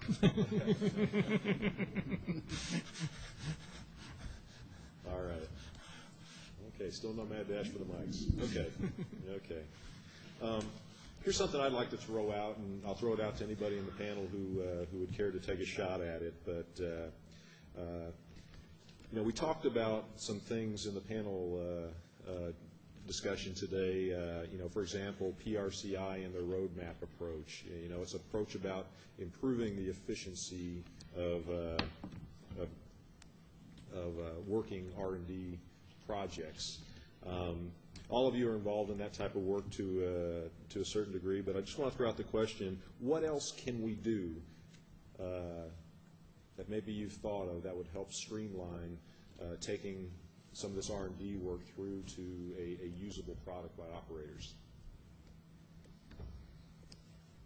You can just give me lots of money, I guess. Money. It really depends. There's two different really types of research. One is in the public domain, such as PRCI, and again, one is part of the ILI business, and it's the two are really not going to cross very often. The deal with the dual mag field was started off way before there was any thought of getting an ILI company involved, or even presented it at PRCI things. I know you were part of GTI things early days, but it just depends. If the technology is already in the public domain, then that's one thing. If it's not, then you're not going to. There's no short track way of doing that type of thing in the industry. You've got to just work it the normal way through with whoever clients you can get interested in the project. But that's a tricky one. Go ahead, Bob. Brian, it's really important to develop a process, especially when it comes to technology, to integrate all stakeholder perspectives and operator perspectives on exactly what the technology needs to do. What is the output and impact that we're desiring to see? And I see that as a good aspect of the roadmap and development with PRCI's plan. But really the process begins from the idea of what are the right technologies to develop, who are the appropriate vendors to be involved and researchers to help bring those technologies into development. And really it moves into an idea that we need the collaboration after we make these awards to get these technologies demonstrated, bring the ILI Association in as well as any other applicable associations in, develop the criteria jointly that these technologies need to be benchmarked to, and then try to marry up the operators, ourselves, other regulators, and some of the vendors on trying to bring this to commercialization so we can illustrate that we're lowering the risks through this collaboration and demonstration. And maybe as well, if it's appropriate, support with the regulations on what types of technologies need to be applied that are most effective after we've vetted out the concerns of using them. Okay. Yeah, just to add a couple of words to that. My impression from my years in research has been that we traditionally don't spend enough time focusing on the implementation process, because if we do not implement and use these research, we will never ever reap the benefits that we claimed we were going to get when we started. So focusing on implementation generally, whatever you're talking about, whether it's a piece of hardware, a piece of software, a guidance document, or whatever, focusing on how you're going to get it used by the community that need to use it is very important in the early stages. And the second thing I think I would try to emphasize, especially with the sort of the 5-year plan, the road mapping type of approaches, is make it flexible, make sure it's flexible, make sure it is a living plan, as we tend to call it, because otherwise either it just gets dumped in somebody's drawer and never seen again, or it becomes, we are going to do this, and regardless of whether it is still relevant or not. And either way up, we must make sure that these are living plans and that they're continually reviewed and continually argued over to make sure that they're going in the right direction. And if we make the fine-tuning changes of direction at the appropriate times, then we will continue to deliver the real benefits. Any other comments? Go ahead, Tom. I'm going to direct this question to David, but it's also to the other folks here as well. Earlier today, we heard one operator talking about they expect to do an inspection for dents maybe every 10 years or so. Arguably in the United States onshore, within the next, say, 3 to 5 years, dents on the top half of the pipe or so that have any sign of metal loss in them with current technologies will have been dug up and looked at and either remediated or removed. What that does then is it changes a little bit of the focus from this point forward. Instead of looking at maybe some of the bigger dents with the bigger gouges, we might be looking at some of the smaller things that are more subtle. How would this impact PRCI's R&D? Is it something that should be considered focusing more, again, towards the smaller ideas or the inspections or the analysis methodologies? That's part one of the question. Part two is about loads, and it's how do we look at loads and loading, and how do they impact those defects that remain out in the pipeline, and whether or not things like hydro tests can be used to qualify or demonstrate the integrity of a pipeline with dents, against dents. Right, I'll start with the first bit, Tom. And maybe if I get stuck, somebody else is going to help me out. But I think, actually, you picked up on the very point I was making in the answer to the previous question, which is about flexibility. Because if we plan, as I put up there, sort of 5 years' worth of plan of where we're going and what the outcomes are going to be in terms of mechanical damage, a lot of things are going to happen during that time period, and certainly during the following 5 years as well. Like new regulations appear, have to be enacted, have to be acted upon, and because of that, will change the distributions of damage. We will find out more about the damage that's in some pipelines. We will eliminate some damage from some of the pipelines. So the populations that we then have to deal with are dependent on what we had to do to start with. So we may clear out all the large defects and be left with a population of smaller defects. So yes, this must influence the balance and emphasis of our roadmap.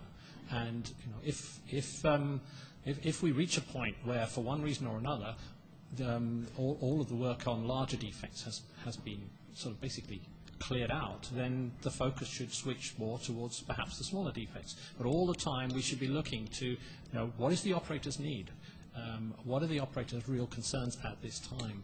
And certainly, if operators do put caliper pigs through and say, okay, this is a once-for-all run with a caliper pig, and from now on, actually, I'm going to use magnetic flux because I know I can detect defects with magnetic flux.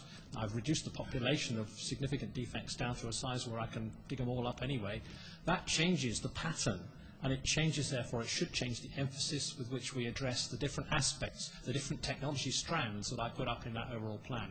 And that has to be the case, that the plan has got to be live, it's got to respond to needs and requirements. But I would also say, as a point to bear in mind, you say, yes, the operators will have reacted to this and will have cleared out all of their large defects. Some operators will have done that. The leading operators will have gone through that process. But then there's the following operators, if you like, and the smaller operational outfits. And you've got to remember that within the US, one of the cultural points about the US, or structural points, is that differentiates you from most other countries in the world, is that in this country you have thousands of pipeline operators. You might have a top 10 who are responsible for 85% of the pipeline system in the US, but you have thousands of operators. Most other countries in places like Europe, Canada, and elsewhere only have a very small number of operators in each country. That influences the way in which regulations are put together. That enables other countries to go much more towards goal setting, and the US to have to remain with prescriptive approaches. But it also means you've got a great spectrum of people. And while the leading operators may have moved on and may be saying, actually, we don't need so much of this or that technology for the future. The following operators will be just coming into that picture. So 5, 10 years down the track, I think we will still be saying we need what I described as a 3-tiered type of approach, where you've got a screening level of assessment, you've got a sort of an R-string level of assessment, you've got the ability, if you need to do very detailed, specific calculations for that defect which you've just found under 100 feet of water or under a very important road crossing where it is very expensive to go in and do anything else. So I think there will be a need, but the point you make about being flexible and changing the pattern of what we're doing in response to needs is also important. Just to pick up your other point about loads and loading, yes, I mean, I didn't talk at all about the way in which the loads and the loading influence the way in which you do the assessment. If you need information about the loading in order to understand what the burst pressure, what the remaining life is going to be for any damage. And again, the more information you have about it, the more accurately you can do the calculations, and the more precise you can be about understanding what's going on. But yes, that information is important. And you then throw in a little stung in the tail about hydrotesting. Hydrotesting, we use hydrotesting widely to check whether or not significant damage is present in a pipeline. And it doesn't matter then whether you've got corrosion there or whether you've got stress corrosion cracking or whether you've got mechanical damage. If you do a hydrotest, you will clean out the most significant defects by that route. But the problem the difference which is important is that whereas for corrosion and stress corrosion cracking, the damage is essentially contained within original material, when in a mechanical damage situation, the detailed cracking that might develop is actually contained within material which is heavily damaged. And so quite what you've done when you've hydrotested mechanical damage, it's different from if you've hydrotested corrosion damage or stress corrosion cracking. And you need to take that into account. And I don't pretend to have instant answers, and I think it's a long question to answer. But there is a difference, and we just need to be a bit careful. And hydrotesting, therefore, is a slightly different tool when you're using it for mechanical damage, in my opinion. One thing I might say on that subject, one of the tests that we did as part of the PRCI work, we were grinding out gouges. We took a defect that was 15%, we put a dent in it. And oftentimes when I do presentations on mechanical damage, I show this, and we took a section after one single pressure cycle, basically the hydro, and it had grown from 15% to over 50% in a single pressure cycle. So I think it's like David's saying, you got to be real careful with mechanical damage. On the other side of the table, we did some tests for API where we put dents in girth welds and seam welds and saw the opposite. What we found was that you'd get re-rounding, and as long as you didn't have crack, we had basically an order of magnitude increase in fatigue life. And what obviously makes sense is as you hydrotest, you re-round that dent, and you reduce the stress concentration factor associated with that. So you got to be real careful. Mechanical damage is a very different discussion than when you have a plain dent, even if it involves a girth weld or a seam weld. I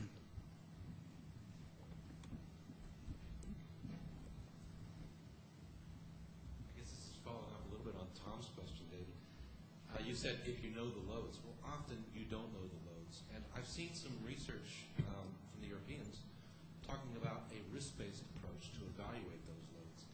What do you think? Have you thought about a reliability-based assessment for operational problems? I mean, we're going that way in some parts of design. Do you think that there's room for that in operations assessments?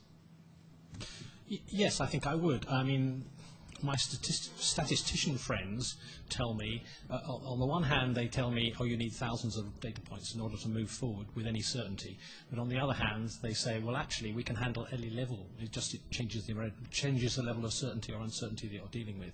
So, yes, you can work with limited automation, just the same as within the tiered approach to assessing damage generally. You tend to start at the base level and you make assumptions about the properties based on grade. You then, if you have it, go back to the mill test data, or ultimately you go back to the mill test data and you say, well, for example, on strength, I now have this spectrum, or I might even be able to say I have a pipe with these properties. And so you have a tiered approach depending on how accurately you know the strength information. The same argument in principle can apply to the load information. If you don't know anything, you have to make some fairly basic assumptions about what has gone on or what is going to go on in the future. If you know something, you may have got some SCADA data that you can use or infer from to get a picture. but maybe your SCADA data was not too complete. And there is a PRCI project which has been specifically looking at improving the way in which we gather and interpret SCADA data for precisely the reasons of building a better fatigue spectrum, which we can put into our delayed failure calculations. This is particularly for the oil pipeline side of things. But that's an example of saying, well, yes, we don't only need to upgrade our information about the damage features, we actually we have scope to upgrade our information about the loading that we're going to put into the equation as well. Go ahead, Dave. Dave Johnson, Panhandle Energy. I'd like to speak to that a little bit also. I think we've all heard about reliability-based design, and there's a lot of work going on that. There's also a lot of, maybe not a lot of work yet, but certainly a fair amount of discussion. I know it's been being talked about in the code committee in B31.8, and that is extending reliability-based design into operations and maintenance. So it's a whole reliability-based life cycle management, which would include design, operations and maintenance, and addressing of anomalies. So that's, it's down the road. It needs a lot of work, but it's on the table. Yeah, and again, just to reiterate on that one, the PRCI committee, I suspect one of the lead people who's involved in, it's now not RBD, reliability-based design, it's reliability-based design and assessment, and is the total project code. And yes, reliability-based methods can be applied to design, can be applied to assessment. And I don't know whether any of the PRCI lead people on that wish to add anything to that, but certainly there's a very strong piece of work going on within PRCI in that area at the moment. I think one other comment too, I think it's important to borrow from other industries when appropriate, and we do a fair amount of work in the petrochem and API 579, which has been mentioned quite a bit today, and RBI, risk-based inspection. I think there's a lot of things that we can learn from those industries, partly because they're existing data points and they've been doing them for 25 or 30 years sometimes. So got to be real careful we don't unnecessarily reinvent the wheel and pull out the right things to the right place.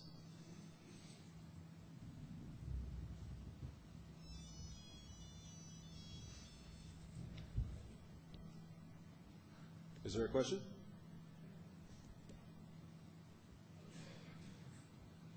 All right, I think our energy level is starting to crater, or has cratered. So with that, I'll extend my personal thanks to the panel members here today.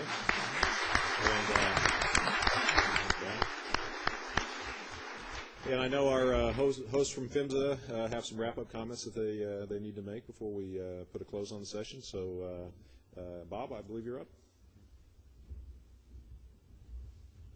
I'm just going to make a few summary remarks from what we heard here, and then we're going to move into one final set of slides that Jeff Weiss will do that will close and adjourn the event.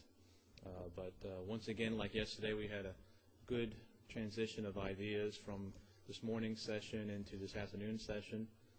We heard a lot about the idea that we can't do research individually. It becomes more expensive. So a collaborative model is something I think many of us already know, but we're still working to implement. We heard that the process is important when applied right. We need to develop the ways to collaboratively identify the technologies that we need to develop and then see that in a process through that provides the greatest chances to implement our knowledge and technology into the field. R&D is not linear. There's many tangents along the way, and we need to develop the flexibility in that process and collaboration. From a more of a technical side, perhaps we need to look at the idea of complex loading, large defects versus smaller defects into the ideas of detection and characterization. Looking at the ideas of how can we integrate the ideals for reliability-based design or strain-based design into the aspects of what we're trying to look at. And those were the points that I basically had captured. Yes, well, we heard that all day, and I think it's going to be a clear and present scope item in the Baker study. Would you mind walking up to the mic? We have time, so.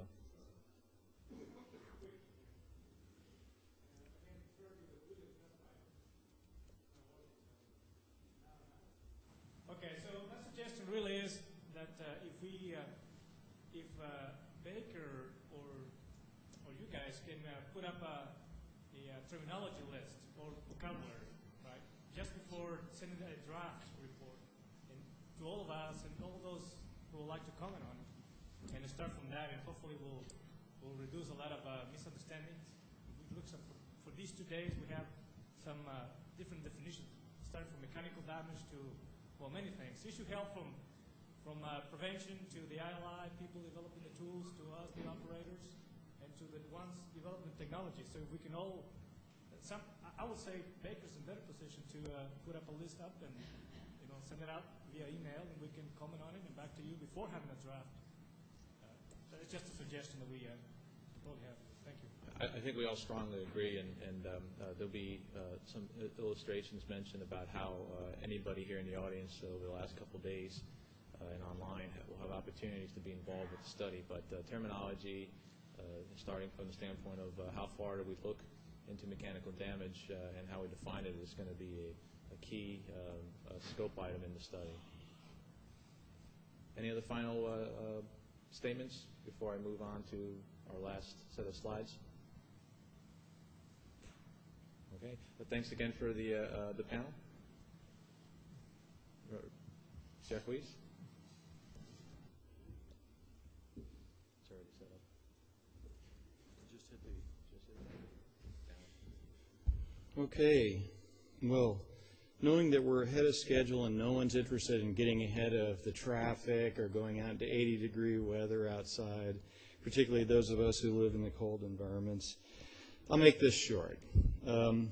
Just a couple of comments if I can, because I won't comment so much on the technical detail of what we've been talking about, but more on the framework, because it's interesting to me. I work in different worlds, and we talk a lot about research and development here, but we're just as interested in integrity management.